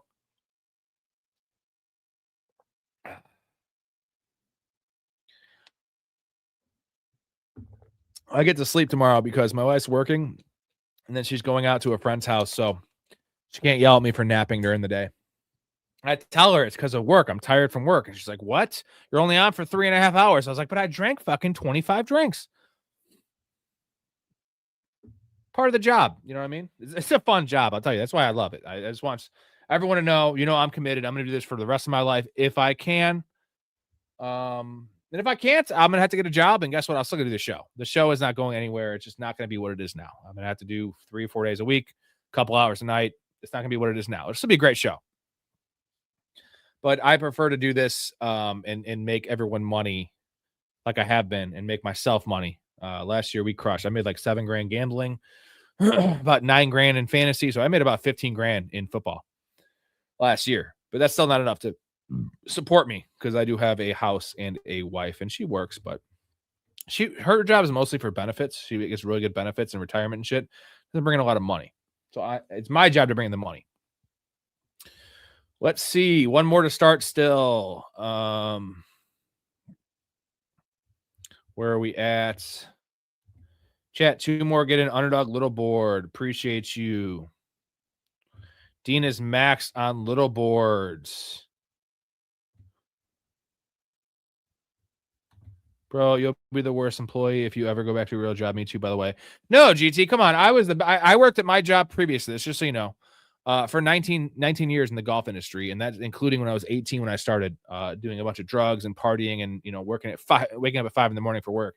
So I am a great employee. You can tell my work ethic. I'm a very hard worker, very loyal.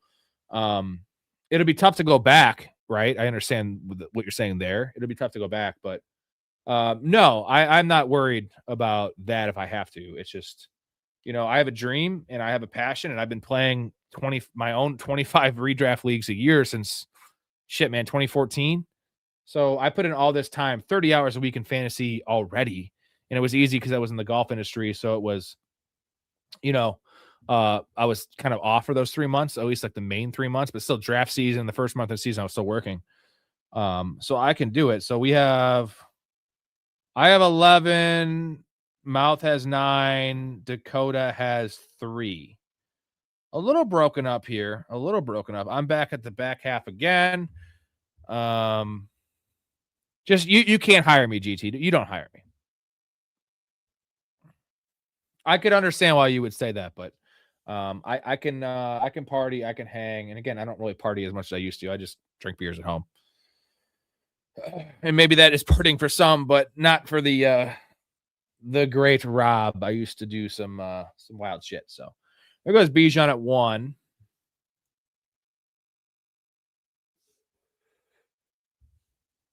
Thank you. That's the point. That is the point, GT. We're not aiming. I could bartend a few nights a week, but the point is I am dug in here and I don't want to sacrifice, I am watching film 20 plus hours a week. Even this time of year, I'm going through every player, watching every single snap, every touch. I am preparing these shows with just the producing stuff, but also, it doesn't seem like it's that produced or that much planned out, but I am planning these things out. That takes time. And then obviously the hours on the stream, which that's the easiest part. I don't give a fuck. This is the easiest part. This is fun for me. Like, I like hanging out with you guys. I like talking. I like the community. That's the biggest part about this show, is that the community that I'm building, whether this works or whether this doesn't work, is the community ain't going anywhere. I'm not going to delete the Discord if this doesn't work. This is, we're all going to have this platform to enjoy fantasy football, enjoy life, enjoy each other. And it's better than, I've seen a lot of other ones. I think it's better than those other ones. It really is. It's a lot of selfless people and a lot of positive people. And that's what I've tried to cultivate here. and I'm very, very happy with the type of people I have attracted. It's if I was a chick, I'd do pretty well dating. It wouldn't attract all those fucking assholes. There goes CD Lamb. That's Mouth. No, Mouth's up at 9. So, and dude, nothing better than enjoying other men. We love enjoying other men on this channel. That's like the biggest thing. Honestly. Your hands are what makes it possible. Your shoulder pads are hard and stiff. Your hands are tender and they can move and caress the ball. that's kind of gay, but hey. When you were gone, Justin Jefferson went 10. I took Ashton Genty 11. And Mouth took St. Brown. Pretty stock draft there. Justin Jefferson at 10 is wild to me, boys. That is wild shit. So we're gonna get another player here. Big surprise. And it's either gonna be Neighbors or it's gonna be Hampton. And I'm gonna go ahead and take Hampton again. I guess I'm about Hampton now. So let's go ahead and take Hampton. So we're gonna have our 2 stud running backs, Hampton and Genty. Second-year guys. And we're going to pound some wide receivers. We are going to pound some wide receivers, guys. What's the Cartboy comments? Cartboy comment. Oh, bro, 5 a.m. Cartboy is the most bitch job of all time. Hey, I manage those cart boys, Dakota. So, yes, I manage those cart boys. I started off as a cart boy, and then I managed those cart boys and those caddies. And, I was assistant pro, and I could have stayed in that position, but it's a bullshit position. It doesn't pay very much money. You don't get tips besides lessons. The hours are even worse. So, no. Now you have to be good at golf to be an assistant pro, which, come on. No, I prefer talking to people in customer service. There goes Josh Allen at 19.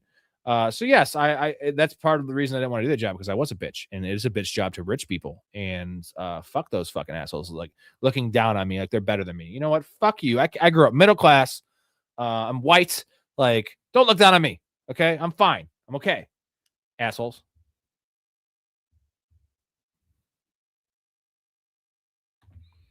Making minimum wage and free golf to spin carts at 5 a.m. is ass. No, I didn't make minimum wage, man. I got tips, and it was a private country club, so that was fine. But the free golf at a legendary course that was 120 years old and one of the best in Illinois, now that was what's up. But again, that was only for like the elite of the elite managers. Like, not many even got that. Yeah, I know. Trust me, Dakota. That's why I left the job. Where it comes down to, I was making $1,500, $1,700 a week, and now I'm making $700 a month. But I know it was going to be slow. It was going to be slow going the first year. The show's been going 5 years, but it was going to be slow. I know it's going to be a process, and I'm committed to the process. It's just, I have a wife that I have to fucking sell on this situation. She knows I'm good. She knows it's a good show. And there's a lot of good shows, good businesses that fail. There's also a lot of bad shows and bad businesses that succeed. And can I give you the fantasy football counselor? Can I give you that? I mean, shit, the guy's the worst. He's actually the worst. Smitty's good. I'm not going to say he sucks. Like, he's actually good. Like, the football counselor sucks. I think the fantasy footballers are kind of ass too. Clearly better situation than I had. Better layout and everything. That was his rookie year, Jay. That short you sent me, that was actually his rookie year, which is why that short wasn't that bad, because he said Ladd McConkey. But he's been about Keon Coleman 2 straight years. So yeah, he was about Keon Coleman. I mean, go to his last year takes. It was really bad. I don't know who that is. The bearded hipster on Eason. I don't know who that is. Is that me? Mouth is going right here. There's a lot of good options. Let's see who he takes. He takes Tet McMillan. We're gonna take this dude. We're gonna take this dude. We got some dudes here. Okay, we're gonna take Garrett Wilson again.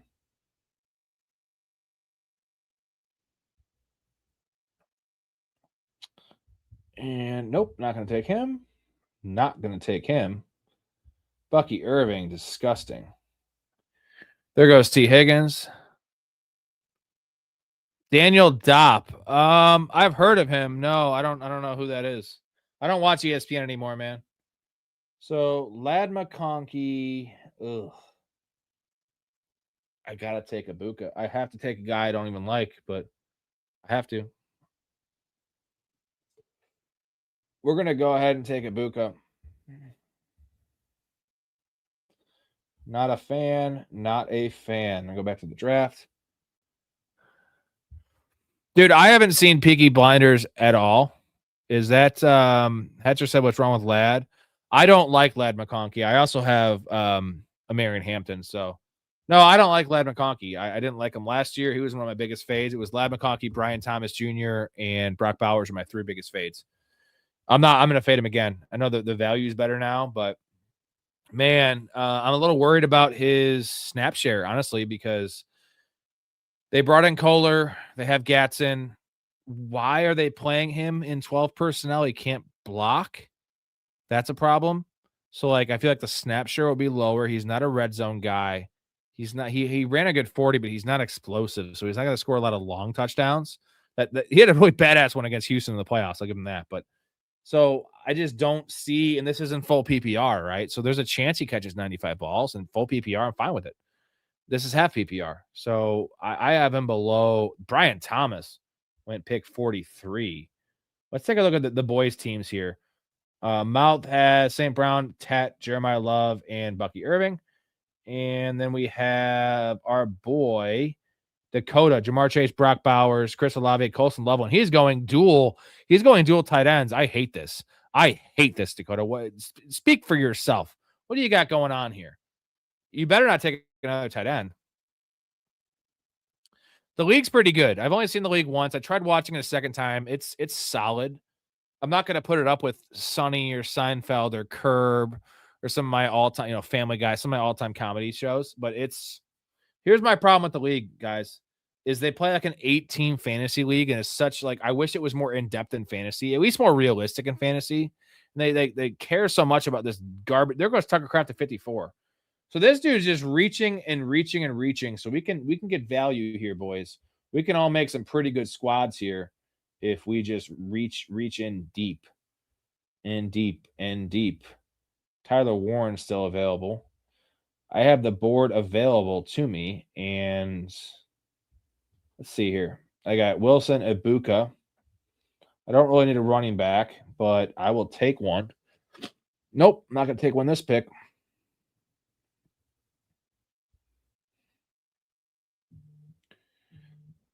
We're going to take DJ Moore. Not going to be able to stack them. That sucks. But I could take a running back with my next pick. Tyler Warren would be kind of acceptable. Jaden Daniels would be acceptable. Not going to happen. Oh, Dakota said he forgot he had Bowers almost home. Now you have your tight end, so you hope they don't have the same buy and you're good. Just wash it, right? So Tootin, Swift, Harvey. I might get my Tootin share here. I've been off Tootin since watching his film. We're going to go ahead and take Tootin here for some upside. And I got him after ADP, so it's okay. I was getting him in the 80s, though, before the Travis Etienne signing. Solid team. We like this one. There goes Jaden Daniels for Mouth. Mouth loves Jaden Daniels. We all do.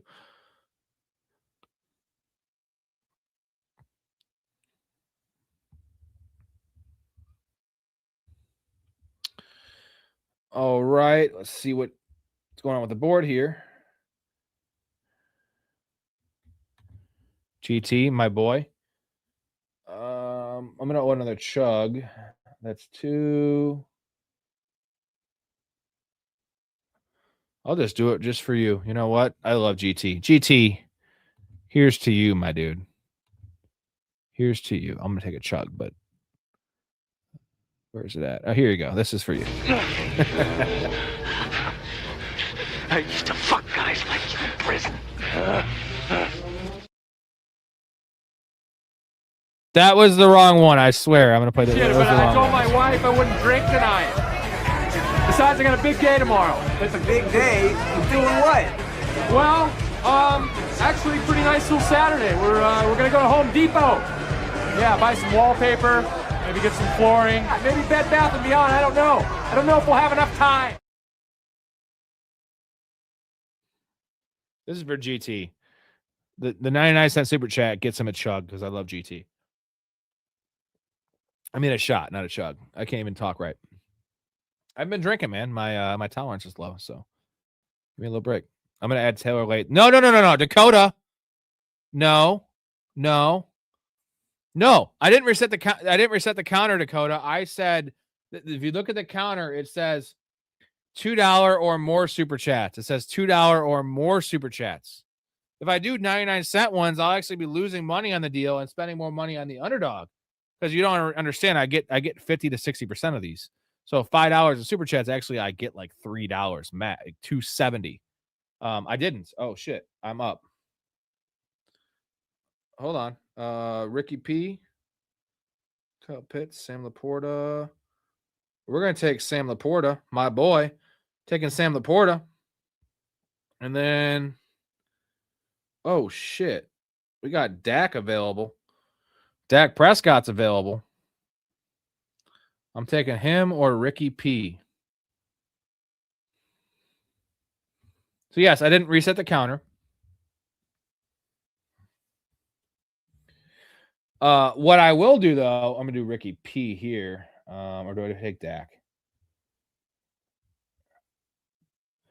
I'm gonna take Dak for the value. Just I know it's not stackable, it's not great, but we're gonna take Dak for the value. What I will do though is I will still honor the beer chug. So that's 3 of 5. I will still do the beer chug. We'll get 5 out of 5. That's for sure. I will do that. I won't. That is always the rule on the show. Any 5 supers is a beer chug and a shot. My guest and co-host don't honor that. Ray does. Besides Ray, no one else honors that because it's a lot, and like they have, jobs and shit in the morning. I don't. So I will always honor that. We have, let's see, Miles Southco and Kyle Pitts, Stevenson. He's got another pretty good team going. Jackson Dart, Drake May, Colson Loveland, and Brock Bowers. So you have pretty elite onesies there, Dakota. So now you're going to have a weird build. It's going to be like a 2-7-8-2, 2-7-9-2, I think. And there goes all the quarterbacks. Bo Nix, Brock Purdy. There goes Quentin Johnston.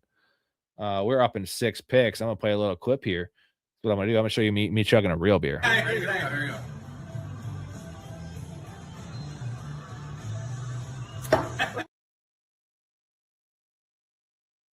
That's a real man right there. Bert Kreischer in action. Let's go. You know what's funny? You saw that body type? You want to see this picture? I'm going to show you guys this picture. This is early on when I met my wife. Look at how skinny I was with her. Look at how skinny I was, guys. Look at that skinny dude. That's me. That's Rob. That's 2016, I want to believe. Look at how skinny I was. Holy fuck, I was thin. What happened to me? And now I'm chugging beers and being all disgusting. All right. So, Arondé Gatson, can't take him. Xavier Worthy, Romeo Dubs, Matthew Golden, Price, Gainwell. Is Baker available? Taking Baker. I don't care. I should have waited, but I'm taking Baker. I should have just waited. I just probably fucked myself out of someone I liked. Sometimes you got to do what you got to do. La, la, la, la, la, la, la, la. And then I'm just going to take Kenneth Gainwell. We're going to go ahead and go full bucks on this motherfucking bitch. Let's do it. Kenneth Gainwell it is. I got the dual stack with Ibuka, Gainwell, and my boy. Jesus is gay. What? Is that gay to you? Come on, GT. Give me a break, man.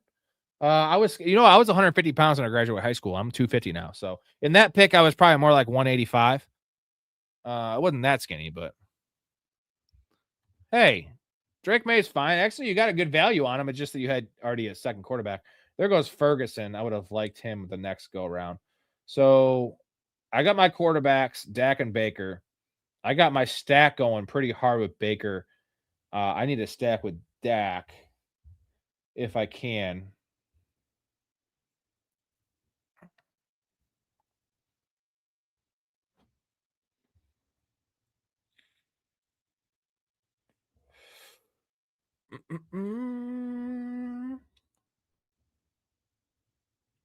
We just crossed the 4-hour mark, gentlemen, of the stream.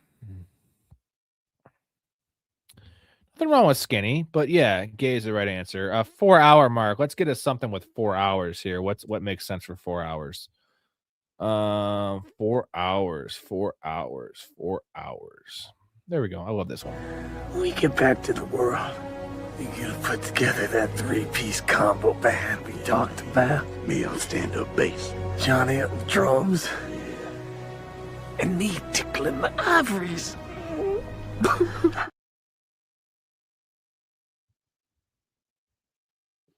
Tickling the ivories. Got no hands. Here we go. Ooh, there's some options at quarterback here too, but I can't take them yet. I have 4. I only have 3 receivers, huh? All right, pretty simple. Pretty simple here. We can take Downs. Well, fuck yourself there. Fuck yourself there. I'm going to take Casey Concepcion. I think he's going to Miami. Actually, I know he's going to Miami. And I think we're going to go all in on the Buccaneers for that possible shootout championship week. We're going to do that. We'll take McMillan. This is going to be a weird team to grade because I have all these Buccaneers. But you know what? That's what you got to do to win. A lot of Buccaneers, boys. And we will figure it out. So let's take a little gander here. We have Gainwell, Abuka, McMillan. That's a lot. Dude, I took Laporta super early, but I don't give a fuck. I love Sam Laporta.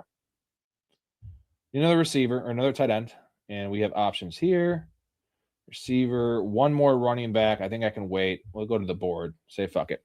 Kenyon Sadiq at 137.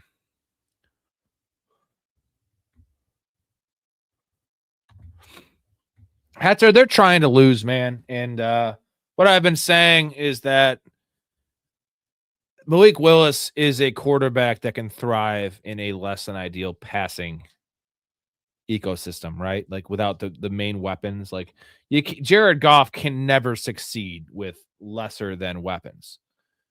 A guy like Jaden Daniels can, a guy like Malik Willis can, a guy like Lamar Jackson can. I think that's the thing.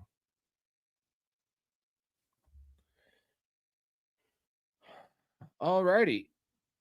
We're in the 13th round, boys. Home stretch. 4 hours and 3 minutes in. We'll see how long tomorrow's stream goes. I told you, Ray's probably super pissed. Hopefully he realized. Hold on. I got to text Ray. He's blowing me up. Give me a second.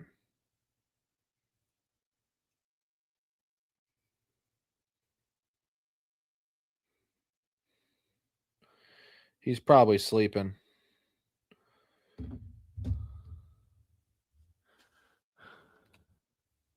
Yeah, Green Bay Fudge Packers.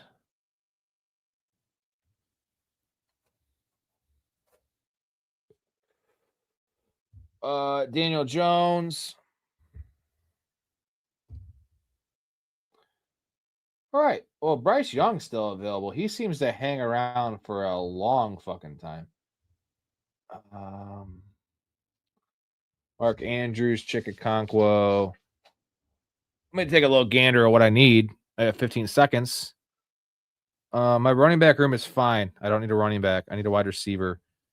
And I need a quarterback. So I'm going to take Bryce Young. Solidify this quarterback room as pretty goddamn elite, if you ask me. And then I'm going to have to take a receiver. And there's some options here. There are some options here. We're going to take Kayshon Boutte and hope there is no trade for A.J. Brown. Get the tight end last. I get running backs last. All right. I think I have the best team of all you three so far. I think I finally beat you. I think so. Pool boy Ray. Ray actually works for fuck is it? I forget the company. He's in pest removal. Kind of similar to American History X, the character of the best friend that works for the he like fucks up pests and like little rodents. Like that's that guy. Love that guy, by the way. Forget his name. Big old dude. So that's Ray. So yeah, he works in that. It's not Orkin. Maybe it's Orkin. I don't fucking know. Florida takes Calvin Ridley, you son of a bitch. Nice pick. Jonathan Brooks, Tyron Tracy, JCM. I like your look at that. Matthew Golden, JCM, Tyron Tracy, Jonathan Brooks, and Calvin Ridley. Very nice run there, Dakota. Very nice run. Let's see how Mouth is doing. I haven't really taken a look at Mouth. Emmett Johnson. Mouth's about Emmett Johnson. I'm actually very happy. If Mouth likes Emmett Johnson, I'm the only one in the world that has maintained their love for Emmett Johnson after that piss poor combine he had. So if that's the case, I'm very happy. Very happy. I do love Emmett Johnson. Up in 6 picks. There's no one good here. I'm going to have to wait. And there's not a lot of good here. And there's not a lot of good here. So I guess we'll see. There goes Geno Smith. Oh, I think I hear a mouse as we speak. I have mice in my house. I'm poor. And I rent it, so I'm not paying the money to fucking fix it. Damn it, there goes fucking Chickaconquo. Fuck that shit, bro. Son of a bitch. Mouth is going to take Dalton Schultz. Is that right? Yep, he took Dalton Schultz. So we're going to go ahead and take my boy Trey Harris. Take another weapon on the Chargers, which I don't have. Dude. Okay, we're going to do this. Trey Harris. And we're going to take my boy Mason Taylor. I got to take Mason. If someone takes Mason here, I will murder them. My favorite player to draft this year. Running backs are thin, guys, but they are pretty goddamn elite. And I have 7 receivers and really good quarterbacks. So I have to make this 3 tight end room work for me. Well, you know what? It would be cats. Cats would work, Hetzer. I fucking hate cats. I'm allergic. My dogs, fuck, they don't know what they're doing. Although my new dog, Millie, come here, Millie. Come here. You can see her. Come on. Get up here. Come on. Say hi. Yeah. Come here. It's hard to see because I'm in small screen. She catches squirrels. She catches a lot of. She's a fucking psycho. She's got like 5 breeds in her. A little bit of pit too, I think. She is really cute, but she catches squirrels and chipmunks. She's super fast, but she can't fuck with mice. I don't want her to because she'll eat them, and like that's really unhealthy. And I'm a little scared about that. So, all right, we got my Mason Taylor. We got my boy. Let's take a gander at the squad. Dak, Baker, Bryce, Genty, Hampton, Tootin, Gainwell. All these goddamn receivers, not the best. And Laporta and Mason Taylor. I need 1 more tight end. I have 4 more picks. 2 more running backs. I might be fine with 5 running backs in this team. I guess we'll see how it shakes out. I'm mispronouncing. Hetzer, what kind of rat are you talking about, bro? Like a little like fucking chihuahua or something? That's a rat, right? What kind of rat are you talking about? Thank you, Jay. I think this is a good rat. I think this is more of a oh god, Morky, Yorkies, those fucking things. Annoying. I had a Bichon growing up. Not quite a poodle, dumber than a poodle, smaller than a poodle. It was my best friend. I was a kid, so I didn't know any better. It was fine. It was cute. But it's not cuddly. They're just morons. I shouldn't be besmirching my childhood dog. Maxie was her name. Good for you, Maxie. We miss you. She fucking lived to like 14, though. That's pretty cool. All right, 4 more picks here. Let's just not fuck this up at the end. I need 1 more receiver and 1 more tight end, and then 2 more running backs. That is the way. I think that's the best build I can have for what I have. And there are some dudes to take. I think George Halani factors in there. I think Ray Davis could be a play.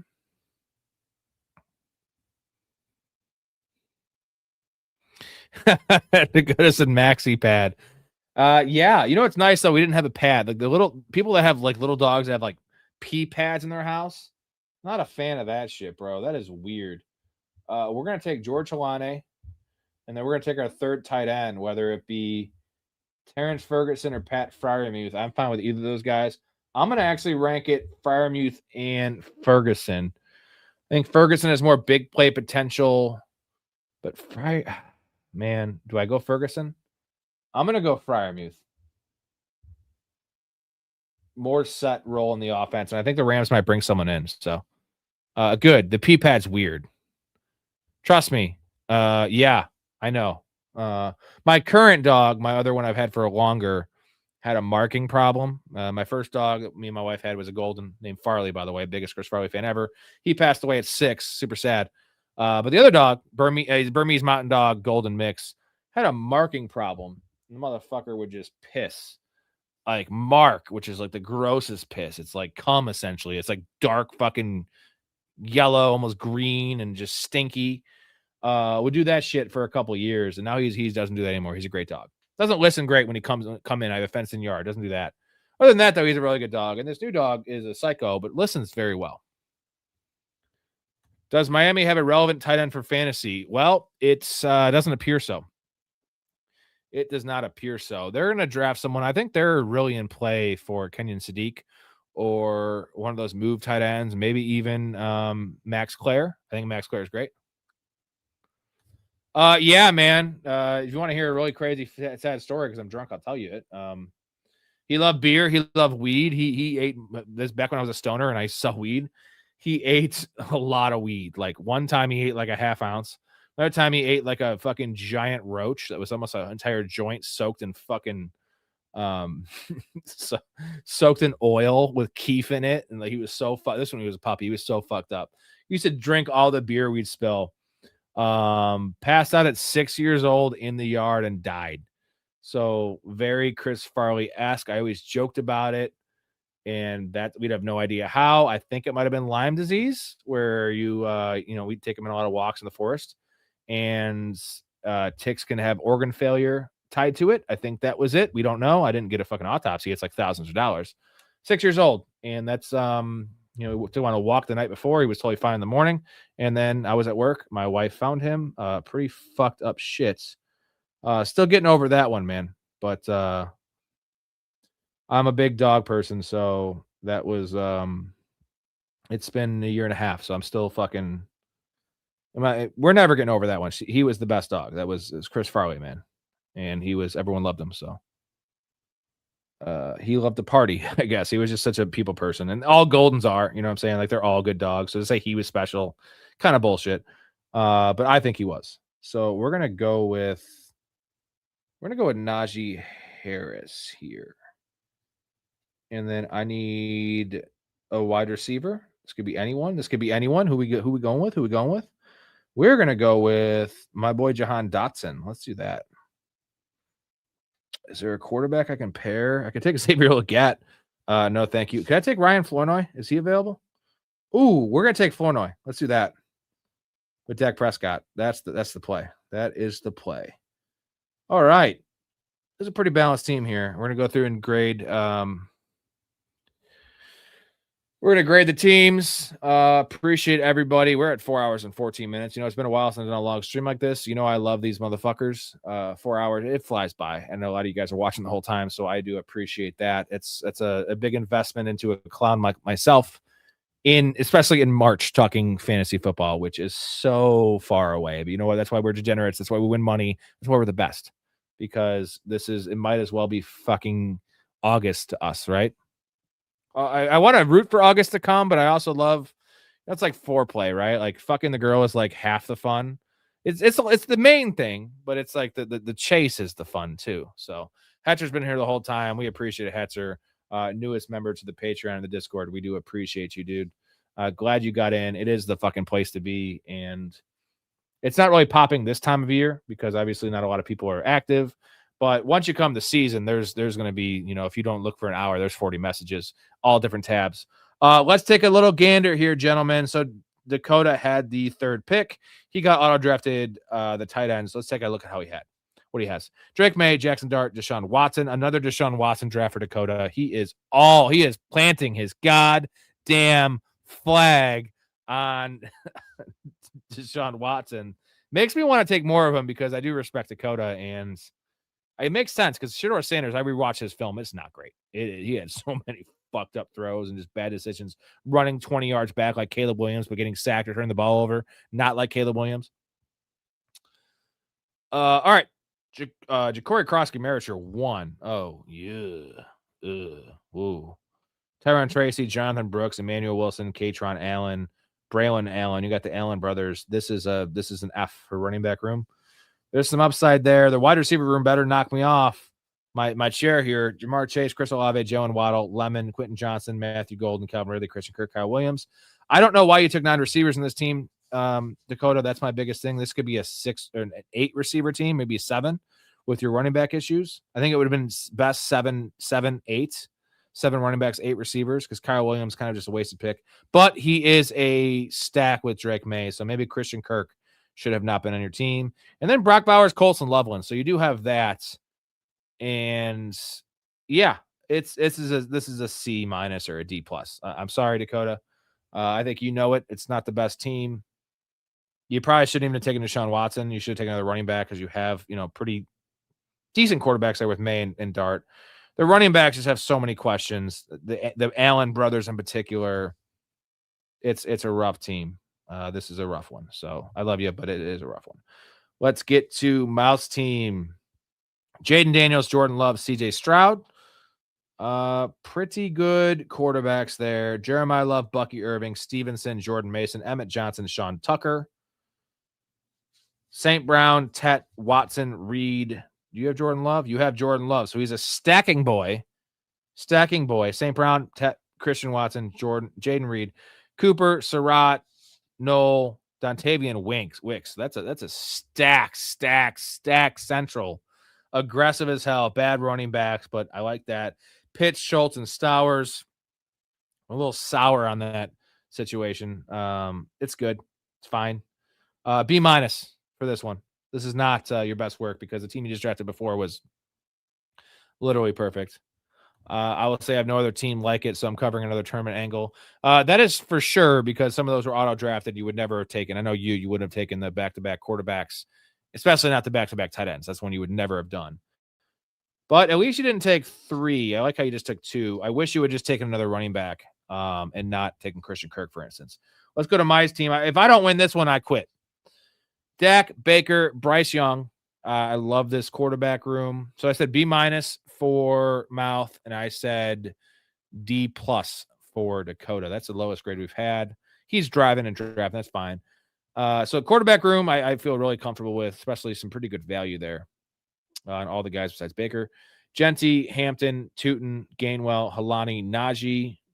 Pretty steady. I'm not a big Tootin guy after watching his film, but getting him a little after ADP at running back 3 gives me some risk, but I like it. Garrett Wilson, Abuka, DJ Moore, Concepcion, McMillan, Booty, Trey Harris, Ryan Flournoy, Sam Laporta, Mason Taylor, Pat Freiermuth. So the receivers are a little weak. I am not going to deny that. My flex, my 4th receiver is Concepcion. But the reason I did that was the reports coming out of Miami. It seems very likely he's going to Miami, which is a great spot for him. Now, maybe that doesn't happen. If it does, I think he will be going 20 picks higher. McMillan is fine. Paired up, I have my stack as Abuka, McMillan, and Kenneth Gainwell, all stack with my dude, Baker Mayfield. And then Booty, I like Trey Harris. I like Flournoy was just a stack option. And then the tight ends are fine. So I'm giving this one a B. Solid B, maybe a B+. What do you guys think? I'll go back to it. I like this team. It doesn't have the highest upside in the world, but if the Bucks go off, I can somehow make it to the championship and the Bucks go off. It's a legit contender. And I do like the tight ends. I got Mason Taylor. What else do I have to say? So I'm going to give this one a B or a B+. It's not amazing, but it's fine.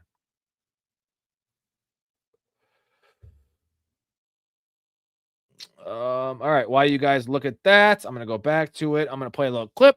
I am going to drink my beer real quick, and then I'm going to say goodbye to you guys. We've been out here for 4 hours and 20 minutes. Appreciate you guys. What a good show.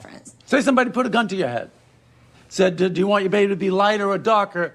What would you choose?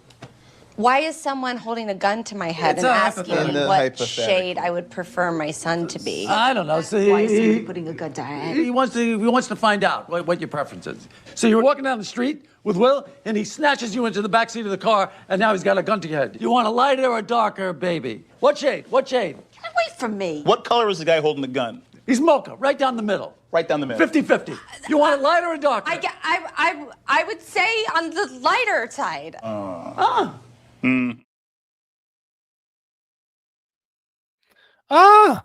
Best reaction ever. All right, boys, that's it for me. Somehow I still have a full beer. I noticed at the end of some of these nights I come back in the morning and I like put my beer, like half full beer I poured, and I have like 2 or 3. I hate that. It's like at a party, you know, when you see all these like half full dead soldiers that you just pour out. I fucking hate wasting beer. So it's one thing I'm trying to work on as a person. It shows a lot about me. I'm trying to work on not wasting my half full beers because I fucking hate that. And I think it's a sin. And you know, I'm not a really religious man, but like that's a sin to me. So appreciate you guys. We almost made it 4 hours and 30 minutes. That is probably the 4th or 5th longest show we've ever done on this channel. So that's in March 21st. That says a lot about you guys. It's a lot about me, the commitment that we love ball. We love each other. Fucking awesome, man. Tomorrow, 10 p.m. Central, gentlemen, with Big Ray. And then look forward to next Saturday with the one, the only Dakota joining us for an NBA top 25 players rankings. I'm going to have Scottie Pippen in that top 25 just to piss him off. But I also think Scottie Pippen is a top 25 player. He doesn't.